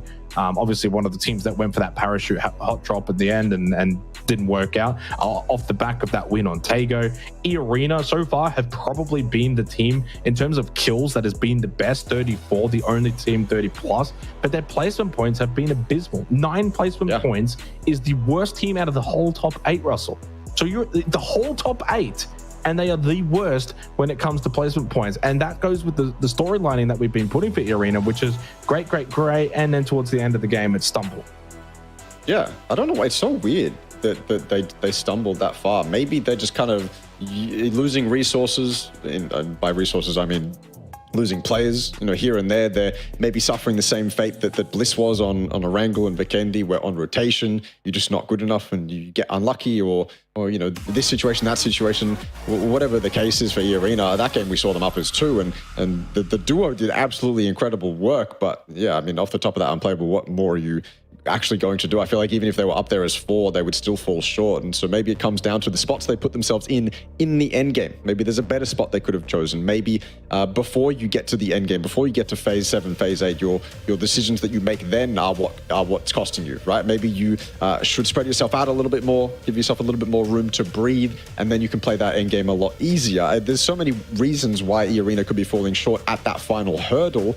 And we can analyze it all day, but at the end of the day, it's up to them to look over the twires and figure out what is going wrong. But yes, final game of Miramar, and the playing path is as fair as it could possibly be over the northern side of the map. No hot drops on Miramar either. So for E36 and FTF, obviously that beef is only happening on Erangel, and I don't think we're going to see any hot drops for the rest of the tournament. I feel like just the way that this initial day has panned out in terms of that specific thing, I feel like we're only going to see that E36 FTF hot drop, at least until we get to the final couple games. Then maybe, of course, depending on how the leaderboard looks, that's or things could change. But I feel like that's the only hot drop we're actually going to consistently get. Yeah, and even that might actually change tomorrow because of the results that we saw today, as we get a very northwestern circle for our final game of the night. Again, a reminder, 4 nights overall when it comes to these APAC qualifiers for PGS 3 and 4. But still 3 more nights after this, still another 18 games after this. Nothing is locked in, nothing is solidified, but as we've seen time and time again with these tournaments, if you start well, you can typically finish well, and at least put yourself in a position to finish well. That's the main thing. Obviously, there's teams that have not quite started as well that we probably anticipated to do better, the Expendables being one of them, Team Bliss being the other. I think Daytrade as well being, well, very disappointing. After winning the opening game, Russell, they have not picked up a single point since Erangel. So that means on Vikendi, Tego, and Miramar, that previous game, match 5, they've gotten 0 across all of those matches. 16th, 15th, and 13th, no kills. Yeah, that's a collapse of something very fundamental or macro. That doesn't scream to me individual. Usually if it's individual mistakes being made, you've got a couple other players on the team that can make up for those mistakes and actually get your team in with a fighting chance. But if those are the kind of results that they're scoring game after game, something is going horribly wrong with the way that they want to play this lobby. It's probably a very harsh introduction to the lobby. Very different lobby, obviously, to what we saw during the playoffs. When you mix 8 teams with 8 completely new teams, that's going to happen. But yeah, it's weird because they're one of the teams, like, with Armory, for example, you can put your finger on what's going wrong with them. They're taking early fights. If they lose them, then they're losing the man advantage. And that's obviously what's going wrong with Armory when they do have their pitfalls. With Daytrade, it seems like there could be a million different things going wrong, but all those things are going wrong much earlier on in the game rather than the late game. So if they can fix up those mistakes, iron out what's going on in the early game, put themselves in that late game position, well, we saw what happened game 1. They won it. So if they can do that again, and they can fix whatever mistakes are happening early to mid, then I think Daytrade will finally arrive in this server. Yep. Obviously, it is early days, and again, the gap is really not all that much either. And we've already seen quite a few teams tonight be able to pick up, say, 20 points within a singular game. And I think every team, pretty close to almost every team in this lobby is very capable of something like that. A little bit of a dust storm here for Simon T and Roy Esports. Another team that really started hot tonight was Roy Esports. They won, obviously, the second game of the night. Feels like a lifetime ago. And they were one of the teams that actually picked up 20 points in one game with that win, second game of the night. Perfect example right in front of us. But outside of that one game, only 10 points in the other 4. And that's the concern. Not just for them, but there's also been quite a few other teams, I think, as well, Russell, that you could argue that they've had that one really good pop-off game and then simmered a little bit in the others. And that's where I've actually really enjoyed what we've seen from eArena. Because eArena haven't really had that like super mega pop-off game. Their best game was actually the most previous game. 11 kills, 7th place. That was the most amount of, well, actually, sorry, the game before that, they even picked up 13 kills. But they have never gone and gotten a win with, say, 15 kills or anything like that. Other teams have. And so, therefore, they've been a little bit more consistent in the kill department. They just need to be able to piece it all together. But right now, showing really good form and a reason why they were able to win the Thai series. Simon T hears the footsteps of 𝐏𝐿, and 𝐏𝐿 has absolutely no idea, but he's been given a lifeline and hits the shots. That's insane and should never, ever, ever, ever happen. Simon T had him dead to rights, and 𝐏𝐿 was given a chance to fight. Simon T went for the initial shots. I am kind of lost for words, to be honest with you. It happens from time to time. You play so many games of PUBG, and every now and then you're going to probably lose a one like that. One that he'd love to have back, and not the best way to end your night. Horrible feeling. 5.5 minutes into the final game. And a kill you probably should have gotten doesn't quite go your way. Parachute pickup for the Expendables, but it goes back to that conversation in the last game. You've got to do it. This is the best way to do it. Nice and early. Rotate. Use it as a rotational tool rather than trying to sneak by teams. And you're going to notice they're not going to really get shot at here. They're actually going to get this compound. Very good compound as well, looking down the hill in towards La Cobria. And if the circle does eventually finish in this location, it becomes a good location. I don't know what they're doing, though, because Dalman has gone to that compound. The rest of them have actually gone into La Cob, and I'm a little surprised. You know what? I'm trying to like piece this together in my head, figure out what kind of strategy they're going for here. Because obviously 𝐿1 stayed up at that high ground compound.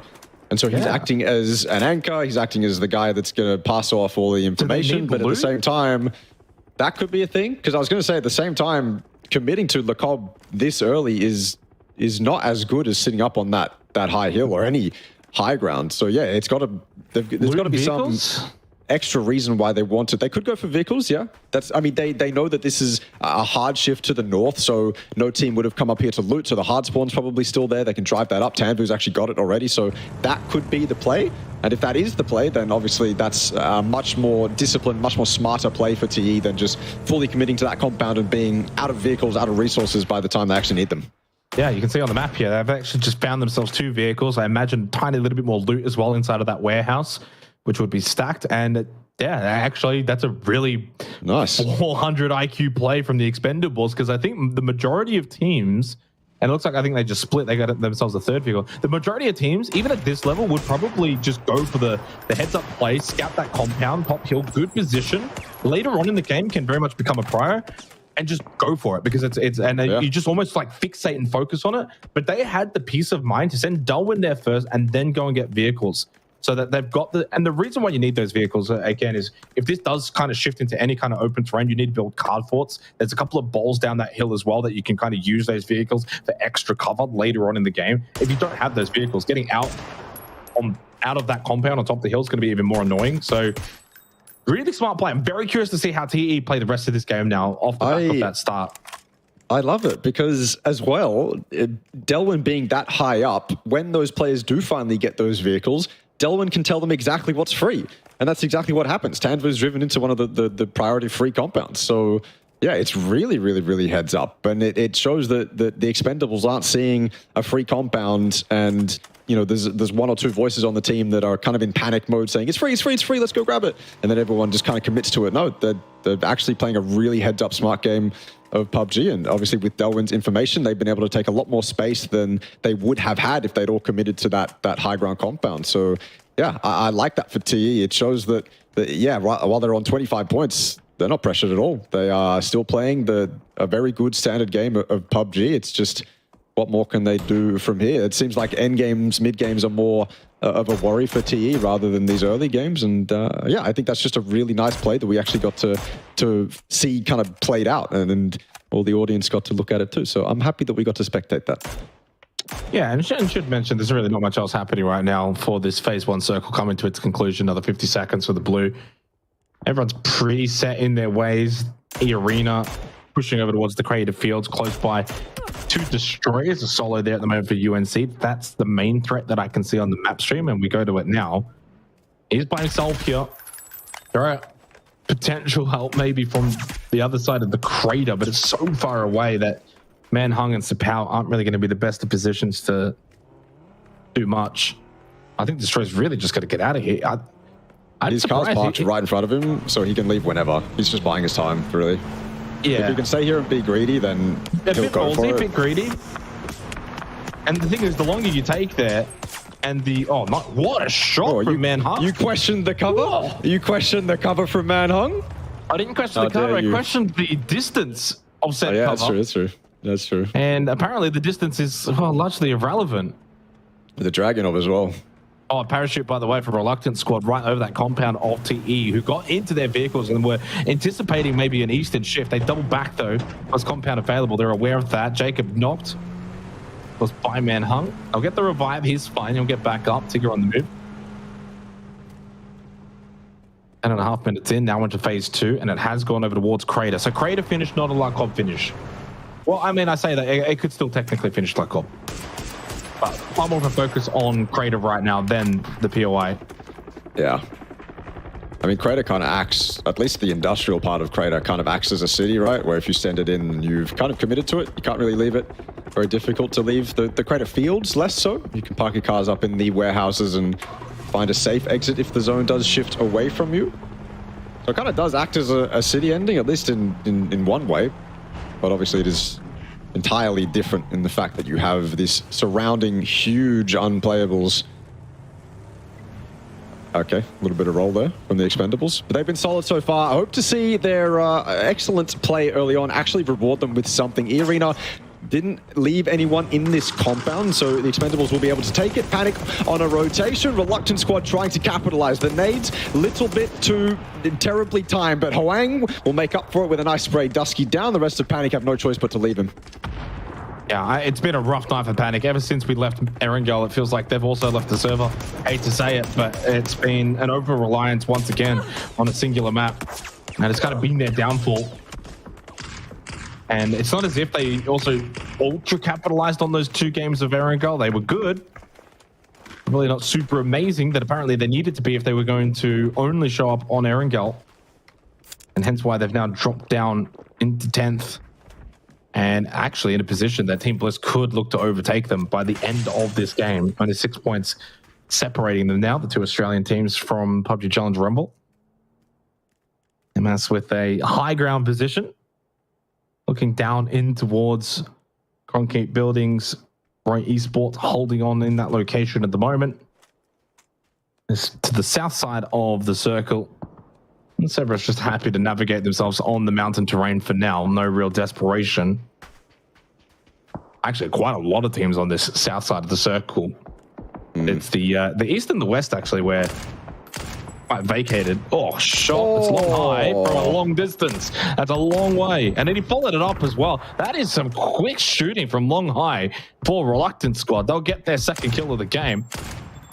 Valee Thai Esports, that's a disappointing way to lose one of your members, and perhaps Xiec have been able to make their way into the warehouse, clearly spotted by RS. But yeah, great shooting from long high with the Dragunov.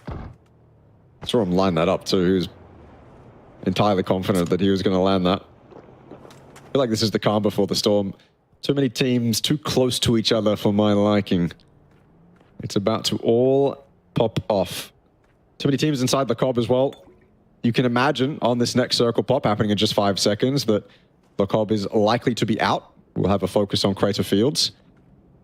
And that's just what happened, except even worse, Jake. It's gone all the way down south. Lots of unplayables in play. 𝐏𝐏𝐄 is completely out. Reluctant Squad, even on top of the hill next to the crater, is completely out. So they've got to find their way in. It is a disaster for basically everyone on the north. Unicorn Cyber in a fantastic spot. The 2 players on top of that unplayable are going to have a field day with everyone rotating in. Daytrade, finally an opportunity for them. A decent circle that they can actually capitalize on. Cerberus, the same. Not the same for Armory Gaming, though, it seems. Destroyed on rotation. A chance with the drive-by. They've somehow pulled this back. 2 knocks on the side of Armory. Stolen, though. FTF happy off in the distance.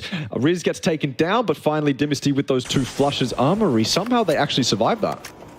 Yeah, I mean, they kind of scraped together a couple of points in the last game as well, despite probably not playing at their best. Can they do so again here? Maybe then look to reset for tomorrow night, where they are still very much in a good position to challenge that top 4. 𝐿𝐶 doing a bit of a spin out into the open, but eventually goes down. 6, 7, 8, 9, and Hwang combining for Reluctant Squad. As Jun is currently on the floor, long high in a vehicle driving around. A couple of very important points here for RS to close the night. Trick actually stealing one, though. 𝐿𝐶 does get taken down. Pain at the tree for X-Men. Quiet night from them overall, and they lose to immediately make that 3. Could be 4 soon enough. Tarnished though with the Panzerfaust, and that's the end of Zizzy. Again, eArena have been good, but there have been their challenges, despite being in second. These have been far too common throughout the night, and why they haven't really been able to put together a complete performance.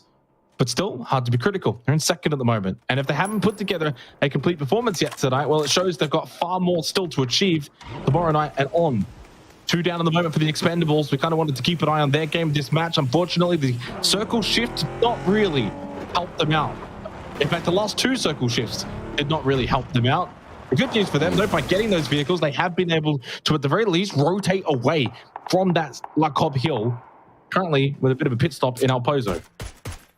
Given a lifeline as well. If Lerix... I feel like there's a little bit of pressure from X-Men, but Lerix is kind of disregarding that right now, going for the kills instead. Probably the smart play, to be honest with you. Just min-maxing what he could do. He's got the spot to take the Expendables out, so he may as well try it.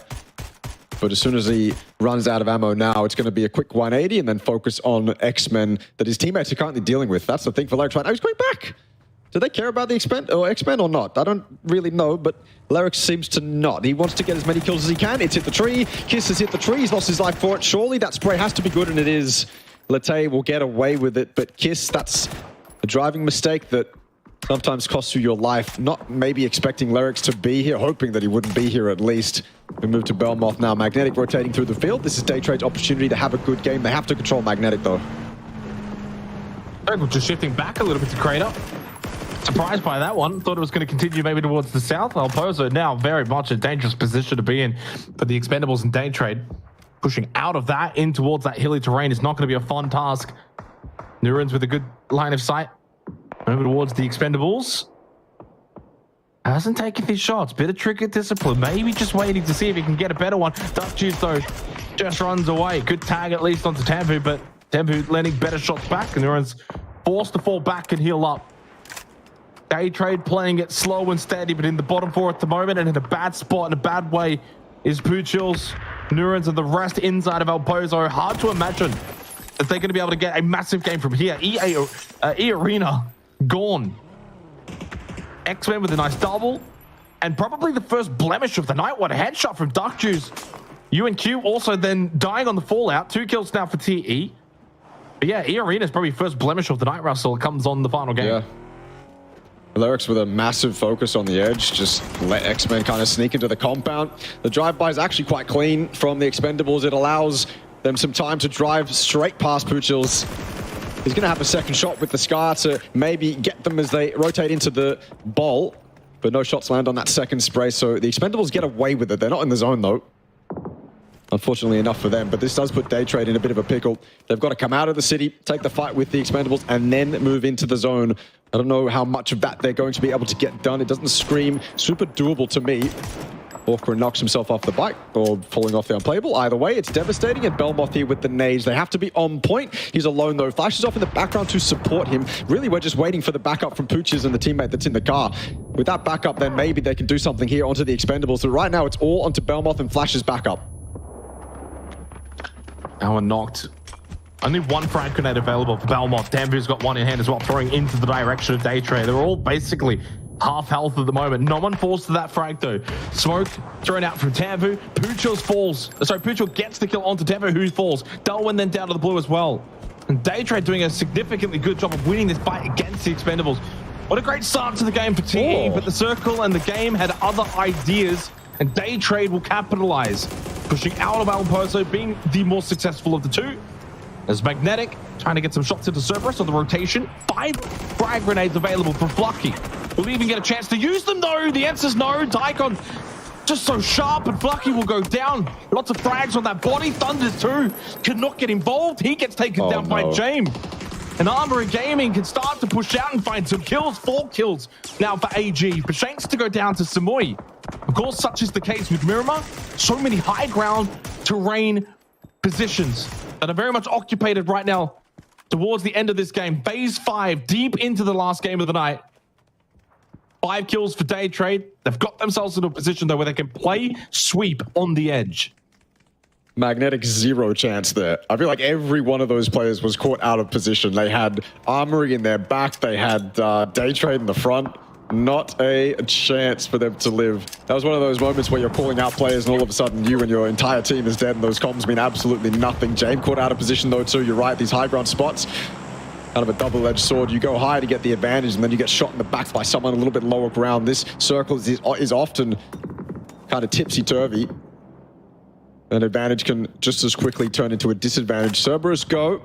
Not the night we would have wanted for them. You can see Team Bliss on that map as well, fighting for position in the top left of the map. E36, maybe this is their chance for a good game too. Access to the unplayables, access to the high ground. Panic fall. Team Bliss, they suffered 1 knock. Maybe now chance for E36 to move in. FTF moving in here on the east. They've already got kind of position over Armory Gaming. Got them under wraps. No need to kind of overthink the situation. No need for FTF to overheat here. This is another game where they've already racked up 3 kills, certainly in a spot to do more. E36 definitely don't want to let Team Bliss go here without doing any more damage. They've already taken down 𝐿𝐼𝐾𝐄. I think that was off the back of help from Panic. More damage now onto 𝐴KEETA too, but that's from Unicorn Cyber, who, again, we cannot forget, they've been up here since basically the start of the game. They have been up on these unplayables, controlling and corralling these teams to go wherever they want them to. And finally, now they're actually given an opportunity to get some kills in this late game, now that everyone's having to leave their compounds, leave the safety of the bowls and things that they had all along. Unicorn Cyber will do their best to capitalize. This fight rages on, but E36 seemingly can't do much. It's that ridge that Team Bliss have to work with, completely LOSing them. And now you can see the smokes. Monty, he needs a lot of help right now from inside Nikita, but Destroy's found an angle. Yeah. UNC top of this hill. Monty was never going to be safe to all angles. Smoke does go out, but probably to little avail. Insight and the rest of Team Bliss were always in a predicament coming out of La Cobria. I'm actually a little bit surprised they even went into La Cob so early into this game. Bliss not usually renowned for that kind of playstyle. Akita though, lovely little push up this hill. You can just see though how much of a difference it is playing from this low ground position. It is such a steep hill. Looking down, it's almost essentially free. Insight now, the solo, but he feels like he can get a good wrap in, maybe get on the other side of Enterforce. And while that res is taking place, he just doesn't peek over. It might just really summarize the night. Never mind, he finally spots him. And then the second, but no, gun was not up, was not ready for Sylphia, who was ready. And Team Bliss will go out in 8th. Following shortly after that, it was Dynasty who got eliminated. Therefore, Armory Gaming will follow in 7th and into the top 6 for the final game of the night that we go. And finally, FTF have been able to find some form after a couple of poor games. They make it towards the end of this one. But Unicorn Cyber looking to really solidify the night for what's been a really strong night from UNC. 5 kills, 4 up, good position. Arguably maybe best position considering where Hudat is currently located. Oh, yeah. And honestly, for E36, this will end up being their best game of the night. That says something, doesn't it? Swallow up close. 𝐏𝐷𝐼 inside that little bowl, also inside that smoke, so Simoy knows exactly where he's going to be. Once that smoke dissipates, maybe that 1v1 can actually come to fruition, and I think 𝐏𝐷𝐼 might even choose to back down the unplayables, get away from this kind of situation. He knows that Unicorn Cyber are above him as well, so he can completely avoid FTF and just let these two teams fight, but they've spotted him as he tried to slink away. 𝐏𝐷𝐼 is very much a known quantity all the way down there. That grows up will take care of him. Simoy gets it, and FTF hitting their kills per game quota right now. 5 on the trot. Unicorn Cyber, though, we cannot forget them. Kings of the Hills right now. FTF can play below them, but it's not ideal. They can play below and then get those placement points, but that's not really what they want to do. Destroy, he's been the guy on the low ground, and his job right now, obviously, is to take care of E36. He's done that on 2-1. Pure Boy gets flushed out as well. Assistance, I think, from Sapao off on the north. Blind completely for about 20 seconds there. Waiting for his opportunity to finally pull out the nade and try to take care of Sylvia, but not going to go his way. 2 members up now for E36. Very separated, mind you. So Destroy can take these 1v1s. He can get those individual fights off and put himself in a great spot to actually take out E36 all by himself. But you'd surely want a little bit of help from your teammates who have the biggest advantage. I feel like if Destroy goes down right now, it's very uncharacteristic of what we've seen Unicorn Cyber do throughout the rest of the night.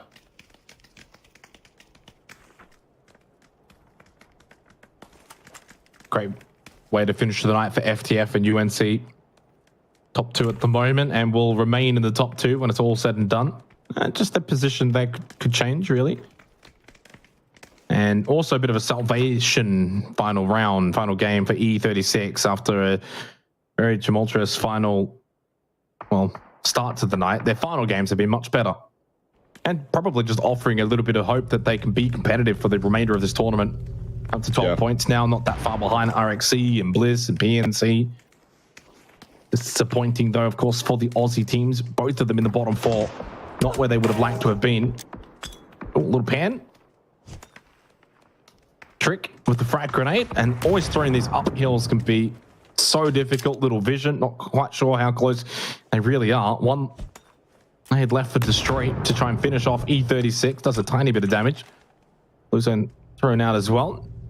Not a lot of ammunition on that org, but you get these 2 kills and you can probably get some ammunition off their bodies. Maybe expecting them to be a bit higher. Could be trying to push him behind him, but no, they are very much going to be coming in from the below side.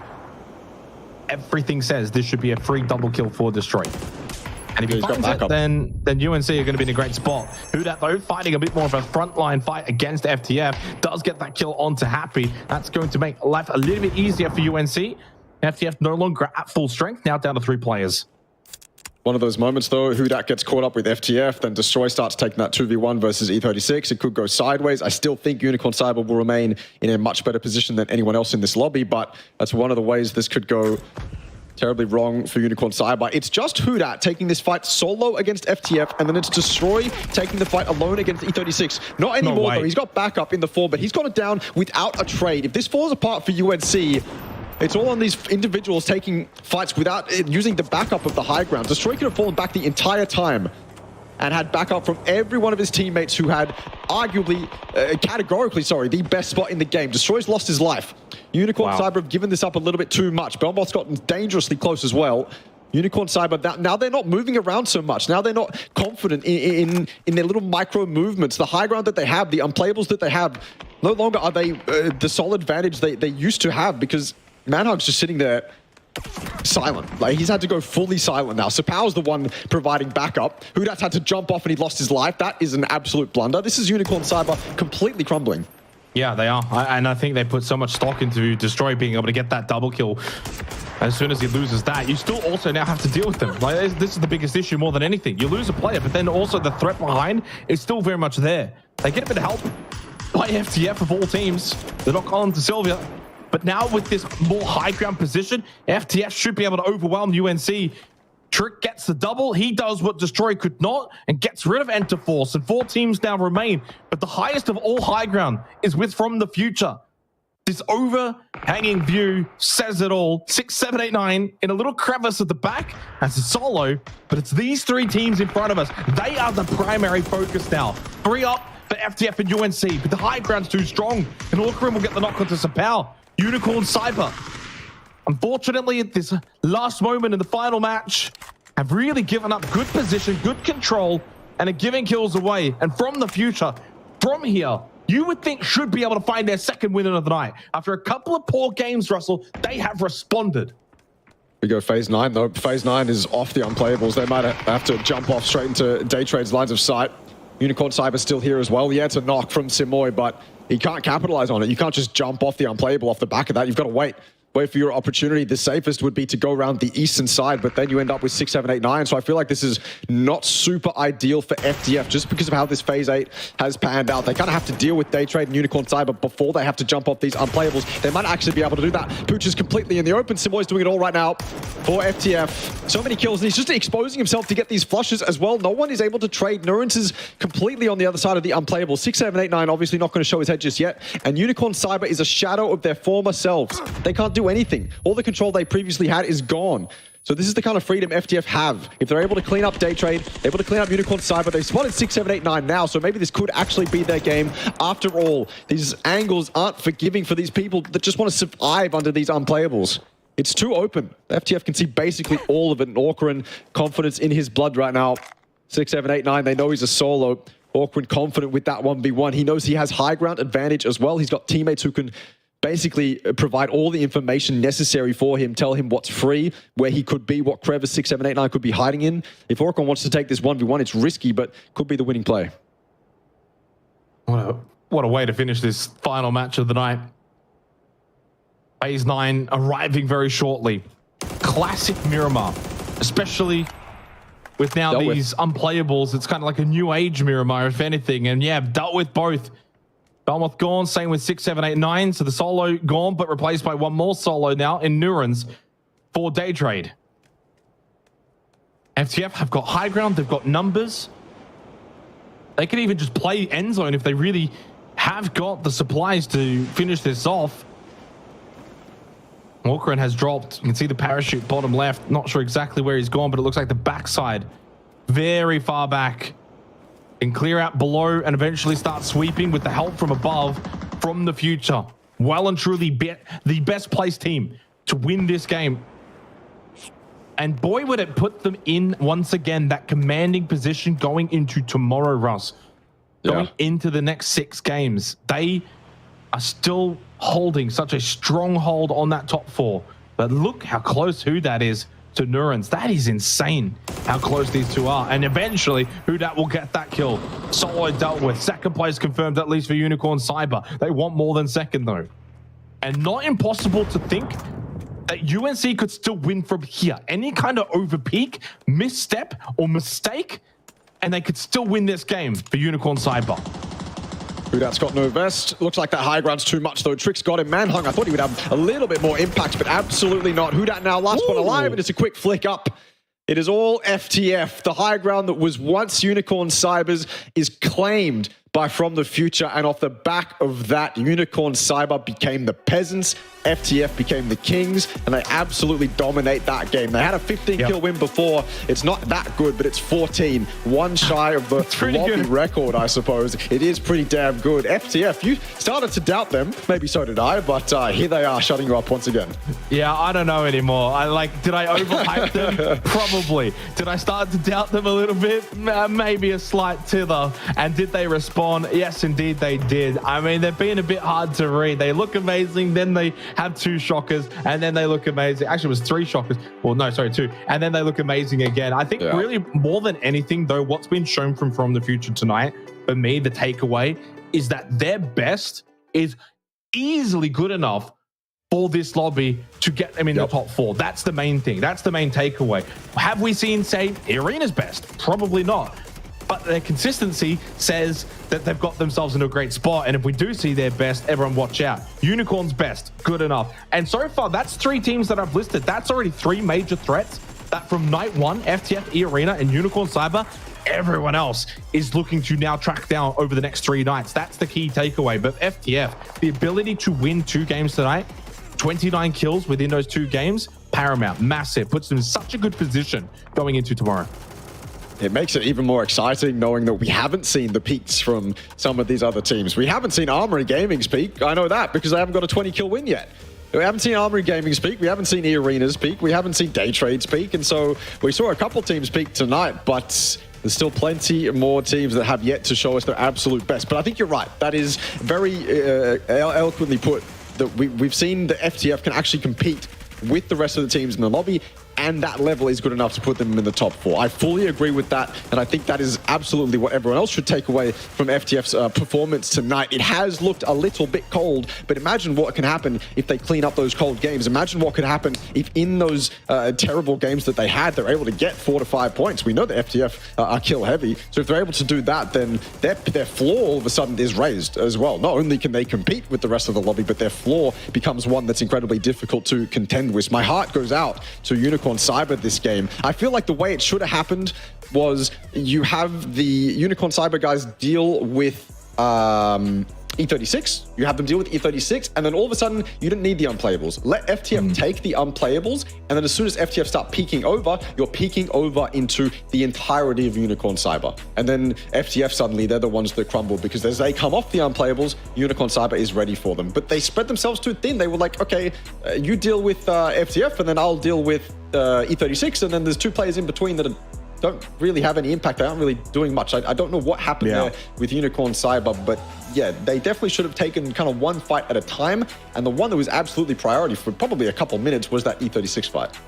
Yeah, that was a bit of their downfall there. I think for Unicorn Cyber, they probably shouldn't be too upset, considering they actually salvaged the game itself to finish second from that position. Obviously, as you're kind of mentioning, they probably would have felt like had they played that a bit better, they could have actually won the game. But I mean, it's a 24-game tournament essentially. When it comes to the finals, you're not going to be perfect the whole way through. You're going to make mistakes. It's going to be some blemishes, things that quite don't go your way. And if that's as bad as it gets, a second place finish, I think they'll be okay. And obviously, they're still very much being a big part of tonight's proceedings. And that's really the takeaway for me has been, it's been the kind of same teams throughout the 6 games that we had tonight. Your FTFs, your eArenas, Cerberus were up there throughout the night as well. Unicorn Cyber, I mean, even Valee Thai Esports were very consistent tonight. Daytrade at the end did finally kind of offset what was a pretty lackluster night. They picked up 16 points on game 1. From game 2, 3, 4, and 5, 2 points. And all of that was on game 2. So they had a bad streak. Finally, though, at the final game of the night, they were able to at least pick up some points and put them back in a good position, of course, for tomorrow onwards. as we know, of course, they're a GPT team. It doesn't really matter. They could finish dead last and they'll still go to PGS 3 and 4. But if they're finishing dead last here, I don't even want to imagine what would happen at the Global. So they obviously need to pick up their form. There's a lot that can very much be kind of taken away from tonight, though, Russell. I think the biggest thing for me is that we haven't actually got like a super top heavy league at the moment. As we go to the match leaderboard and then following that, the total leaderboard, there's still that logjam, at least by the end of night one, which is really good to see.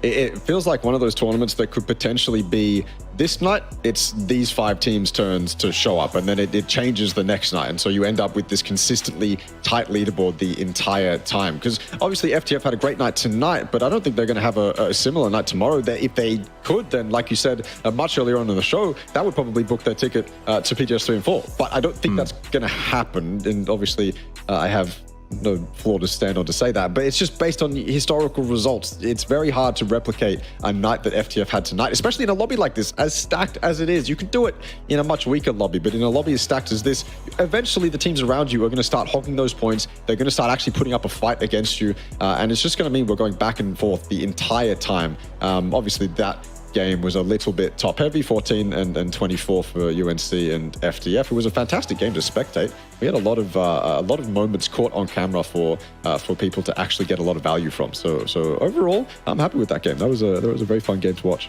Yeah, I'm happy with the night as a whole. I mean, it was really sensational PUBG to watch. I think we had some really good examples of really the APAC region continuing to push the boundaries for this particular region. You know, kind of been covering this region for quite a long time now, and I think it just gets better and better and better, and to the point where it is very much up there as one of the best in the world. And FTF leading this particular region right now speaks volumes for this team and how good they are, coming over from Indonesia, leading everyone at the moment with 68 total points. But again, it's not like they've ran away with the lobby. Like, it is only night one as well, but then you kind of consider the gap to say like a Magnetic. It is only something like 30 points when you've still got 18 games to play.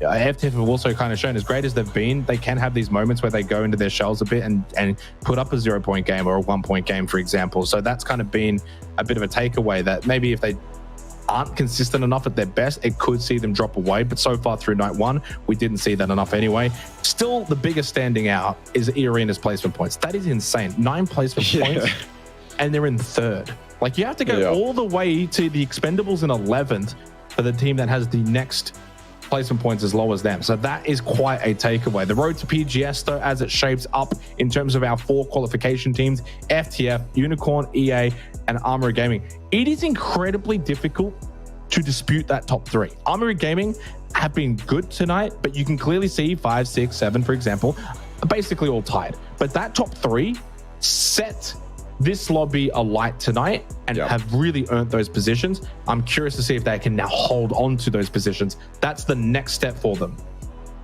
The top 3, I think you can identify the way that they were playing very kind of clearly. So obviously FTF very kill heavy, massive games from them, couple cold games where they didn't really do anything, but the ones that they actually won mattered a lot. For eArena, it was about consistency. Not really many placement points, but they were up there with the kills basically every single game, and that puts them in second, which is insane. Sorry, 3rd. And then Unicorn Cyber, I feel like they were just, again, mitigating risk. They were playing very stock standard PUBG as a unit, and when it actually mattered, it seemed like a lot of the time they rose to the occasion, and they rose to the occasion as a team. Unfortunately, that last game, as you said, bit of a blemish for them. I don't think that was a game I'd usually see Unicorn Cyber kind of throw away like that in the fashion that they did. But again, you can identify how well they were playing throughout the entire rest of the night. So those top 3 teams, they're playing well, and they've got an identity that is clearly see. You know, it's good to see. It's good to be able to kind of analyze that. And if you're an audience member as well, you've got a little bit more to base your opinion on too. But yeah, what an excellent night of PUBG. Been great, Russell. It's been a lot of fun. Of course, we return tomorrow night. The top 3 have very much set the tone. Can everyone else start to follow that and look to catch up? Still got 3 nights of action. Still got 18 games of action. Nothing is set in stone. And as we know from the history books of PUBG, you can have a great start and things can still fall away, or you can have a bad start and you can make a dramatic comeback. So there's still a lot of action to play. We will return tomorrow night, of course, same time, same place. Hopefully, we'll see you there.